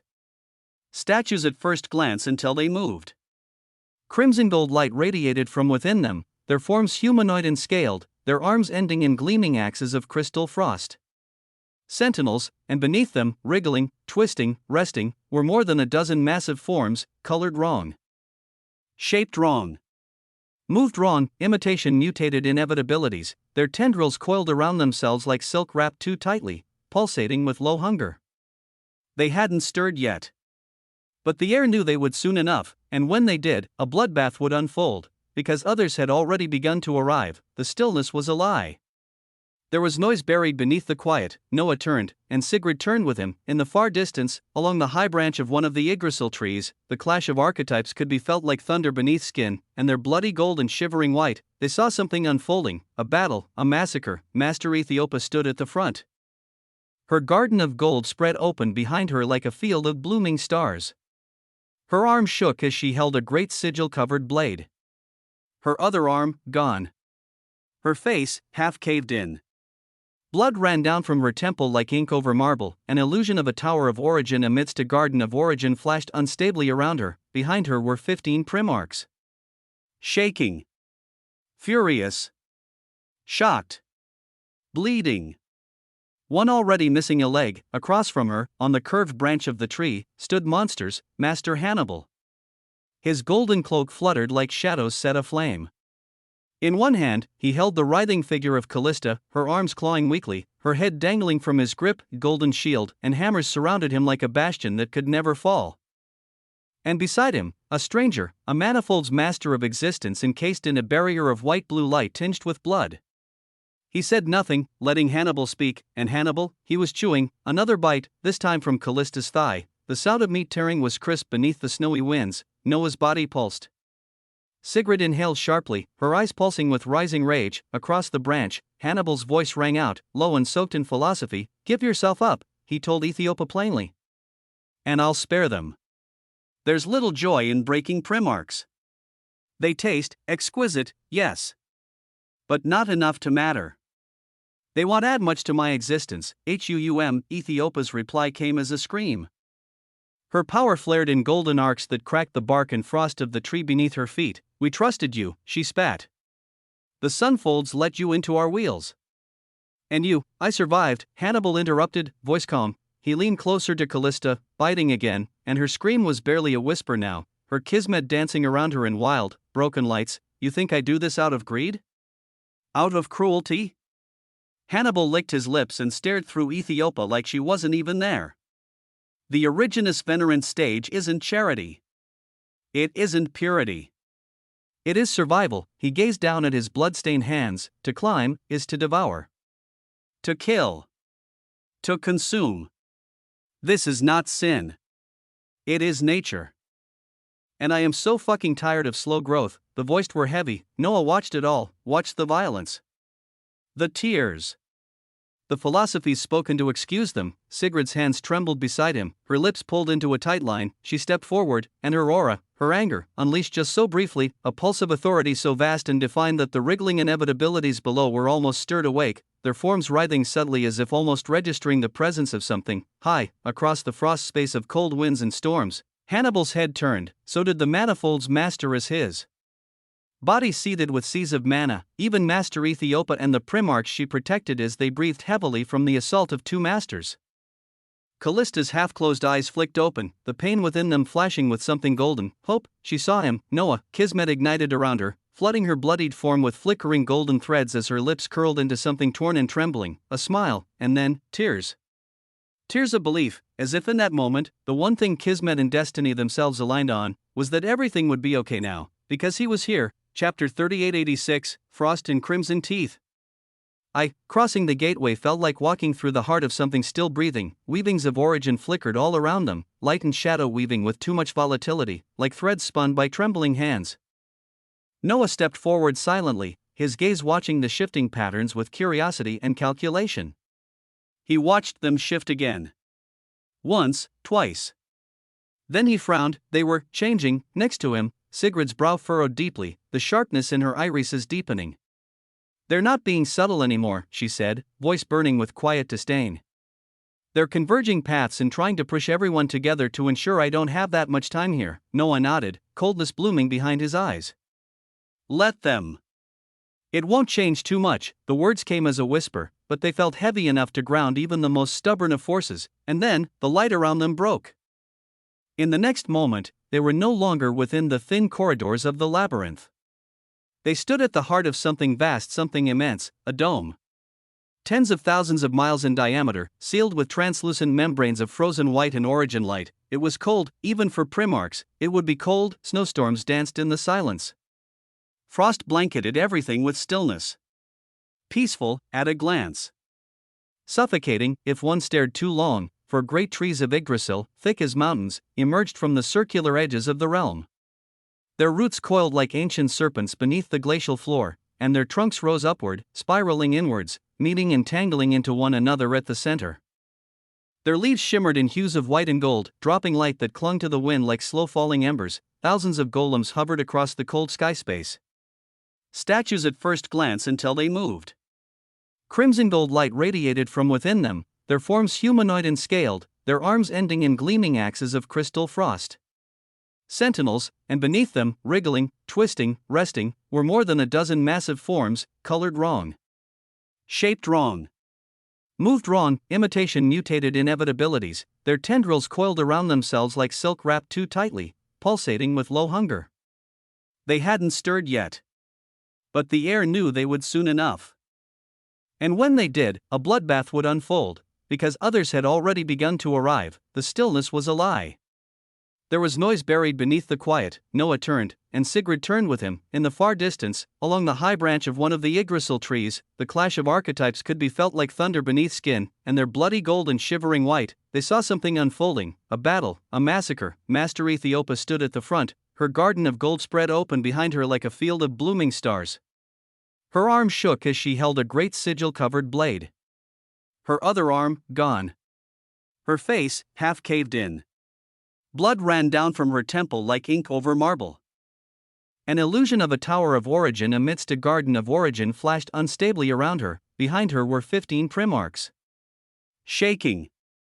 Furious. Shocked. Bleeding. One already missing a leg. Across from her, on the curved branch of the tree, stood monsters, Master Hannibal.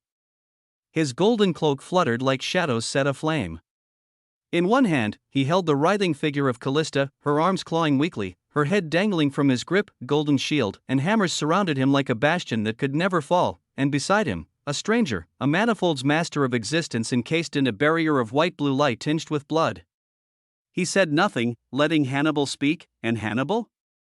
He was chewing, another bite, this time from Callista's thigh. The sound of meat tearing was crisp beneath the snowy winds. Noah's body pulsed. Sigrid inhaled sharply, her eyes pulsing with rising rage. Across the branch, Hannibal's voice rang out, low and soaked in philosophy. Give yourself up, he told Ethiopia plainly. And I'll spare them. There's little joy in breaking primarchs. They taste exquisite, yes. But not enough to matter. They won't add much to my existence. Ethiopia's reply came as a scream. Her power flared in golden arcs that cracked the bark and frost of the tree beneath her feet. We trusted you, she spat. The sunfolds let you into our wheels. And you. I survived, Hannibal interrupted, voice calm. He leaned closer to Callista, biting again, and her scream was barely a whisper now, her kismet dancing around her in wild, broken lights. You think I do this out of greed? Out of cruelty? Hannibal licked his lips and stared through Ethiopia like she wasn't even there. The Origenus Venerans stage isn't charity. It isn't purity. It is survival. He gazed down at his blood-stained hands. To climb is to devour. To kill. To consume. This is not sin. It is nature. And I am so fucking tired of slow growth. The voices were heavy. Noah watched it all, watched the violence. The tears. The philosophies spoken to excuse them. Sigrid's hands trembled beside him, her lips pulled into a tight line. She stepped forward, and her aura, her anger, unleashed just so briefly, a pulse of authority so vast and defined that the wriggling inevitabilities below were almost stirred awake, their forms writhing subtly as if almost registering the presence of something. High, across the frost space of cold winds and storms, Hannibal's head turned.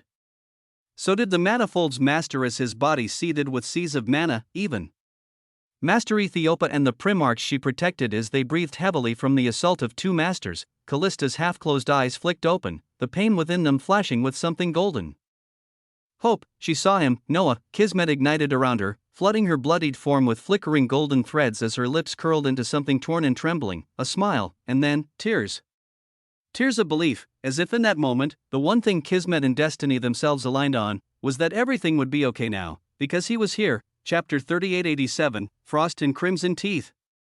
2. The air beneath the canopy of frost stilled. Above the broken branch carved from the Yggdrasil's spine, Master Hannibal tilted his head back and stared upward. The hunger in his gaze bled beyond predation as something deeper stirred in his eyes.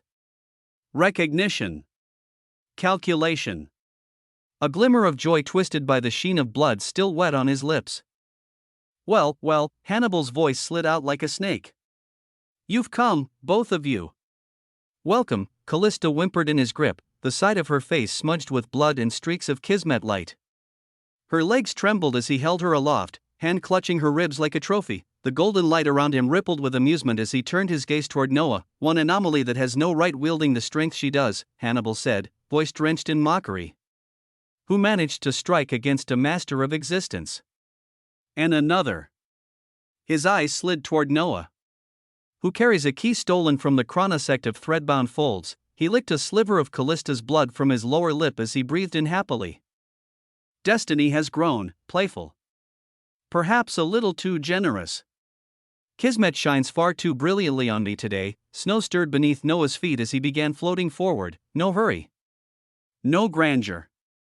Just the sound of the wind brushing over his shoulders, his robes rippling in the wake of frozen breath. Sigrid moved with him, her expression one of calm anger. From across the vast limb of the tree, Master Ethiopia bellowed out hoarsely. Her one good eye flared with alarm. You too. Leave. Find Master Shin and the other masters of the veiled sunfolds and bring help. Her voice cracked, desperation shredding her authority. But Noah didn't look her way, his gaze remained on the blood-slicked form of Callista. Her body hung limp, one arm twisted unnaturally, but her eyes met his again. Even through agony, she continued to look at him the same as she had a look of trust. Noah shook his head wryly as why did this girl trust him to save her when she still knew so little about him? But she was right. 1 second. He didn't shout, he didn't raise his authority, he simply spoke. I'm giving you 1 second, Noah said, his tone coated in frost, to let go of the girl in your hands. Huum. The silence that followed wasn't still, it was suffocating. All things paused, waiting to see what came next. 1 second, the words hovered in the air like the stillness before an avalanche. Impossible to ignore, Noah's voice threaded through the frost-laced winds and etched into the bones of every figure in that vast, frozen domain. Even the cold itself seemed to grow quieter, as if the landscape had held its breath and waited, almost as if asking what the hell was about to happen. Master Ethiopia's battered face twitched as her aura flickered, golden tendrils of power humming uncertainly. The Primarchs behind her, bloodied and weary, stood stock still. Only Callista smiled, a tremulous smile. One lined with blood and pain, but also relief, as if she knew after that 1 second, she would be free. Her eyes burned with kismet and resolve, even as Hannibal's cruel grip tightened over her. Far beyond the 4 colossal trees of Yggdrasil, the distant sky shimmered, auras, dozens and dozens of them, flickered across the white gold horizon like pricks of starlight on canvas. Fold dwellers. Some originous venerants. Most were Primarchs. They were being pulled here, drawn to the buzz of authority like moths to the final blaze. In the center of it all, Master Hannibal chuckled. A slow, arrogant chuckle, as his blood-slicked lips curved upward, teeth gleaming red. 1 second, he echoed, derision thick in his voice. Even if you gave me a day dash, boom, existence blinked, that was all. One breath. One flicker of time, and in the next instant, his entire form collapsed downward with an earth-rending crash. Boom, the sound reverberated like the existence itself had cracked open, the white trunk beneath his feet cratered as his limbs shattered. Hammers of crimson gold protection, barriers spun from his archetype, none of it remained, his body smashed against the Yggdrasil like a sack of bloodied pulp. Bones became jelly. Flesh flattened into grotesque shapes as his face spasmed and contorted, blood pouring from his ears and nostrils. The hand holding Callista was no more, gone, severed by a force that left no sound, no wind, no flash of light. Callista's form, frail and broken, drifted gently toward the approaching figures of Noah and Sigrid. Sigrid raised her palm, golden threads blooming from her fingertips. A soft ray of radiance wrapped around Callista's chest and spine, weaving itself through her ruined limbs as her body began to heal in a pulse of glorious warmth. Callista gasped with wonder and relief. Behind her, Master Hannibal quivered, his limbs twitched sporadically. His mind reeled, still trying to understand what had happened, because, what the fuck had just happened? The Manifold's master near him had already begun to retreat. Inch by careful inch, he floated backward through the frost-bitten realm, unwilling to draw attention. Eyes. So many eyes were currently on Noah, who now stepped forward, quiet and poised. I expected treachery, he said, calmly. But I didn't expect you to act this openly. His boots did not leave imprints on the frost. The snow curled away from his passage. There was no anger in his voice. No wrath. Just control, dominion. Noah tilted his head slightly as he gazed at the crumpled form of Hannibal, who was trying, with trembling limbs, to rise. Did you truly think that simply being an originous venerant made you untouchable in this labyrinth? Noah asked. That the mechanics here would protect you from consequence? A low shudder passed through Hannibal's body. Noah's forehead gleamed softly. The mark of a glyph pulsed with subtle light, the early living existential glyph of the protagonist, not a glyph born of a tower of origin. Not a glyph from a mere fold dweller or even a living existence. It was the authority of an early creature, and here, in the confines of this labyrinth, that authority, held tremendous weight that others could not imagine. Even if not a single tower of Osmond was yet complete, the foundation of what they would become sat like an invisible crown atop his existence. Paired with his 1001% resistance across all existential, Noah did not even need to utilize the archetype of the runic battle mage. Even stripped down, even as an echo of what he would be, he was still far above. Sigrid floated beside him in silence. Callista now clutched her chest, breathing with ragged relief as the golden light continued to heal her wounds. Noah's gaze turned, catching Callista's soft words as she looked up at him. Kismet told me my death wasn't yet here, she whispered. And I kept seeing your face. His brows rose. He turned to her only slightly, offering a faint nod as Master Ethiopa's injured form stood in stunned silence. The young unbound paradox was this powerful. Hannibal, whose entire frame was halfway twisted into a hunched posture, finally managed to raise his bloodied face and body barely to his knees. His jaw clicked. Are you? He rasped. More than an unbound young paradox. Now, boom, the pressure hit again, this time, not all at once. It came slowly, like a weight gradually increasing. Second by second, Hannibal dropped, his knees cracked against the frost, hands slammed onto the ground, the cold pierced through his skin and gnawed at his bones like thousands of unseen fangs. Noah stood above him, eyes steady, his presence like a pillar of twilight set into the havens. How many from the veiled sunfolds? Noah asked, voice low. Have you killed and devoured? Hannibal didn't answer, his teeth clenched. His jaw twitched. His pride was being forced into the snow. An Origenus Venerant, a master of existence, bowing under invisible pressure like an apprentice, he was a master, tried and true. He couldn't understand it. Had it not only been hours? Had this unbound creature not been a Primarch then? How rage boiled within his chest. Shame gnawed at his core, but none of it mattered. Crack, the frost beneath him shattered as his knees gave way further. His spine curled. His hands splayed across the frozen surface, and his aura sputtered uselessly as he found he would not gain anything from his garden. Wait. He growled, blood dripping from his lips. Noah let up, slightly, enough for him to breathe, to raise his head and stare through the red haze clouding his vision. Noah stepped closer, until his presence enveloped Hannibal like a shadow drawn by a titan. Again, he asked, his voice quiet, steady. How many? This time, Hannibal looked not at Noah, but at Ethiopia. There was no guilt in his eyes, his breath came in shallow gasps. Over the years, he said, voice heavy. Dozens of Primarchs. And his face buzzed as the words clawed from his throat. Master Tan, WAA, the frost hissed, the wind howled. Chapter 3889, repeat after me. 2. The master of the manifolds trembled beneath the frozen bark of a glacial Yggdrasil branch, the cold air of the domain wrapping around his form like chains of judgment. His lips were stained crimson. His pride was splintered and dangling, like the cracked mana runes floating around his battered form. I have the manifolds behind me. A tower master in our ranks with a terrifying progression in their tower of origin. WAA Taurus, the manifolds master, bared his teeth. The tower masters of the manifolds will hear of this. They will raise your beginning if you do this. Are they here? Noah asked. The cold question cut across his fury. A tower master, an extremely accomplished Origenus Venerant entity. But, were they here? Taurus faltered. No. Noah tilted his head slightly, a faint breath curling from his lips like drifting mist.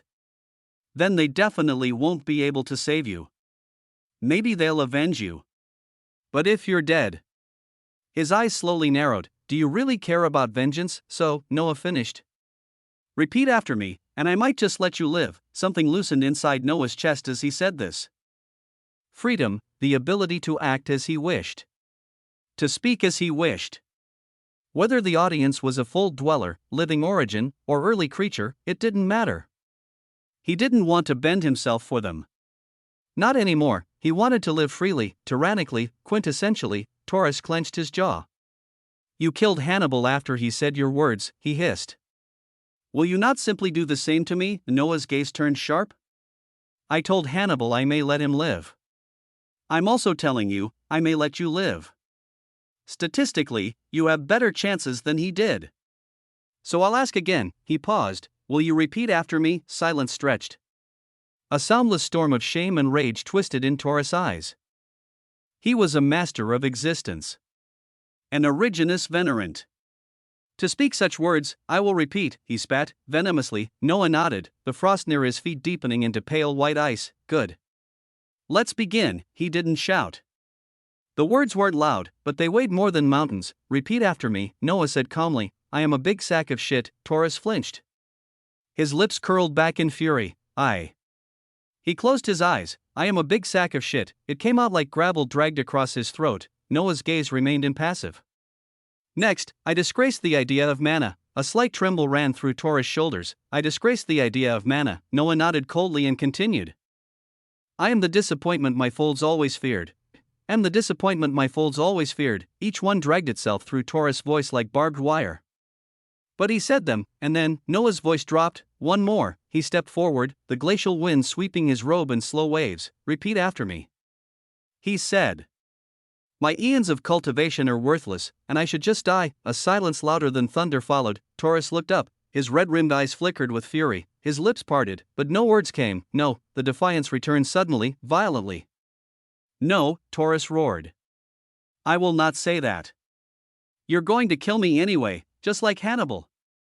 I am not saying that. Noah tilted his head gently. You won't repeat? I won't. You won't repeat? I fucking won't if it's you. Noah's eyes squinted sharply. Okay, there was no anger in his voice. Just finality. The glyph of the protagonist flared once more. Taurus didn't even have time to scream. His body twisted. Folded. Collapsed into itself like a page being turned. His screams were silent. His resistance meaningless, a single flash of purple gold, and he was gone. In his place, a treasure cache shimmered quietly. And then, that too, disappeared. Another master of existence, erased. A heavy silence fell over the glacial domain. Sigrid was calmly watching behind Noah. Callista and others of the veiled sunfolds were astonished as this was far too surreal. And at this time, fellow master of existence, a new voice rang out, strong but tempered. You cannot just go on killing like this. The air itself seemed to pause, as a figure stepped forward from the distance, flanked by 9 other glowing titans of power, white robes, embroidered with sigils of balance and retribution. Behind him, dozens of primarchs hovered solemnly. Existence, the voice continued, preaches harmony and law. If those two were in the wrong, they could have paid. Killing should be the last resort. Noah's eyes flicked upward and gazed at the origin of this voice, words quickly blooming to identify him, Master Ninoro: an originous venerant entity from the lesser lawfolds with approximately 134,666 complexity quotient and purity quotient, someone exceeding 10 million CQ and PQ. His gaze swept the space, and saw more of them now, not from the null vein gravewake folds, but from outside. Far outside, in another direction, there stood a being whose skin shimmered with crystalline brilliance, a lattice of light dancing around him. His name pulsed in Noah's vision, Master Lemurian of Geneva bright folds, his arms folded behind his back, and 12 golden circuits whirred like layered halos above his crown. In another direction, a woman hovered upon swirling flames, her eyes of sapphire and her body clad in robes of thunder. She carried a staff pulsing with every element known. Master Oravella of the radiant elemental folds. She gave Noah a glance both curious and cautious, and then, there was a tall being with feathers of white and violet, a bird-like mask covering his face. Ethereal energy billowed around him as if he were half-spirit. Masters Silver of the Spirifolds, each led their own parties. Each carried an air of ancient power and mystery. They affirmed easily that this labyrinth had gateways from other locations.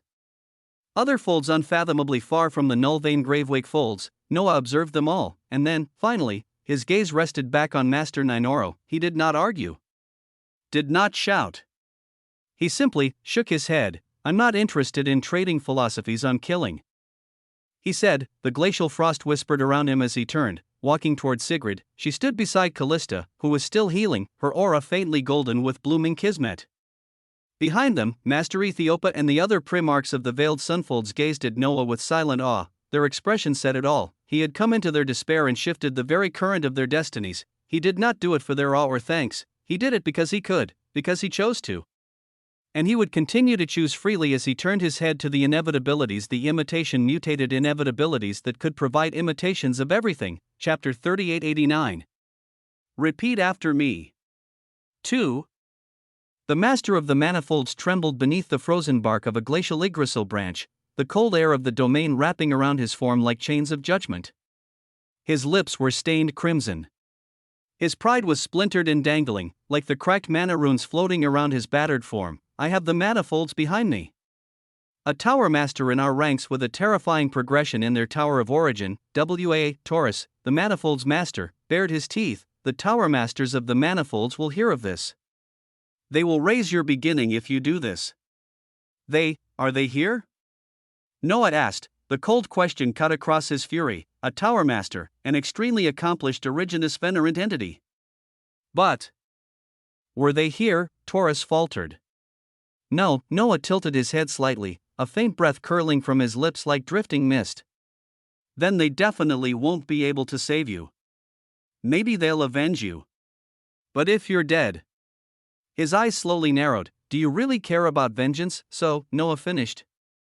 Repeat after me, and I might just let you live. Something loosened inside Noah's chest as he said this. Freedom, the ability to act as he wished. To speak as he wished. Whether the audience was a full dweller, living origin, or early creature, it didn't matter. He didn't want to bend himself for them. Not anymore. He wanted to live freely, tyrannically, quintessentially. Taurus clenched his jaw. You killed Hannibal after he said your words, he hissed.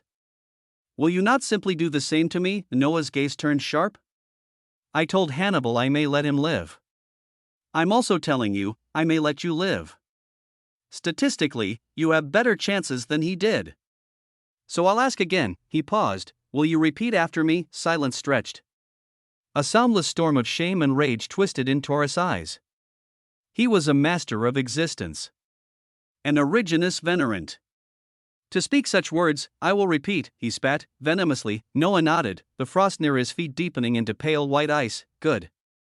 Let's begin. He didn't shout. The words weren't loud, but they weighed more than mountains. Repeat after me, Noah said calmly. I am a big sack of shit. Taurus flinched. His lips curled back in fury. He closed his eyes. I am a big sack of shit. It came out like gravel dragged across his throat. Noah's gaze remained impassive. Next, I disgraced the idea of mana. A slight tremble ran through Taurus' shoulders. I disgraced the idea of mana. Noah nodded coldly and continued. I am the disappointment my folds always feared. Am the disappointment my folds always feared. Each one dragged itself through Taurus' voice like barbed wire. But he said them, and then, Noah's voice dropped. One more. He stepped forward, the glacial wind sweeping his robe in slow waves. Repeat after me. He said.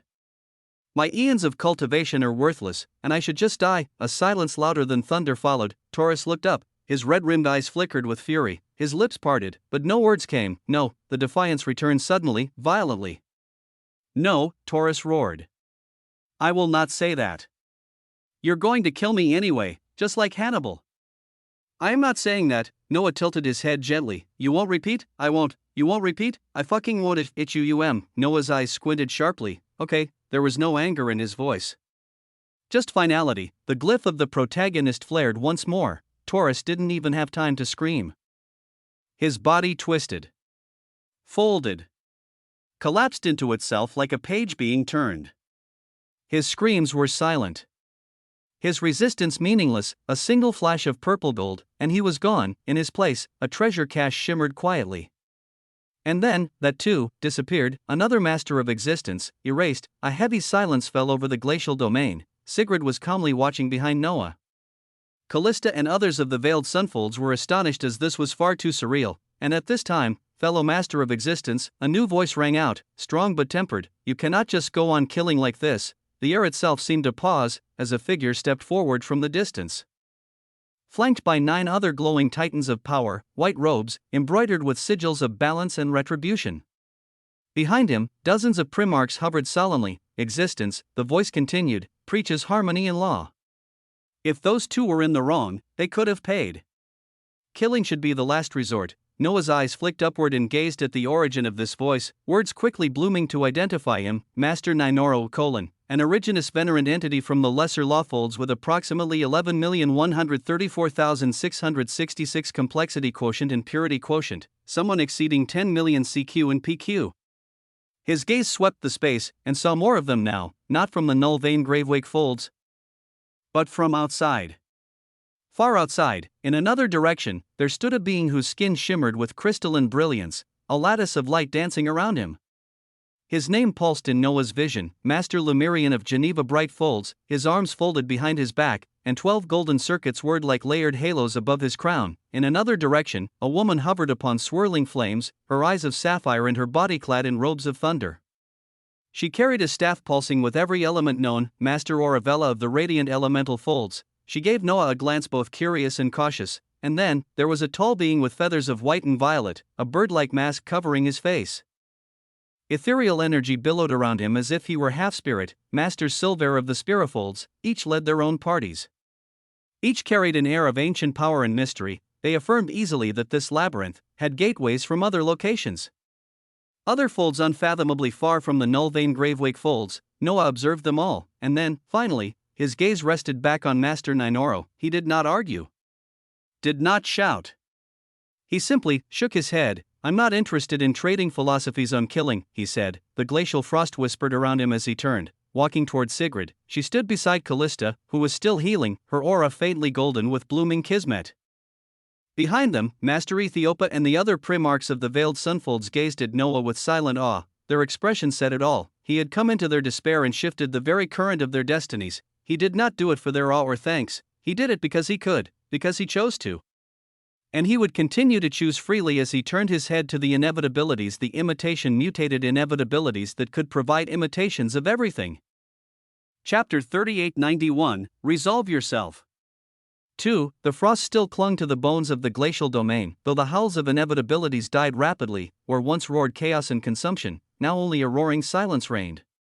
The wriggling masses, all of them, were burning.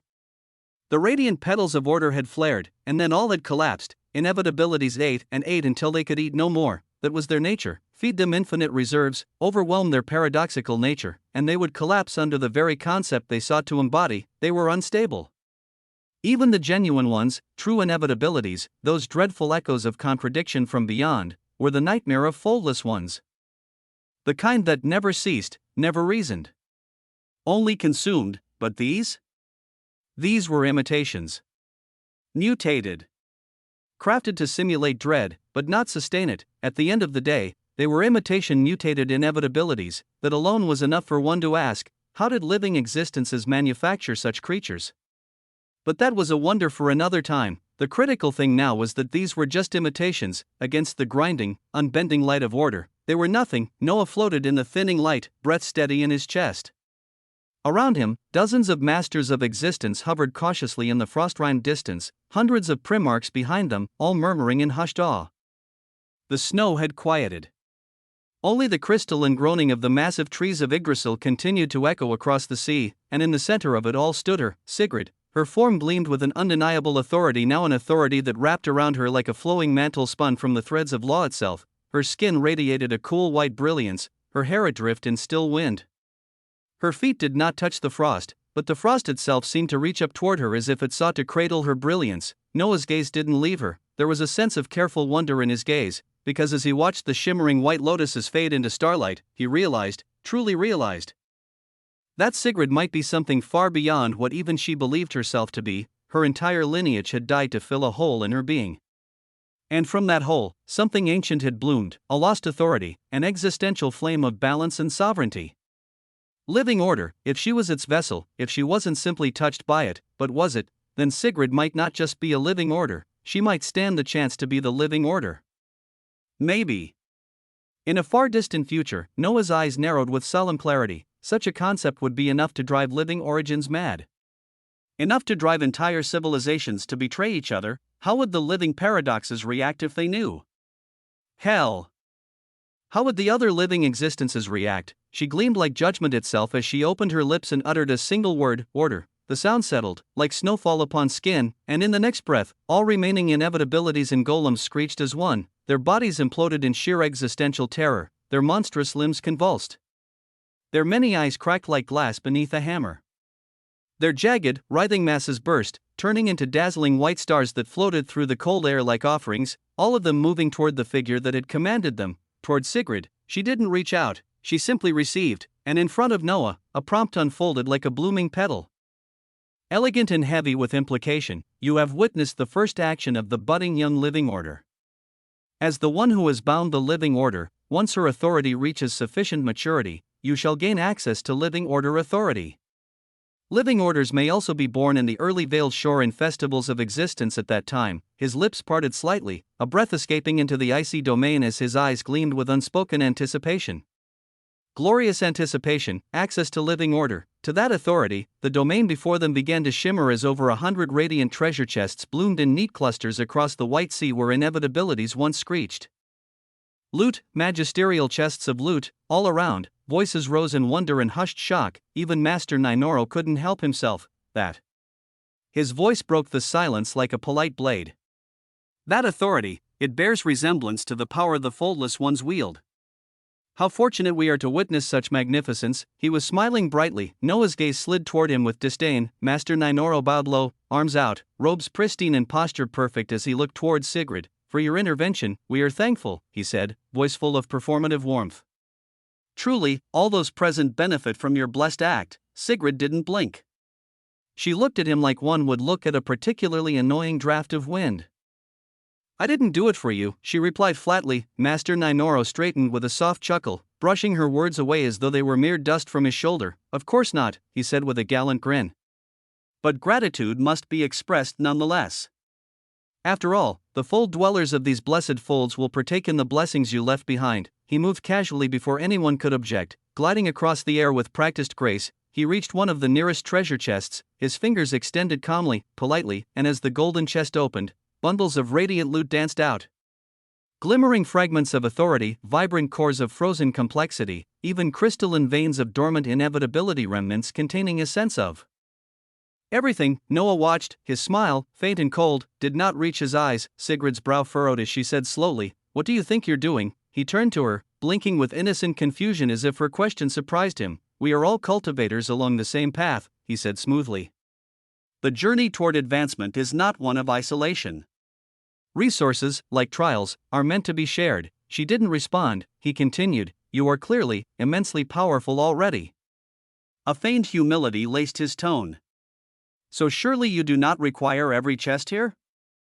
As you said, you acted not for us, but out of necessity. But now, the trial is complete. Its rewards, by the spirit of fairness and the principles of cultivation, belong to all of us equally." He gestured widely to the other masters of existence and primarchs still watching from the sidelines, then smiled toward Sigrid as though he were the embodiment of compassion itself. Surely the foldless ones observing these trials would agree. They designed these mechanics, did they not? And no design favors the greedy. Noah's smile remained, so did his silence, but in his chest, he felt something vibrant begin to simmer. It was amusement, because it was always the same, from primarchs to masters of existence to originus venerants. When they saw brilliance, they only ever thought of how to steal from it, and Master Ninoro, wrapped in civility, soaked in self-righteousness, was no different. He simply smiled more while doing it, and so Noah smiled too, quietly, as if he'd just realized how enjoyable the next few minutes would be. Chapter 3892, Sin of Association. Clap. Clap. Clap. Noah's hands came together slowly, the sound of his clap cracking across the frozen sea like distant thunder. The weight of his presence stretched outward, brushing against the chests of every master of existence and primarch here. His voice followed, calm and stripped of all pretense. "Very good," he said as he glanced at the glowing treasures surrounding them. "Now then, is there anyone else who believes they have a rightful stake in the treasure chests here?" The stillness that followed wasn't silence. It was caution. It was reverence. The kind of hush that came before waves of existence collapsed.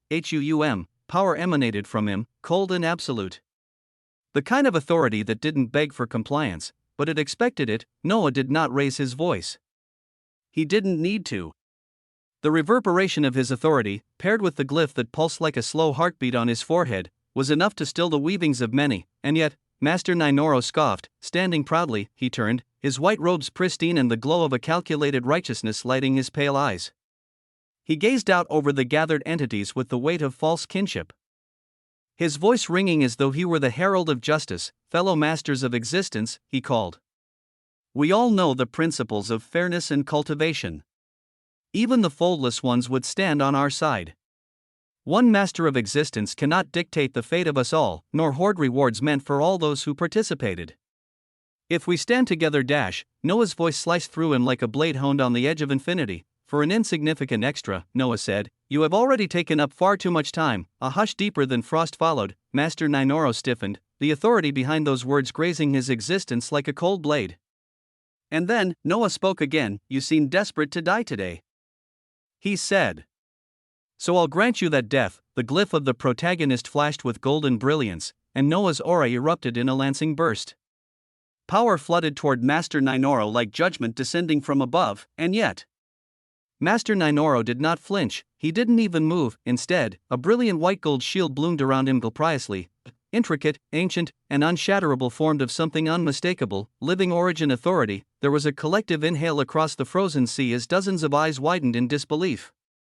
Even Sigrid's pupils constricted with sudden gravity, her body tilting ever so slightly toward Noah. Master Ninoro had protection. Master Ninoro bowed toward the glowing barrier now enveloping him, his eyes never leaving Noah's. I express my thanks, he said with an infuriating smile towards the authority protecting him.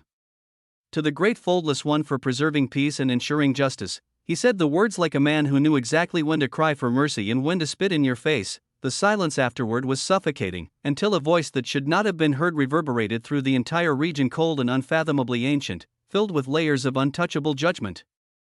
Fold dwellers stemming from folds under the shade of living paradoxes may kill each other, but they may not raise their hands to those from folds under the shade of other living existences.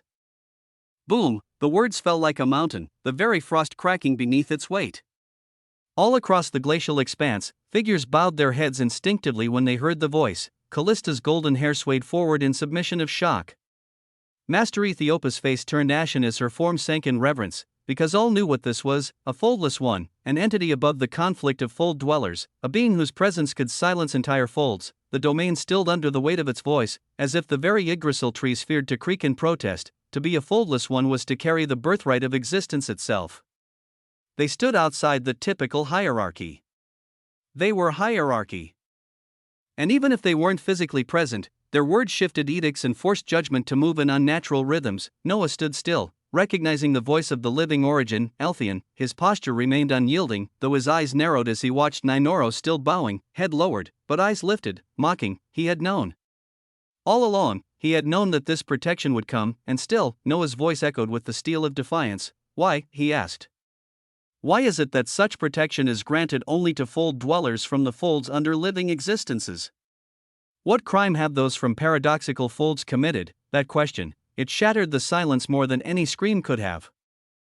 Dozens of eyes widened. To speak against a foldless one, to question one, it was truly madness. His madness, insanity, a death sentence. Many masters of existence tensed, expecting his form to be obliterated in a moment of judgment.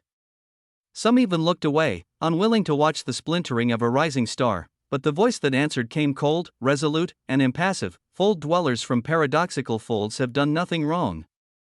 They bear no crime, save the sin of association. Noah's fingers curled slightly, his jaw tightening, but when it comes to paradoxes, even that is enough. Enough to strip them of certain protections. Enough to ensure that while this labyrinth may allow them passage to the transcendent folds to be trained on how to fight against true inevitabilities, they will still be watched. They will be tested. They will be reminded. The frost on the ground deepened. The cold wasn't from temperature anymore. It permeated from the uttered words, the crime of association, the inheritance of sin. Noah's heart remained calm, cold, sharper than before. He didn't need to speak again, because now, they all knew who he was. They had seen him burn Hannibal to nothing. They had watched Taurus beg before disappearing into ash. They all knew that he and those he killed came under a light of folds that were under the influence of living paradoxes, and now they saw him defy the decree of a foldless one and still stand unbroken. Chapter 3893, Sin of Association. 2. At the words of the foldless one, Altheon, Master Ninoro rose tall as if vindicated by the very air, brushing imaginary dust from his white robes as the glow of the living origin authority curled protectively around him. His tone rang with clean-cut indignation, each syllable sharpened like a knife. It makes sense now, he declared. One master of existence distastefully devouring others, and another murdering him in turn. It all stinks of contradiction, of chaos, of paradox. Paradox. It was always paradox that was problematic. Since the earliest folds, he turned toward Noah as if pronouncing a sentence. The bane of all existence, the words slithered like venom through the gathering. He swept his arms outward, not toward Noah, but to all the masters and primarchs floating on frost-covered branches and Yggdrasil roots. His voice rose, carried on falsified concern and hollow leadership. Fellow masters of existence, he said with performative solemnity, surely the resources here would be best reserved for those of stable folds. Not for those whose very nature undermines the balance of existence. The strength of those here, combined, would elevate all. His eyes glanced toward Callista, Master Ethiopia, and finally, Noah. He was standing taller now. Emboldened, because he wasn't afraid, he wasn't alone. This wasn't the first time Master Ninoro had felt the favor of foldless ones. No, his steps here had already been mapped by whispered promises of a living law long before he set foot in this labyrinth. Promises of transformation. Of freedom from the identity of a fold dweller, of becoming a living existence should he successfully clear the living origin labyrinth. That was the true source of his confidence. Not his strength. Not his insight. But the path he believed he had been given. He had been told that if he could clear the living origin labyrinth, he would be one of the chosen to pass into the transcendent folds beyond. Into the chaotic, death-strewn realm near the loom itself where inevitabilities reigned and where, if one survived, even a fold dweller could ascend to something greater. That was his wager. That was the reason he could taunt a being like Noah and still smile, because he had backing, and Noah, in his mind, did not. So when other masters began to drift subtly toward the treasure chests, emboldened by Ninoro's claims, Noah's gaze grew colder. You think, he said softly, just because someone big told you they'll protect you, that you can do whatever stupid shit you want? He looked at the man with a calm, measured stare, as if studying the existence. Beneath the skin, okay, raw power versus true power, always, there could be discrepancy when one did not accurately gauge their true power, and discrepancies often led to disappointment. He turned toward Sigrid. She didn't need any words.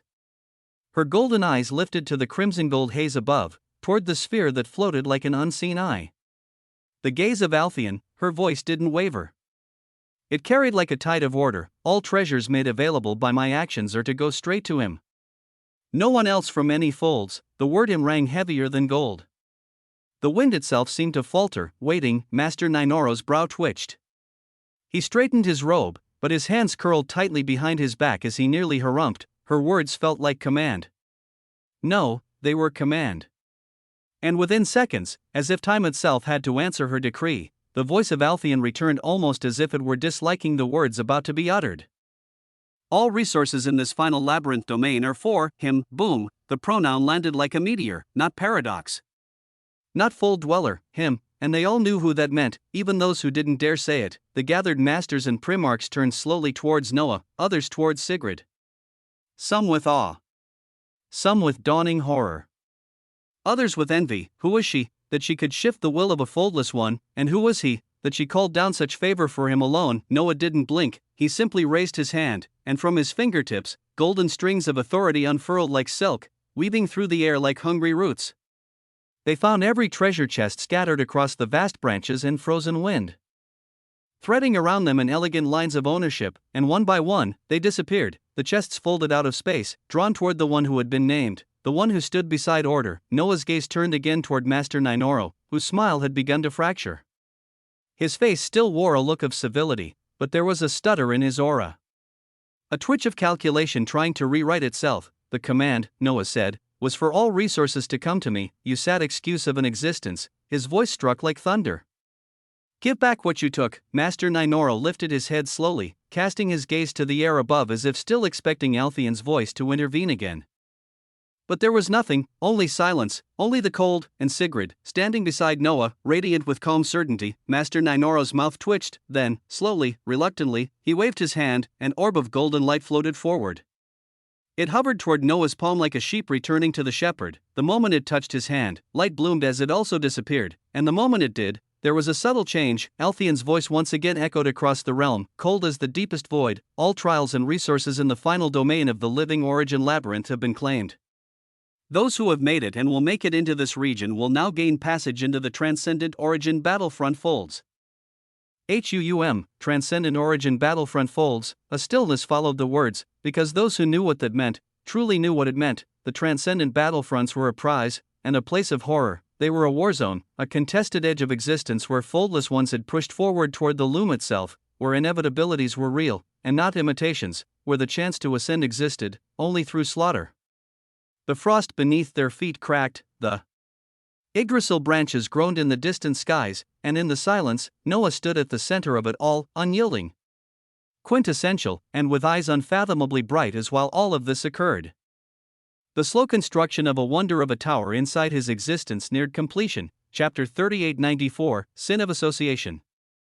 3. The cold branches of Yggdrasil pulsed lightly above the glacial winds, and beneath their shimmering white canopy, silence descended in ripples. The air no longer trembled with chaos or battle, it hung suspended by something far more absolute. The domain that had moments ago crackled with the tension of potential violence, with the quiet hope of transcendence and ascension, now pulsed with anticipation, dread, and awe. The figures of masters of existence and primarchs, scattered across the white expanse, stood tall and triumphant. Some had fists clenched in quiet victory. Others looked skyward. They had heard the words of a foldless one. They had been granted passage to the transcendent origin battlefront folds. To them, this meant only one thing: hope for advancement. The hope of finally breaking through, the hope of continuing to build the elusive tower of origin in a realm where even the smallest step forward was paved with suffering and the waves of failures. Devouring another master of existence was the easiest route. Hannibal had taken it, brazen and brutal.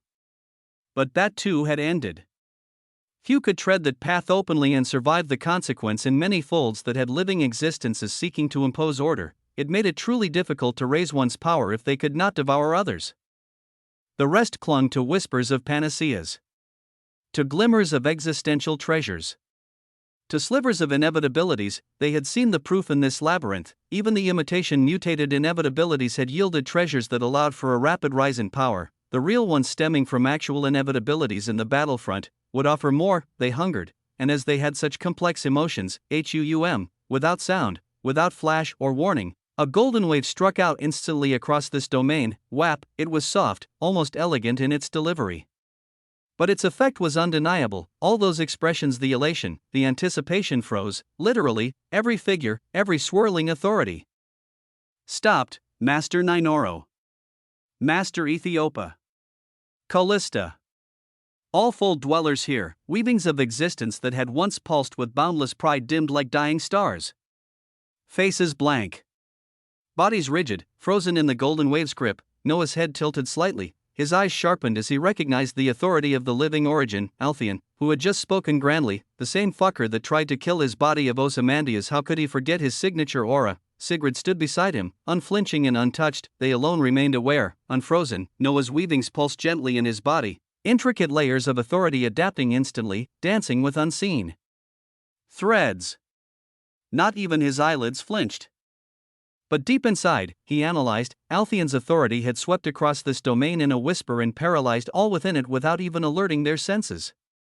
It was an authority dense enough to suppress masters of existence and primarchs alike in a moment of stillness. They didn't even know it occurred. Fascinating. The glyph of the protagonist at his forehead spun slowly as it registered the scale and rhythm of the action. Hundreds of thousands of lattices aligned silently in his mind. A moment later, the figure began to descend, layered in blinding white and gold, ancient and impossible. He needed no introduction. Altheon, he looked stern as he voiced out, I have followed the commands of the young miss. Altheon said as his luminous body took full form, his halos and wings flashing gloriously, and permitted her to complete the living origin labyrinth in its entirety. His gaze swept the realm, and then paused upon Noah. The look was not violent, nor respectful, it was displeased. Altheon's eyes narrowed, his tone flattening. I would have frozen you as well, but the attachment the young miss bears for you is clear. It is the sole reason you remain standing. Noah smiled, openly, calmly. He simply looked back, his mind already measuring the authority used to paralyze the others, calculating what level of resistance it would take to undo it, and how long before he could wield such power himself. Beside him, Sigrid was still as a blade. Her golden white eyes shimmered with frost as she looked upon Altheon with no deference, only thoughtfulness. Then, she spoke. Her voice was not emotional. It was steady, resolute. I will not return to the folds of the honored living origins. Boom! Altheon's expression cracked, not in anger, in a sense of frustration and grief. His glow rippled, wavering as he lowered his gaze briefly. Young miss, I am bound to serve and protect you because of your status, as I will listen to you. But I am also a living origin. There are oaths I dash. Listen first, Sigrid interrupted, lifting her hand. It was not a request. It was an order, even Noah looked at her closely now. His gaze slightly narrowed as he saw Sigrid speak authoritatively towards a living origin as if she was more confident and sure of herself, of her identity. Sigrid continued, her voice cold and sharp. Among the living origins, only a few prime living origins like you, and a handful of honored origins, know of my existence. She stepped forward, chin high, every line of her posture screaming order. My disappearance was a blessing. No one knows I'm alive. Which makes me safe. Letting my identity be known again puts me in danger, as I am sure you understand what the resurgence of a living order represents. The living order. What would living paradoxes do if they knew? Other living existences? Her words settled like a cold mist. Althion's glow dimmed, and then, the true edge of her voice came forth, low and full of dreadful knowledge. Can you say with certainty that all living origins are aligned? That none have allied themselves to other living existences? That none are bound to the living paradoxes? Althion's golden frame pulsed with power. No, he said quietly. That is, not possible. I do not believe, you don't believe, she cut in again, but you also don't know.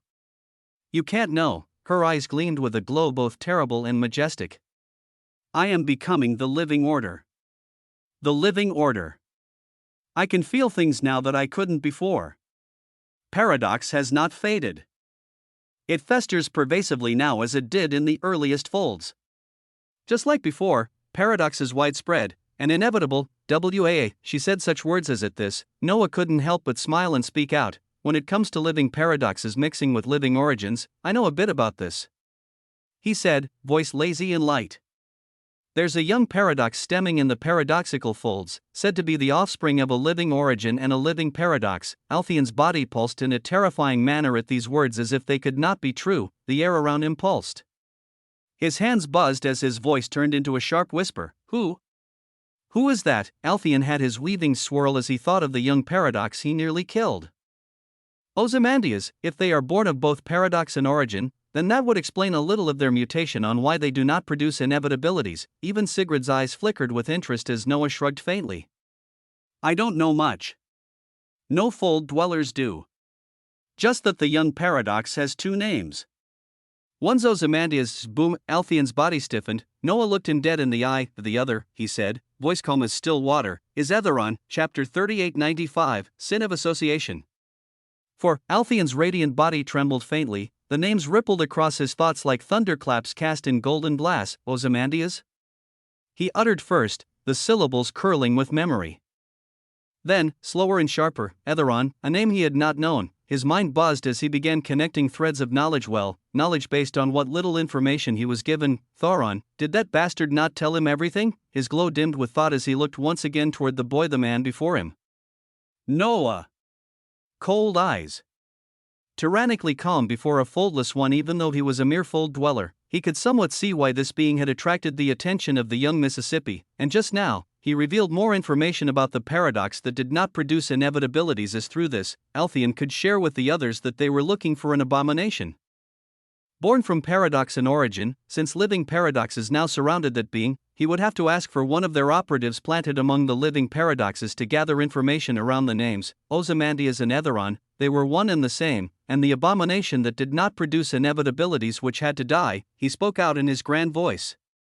You have contributed knowledge far more than you realize, Althion said slowly. Because of this, I will ease up on you. I will look past your sin of association for now. Noah's expression didn't change, but he smiled while hiding his silent laughter. Should he, an early creature, feel so honored that a mere living origin marked for death would now look slightly more favorable to him?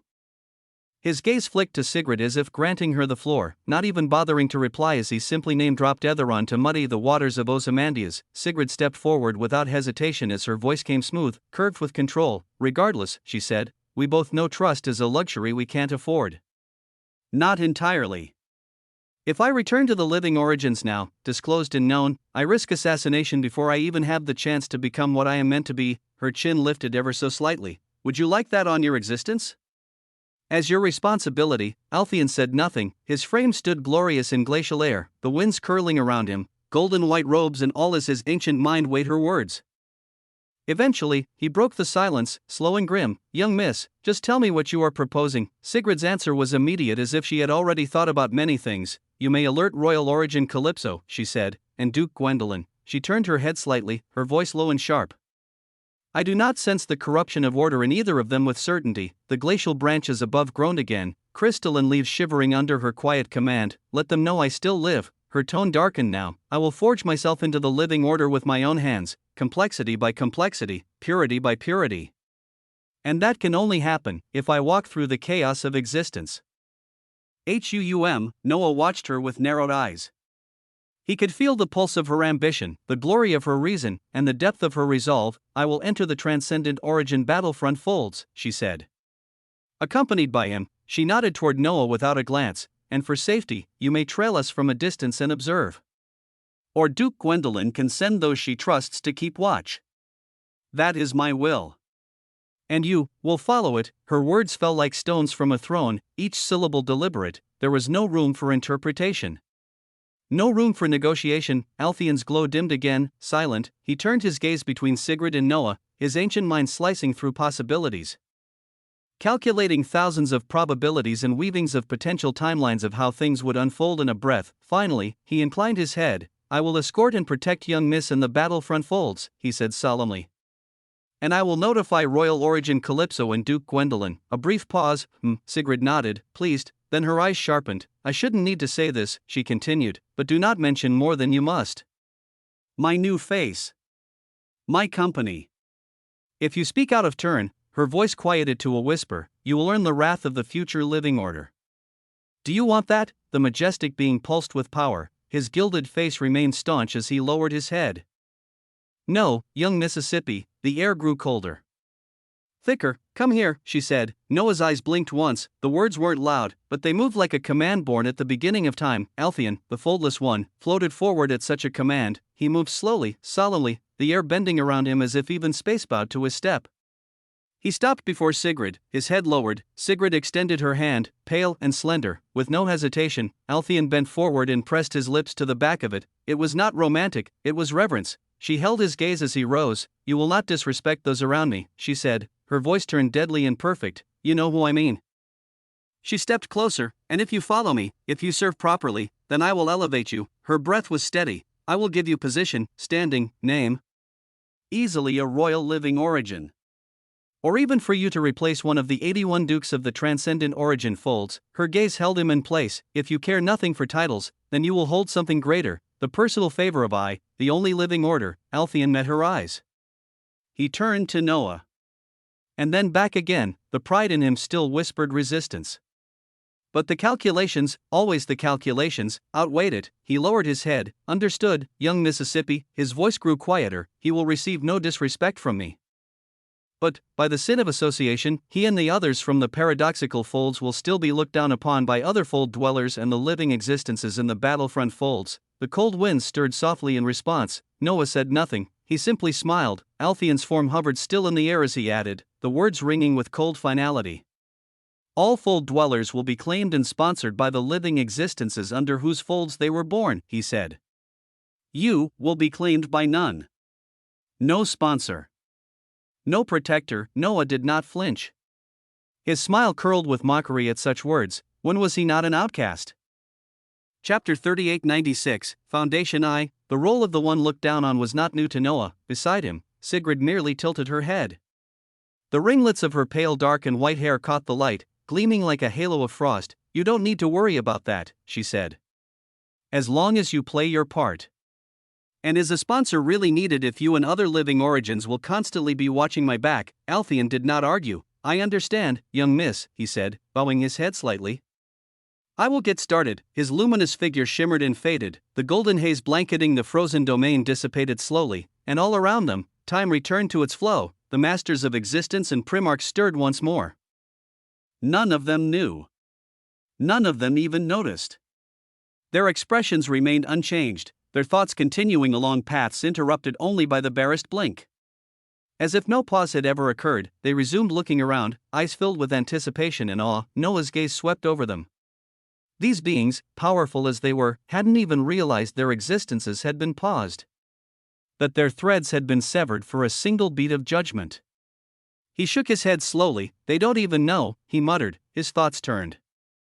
If Alpheon had tried to freeze him, would he have succeeded? The glyph of the protagonist spun in quiet brilliance against his forehead. It glowed with pride. With defiance. And deep within his being, something ancient pulsed. Something that did not yield. An early creature could not and should not be frozen by one less, not completely. As he thought this, in the next instant, boom, the sky shattered like brittle crystal above them. The frozen clouds of radiant frost cracked apart as the heavens split, and from the void, a towering doorway unfolded. White gold and endless, etched with runes of living origin so intricate they seemed to whisper to the soul. The gateway to the transcendent origin battlefront folds had appeared. Alpheon's voice thundered once more, this time cold and clear, stripped of all earlier warmth. The gate is open. Victors of the labyrinth pass through, and you shall arrive in the transcendent origin battlefront folds, all around. Masters of existence and primarchs turned to one another.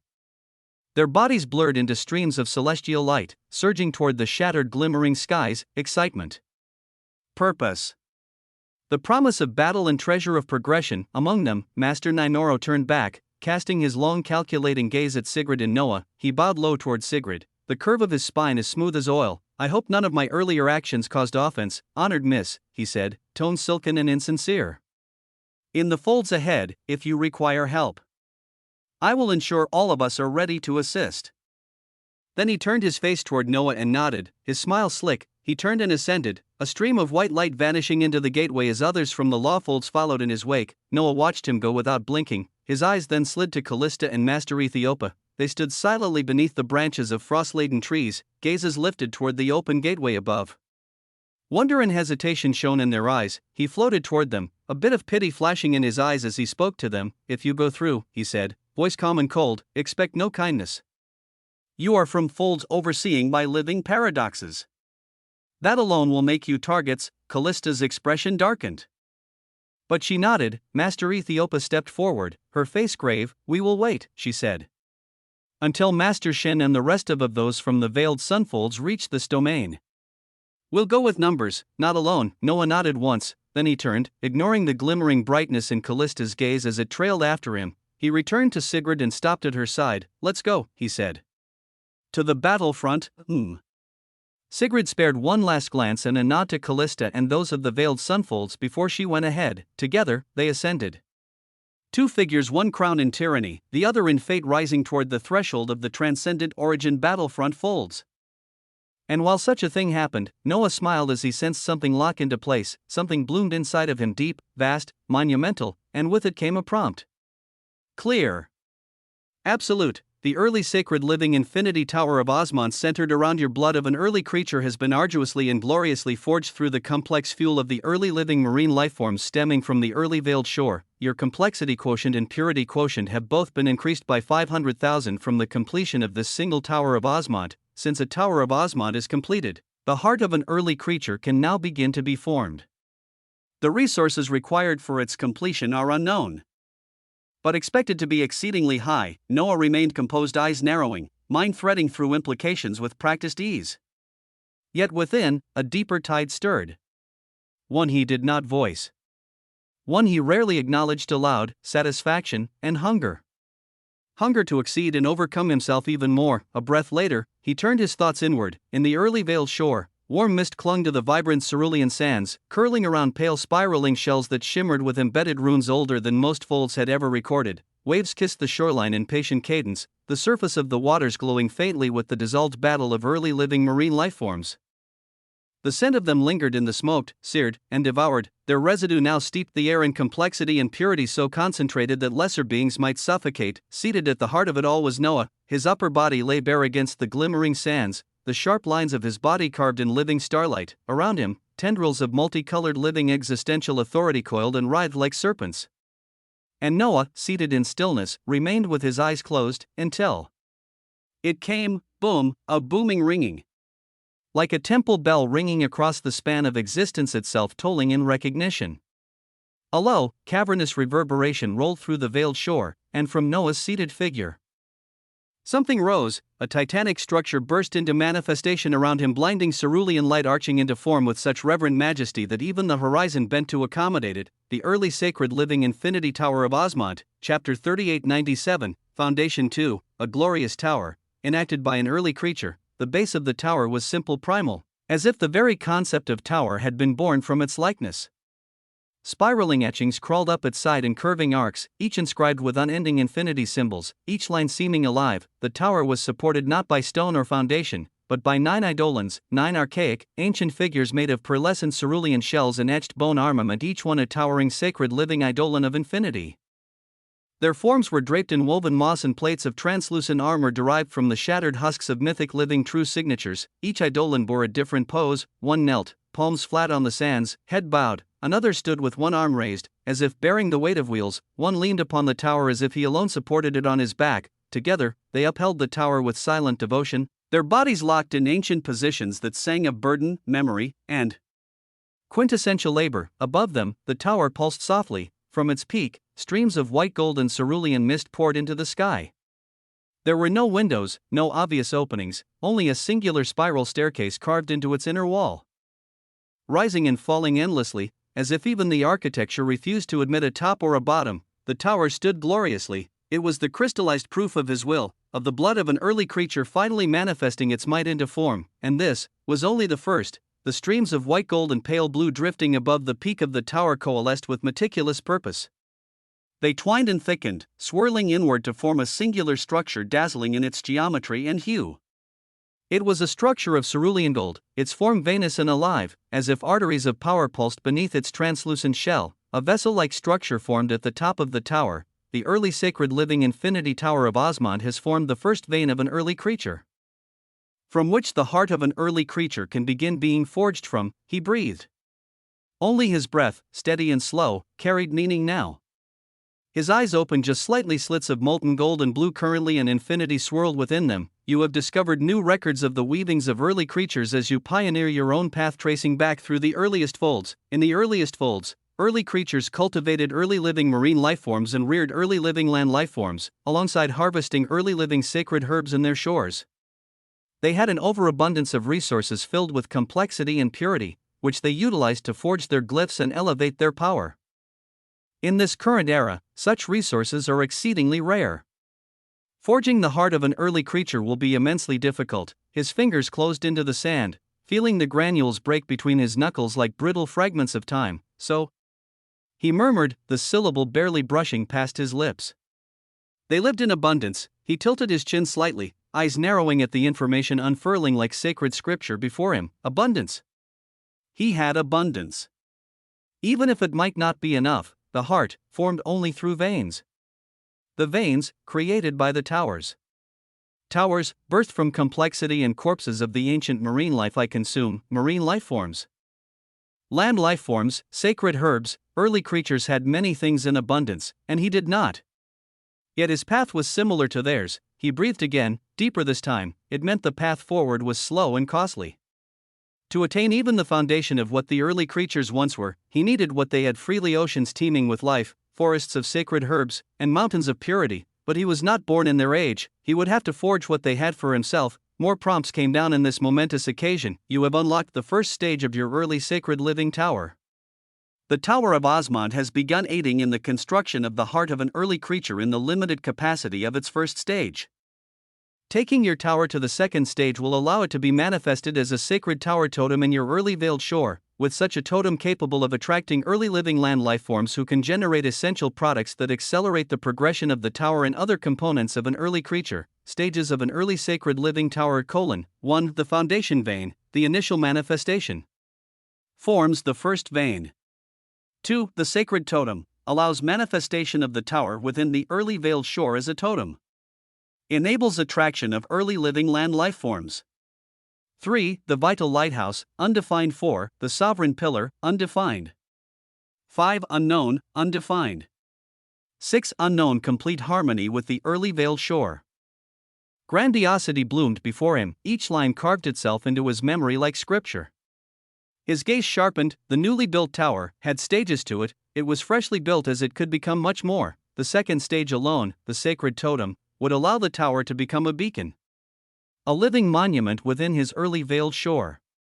More than that, it would act as a call.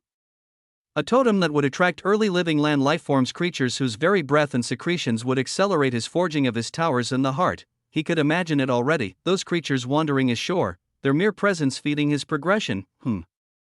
It was a beautiful scene just to think of. The more the heart was forged, the more his body would produce the mythical blood of an early creature. His eyes burned with desire. He loved these kinds of things the most, learning about wonders he did not even know existed. His infinite path was proceeding smoothly, but the question came as he progressed: what would it take? The next prompt gave him his answer. To advance the early sacred living infinity tower of Osmont to its second stage, the sacred totem, you must consume the sacred bodies of 50 early living marine lifeforms, dedicating every part of them to the formation of the tower. Alternatively, you may utilize treasures and resources that will be automatically evaluated and quantified in relation to the sacred bodies of early living marine lifeforms.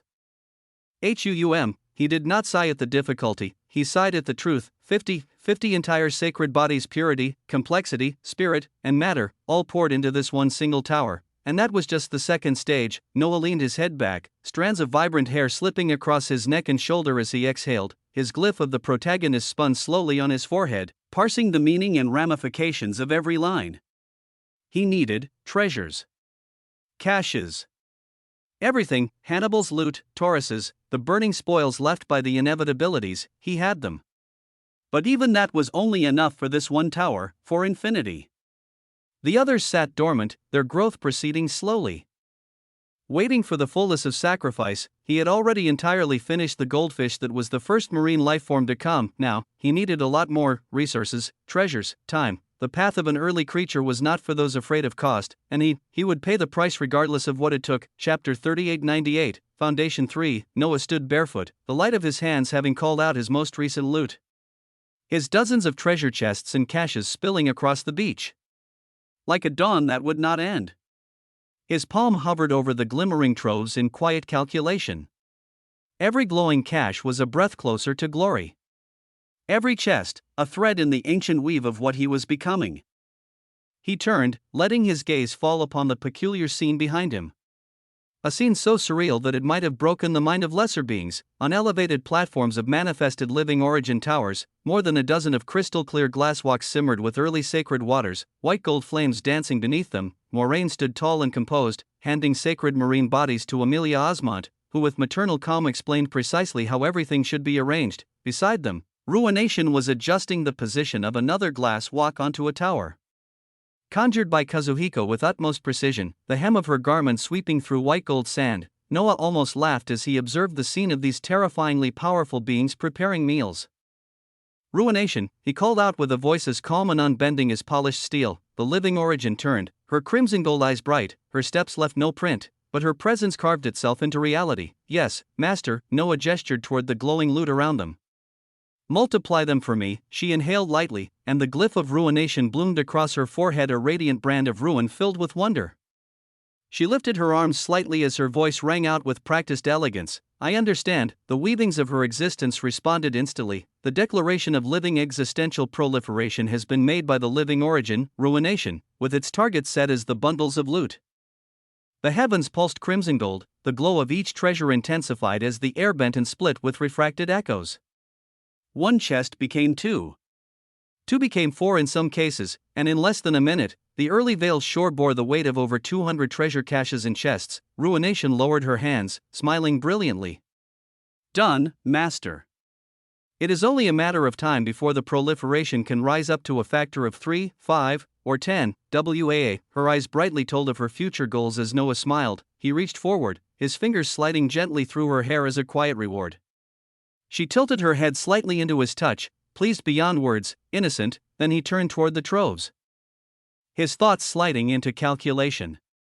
With a mental ripple, he reached out to the infinity tower of Osmont as if he were haggling with a merchant. How much? He asked. How much do these translate into? A cold pulse of blue light scanned the chests and caches. And then, all analyzed loot is equivalent to 3 early living marine lifeforms. Shall they be absorbed? 3 out of the 50 he needed. Still, for now, acceptable, absorb, Noah commanded. Blue tendrils sprouted from his body, moving like rivers across sand as they wrapped around each gleaming cache and chest. With a soundless exhale, the loot transformed streams of liquidity flowing into Noah and, from him, into the sacred body of the early sacred living infinity tower of Osmont. The tower trembled, its ancient frame hummed as a glowing script of a glyph began etching itself onto its side, fluid lines born of purpose and legacy. Then, another prompt appeared. An early living existential glyph of infinity has begun to naturally form on the Tower of Osmont through the utilization of overflowing authority. Once completed, it will be a glyph under your authority. Noah's eyes flickered with expectation and interest as he continued to watch. Then the veinous gold cerulean structure at the peak of the tower pulsed. The light that escaped from it was deep and vibrant.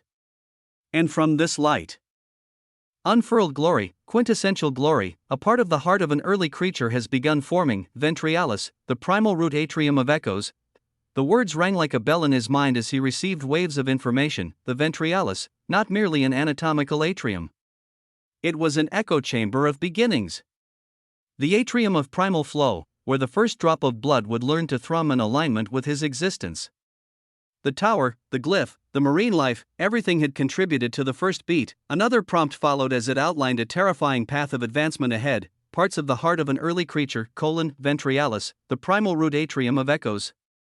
Oruvian shardvale, the arterial convergence core, myoculum primus, the living pump of trembling flow, a Sinran nodule, the living principle of complexity, seraphilic veinlace, the living principle of purity, and incarnate sanctus, the early chamber of blood. He read the names slowly, imprinting each one.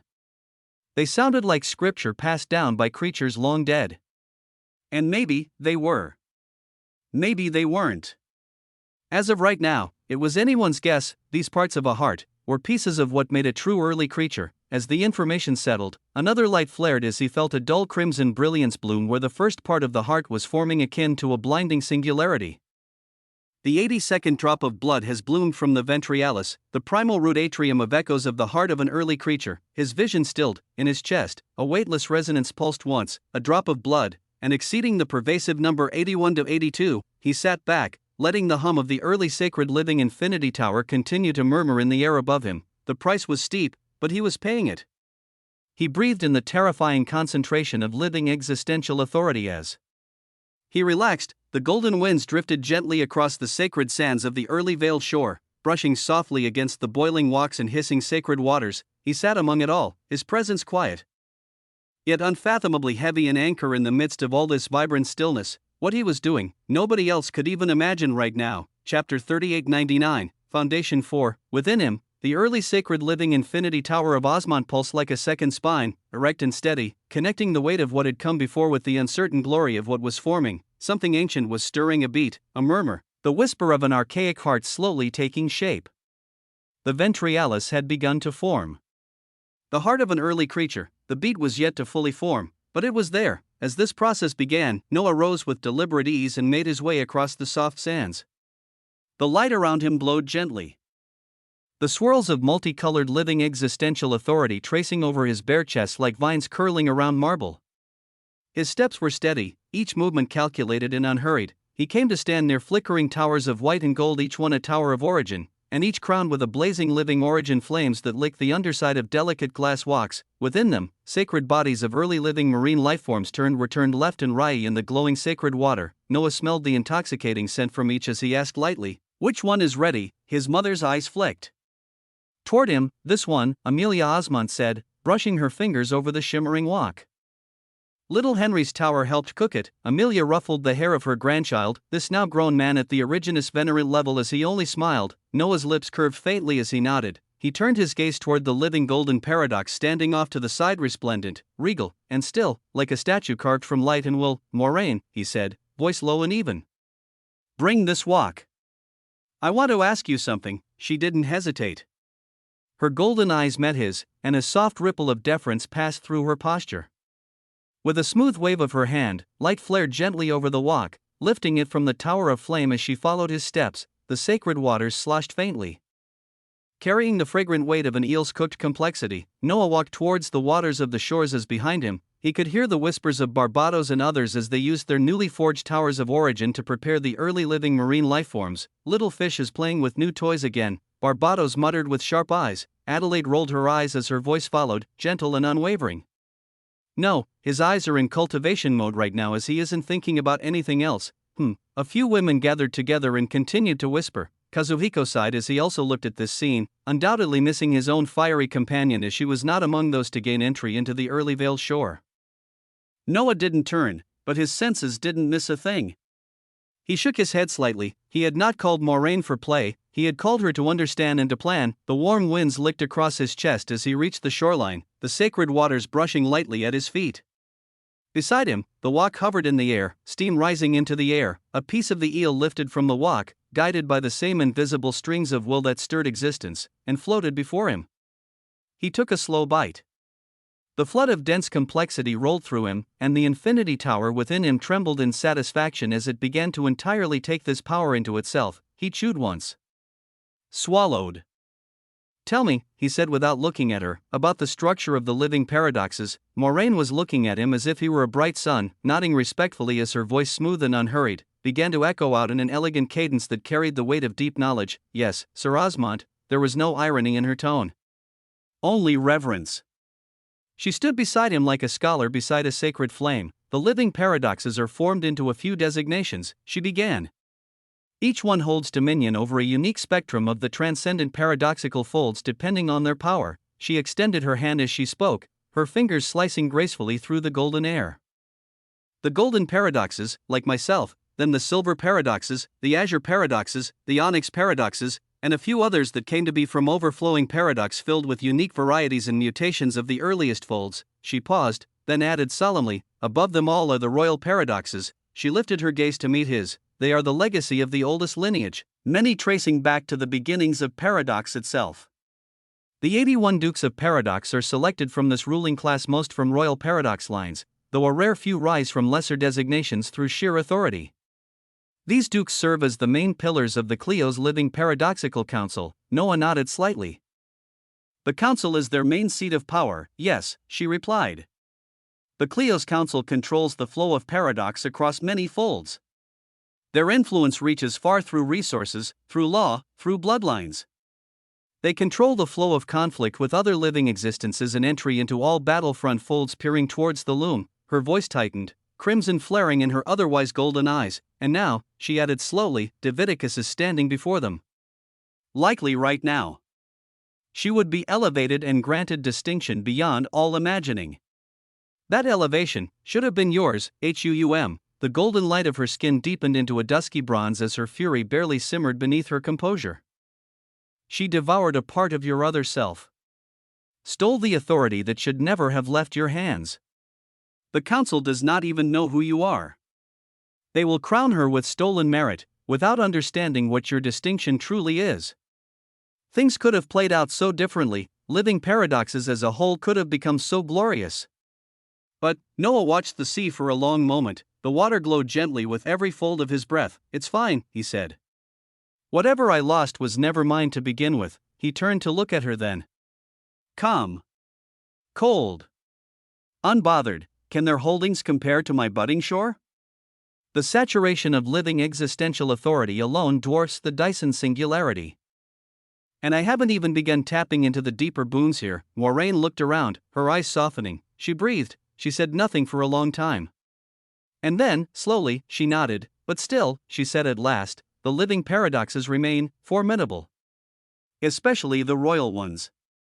They carry remnants and inheritances from the earliest folds. Their vaults hold relics from a time even other living existences only whisper about. She exhaled deeply. It is how I learned of early creatures to begin with.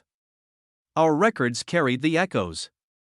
Records no others ever saw. Noah's nodded lightly. The wok floated beside him, its steam rising into the light of a new day, and inside of him.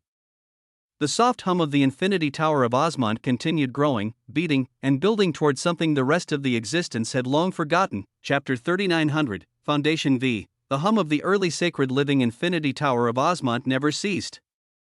Its weavings echoed within Noah's core of existence, an unrelenting pulse that matched his breathing, that devoured the complexity of the sacred eel flesh he continued to consume. With every beat, it rose higher, inscribing the glyph of infinity across its surface. Prompts passed across his vision as this continued. the early sacred living infinity tower of Osmond is 2% closer towards the second stage, the sacred totem, the ventrialis, the primal root atrium of echoes. The first part of the heart of an early creature is less than 1% completed. A part of him scoffed inwardly, one tower. Just one, out of more than 150 possible towers of Osmond, stood formed at the first stage, and of the ancient, archaic heart his lineage demanded, not even one part had finished taking shape, but still, something was happening. He could feel his complexity and purity erupting like roaring floods, tens of thousands of source units rising every second within him. It wasn't natural. It wasn't normal. Others had needed to commit atrocities to reach this stage. He thought of Master Hannibal, who had consumed entire fold dwellers and gnawed on them with guiltless precision just to push his quotient forward. That was the brutal truth for most fold dwellers. Progress came at cost, bloody, bitter, and loud. And then, there were the foldless ones, living existences like Moiraine. She stood not far from him, her golden hair shimmering with dusted light as she traced runes in the sand, her posture fluid and elegant as always. He turned his head slightly toward her, his voice smooth but heavy with presence. If you compare yourself to the most powerful Originus Venerant fold dweller, how would the difference feel? She blinked. Moraine's gaze lowered to the sand beneath her bare feet. For a moment, the air between them shimmered with restrained power. Sir Osmond, she said softly. The difference would be like this sand. I could fold it or crush it between my toes without a thought. Her words landed with a silence that carried weight, and yet Noah's lips curved into a small, knowing smile. That was what he expected. There were tears even among living existences, normal living existences, prime living existences, and honored ones. The path stretched further still. He gave a faint nod. Okay. What about other living existences? Are their hierarchies similar? Moiraine shifted slightly, one hand brushing the air as sand at her feet rose up 9 great runes spinning in place, each one burning with faint impressions of power. Her fingers moved like a conductor commanding a symphony of runes. For the most part, yes. Living origins, living laws, living concepts, living elementals, they follow a structure similar to ours. Each has 81 dukes that sit atop their governance councils, what we call the Clio's Living Council. Her eyes narrowed slightly as one of the sand runes sparked crimson and splintered into jagged branches, though, the living spirits and the living temporals insist on their own structure. They always had to be different. Difficult. Over the eons, they abandoned the Clio's hierarchy. She paused before speaking again, her voice clipped with distaste, yet controlled. The living spirits follow the trinochord. 3 supreme spirits control their entire dominions. Below them, 64 Clio's spirits act as emissaries across the other living councils. She shifted, another rune forming like a wheel spinning backwards through time. The living temporals are more erratic. They follow a living continuum spiral. One supreme sentinel governs for a single epoch, which they define how long it is themselves, before stepping down or disappearing. Beneath them are 9 living temporal pillars who hold up a supposed living temporal weave of existence that holds the fabric of all transcendent folds together. It's utter bullshit as far as I know. They're powerful, but more fragmented. Petty. Always caught in loops of their own making. Noah listened, arms crossed. Chest still bare as the breeze combed through his vibrant hair, his shadow stretched long and clear beside Moraine's, the weight of his presence forcing the sand beneath his feet into faint depressions. Tell me more, he said. Moiraine turned, raising both hands now as more sand danced to her command. The 9 living existences, she said, her voice smooth as honey, are allied. Mostly. Their forces cross into each other's transcendent battlefront folds. You'll find living laws inside the origin folds. You'll find living concepts working alongside living spirits. Her tone didn't change. She was delivering information. Calm. Precise, in the battlefront folds near the loom. She continued, living existences rarely step in first. Too much risk.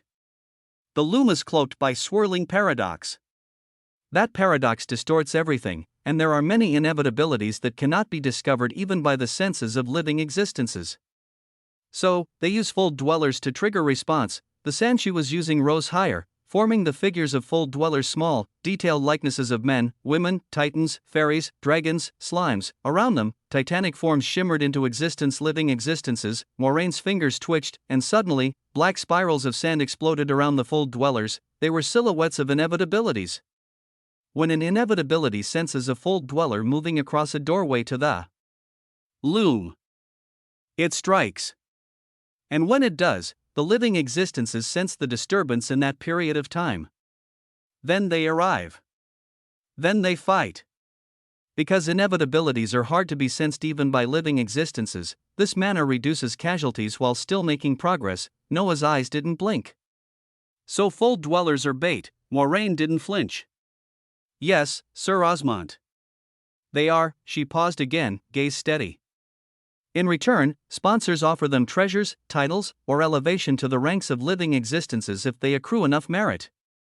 Some survive. Most don't. The sand changed. The little fold dwellers fought, some overwhelmed by the black tide of inevitabilities, others holding on until towering reinforcements arrived. But if the sponsor isn't watching, she said softly, if they're too far, too late, the fold dwellers die. Quickly. Sometimes even slowly. Those who are weak are erased before help comes. Noah exhaled slowly in understanding. This was the cost of their path, the price to be paid for complexity. If he were normal like everyone else, he would have had to do something similar. Moraine looked toward him again, her tone darker now. When a living paradox nears the loom, inevitabilities form on their own. Her hands dropped to her sides. The paradox surrounding the loom is dense. Our very presence provokes its weavings. That is why the other existences despise us. Because of us, inevitabilities multiply each day and only continue to increase as over time. It has gotten harder and harder to make any progress towards the loom. Her voice didn't rise, but the emotion was buried there, just beneath the polish. She looked utterly magnetic as she spoke about this, her golden white hair flickering in the wind. And so we are blamed. Every death, every fold dweller and living existence consumed, every door left burning, is another weight and blame we carry. The sea wind blew gently, golden grains falling slowly around her feet.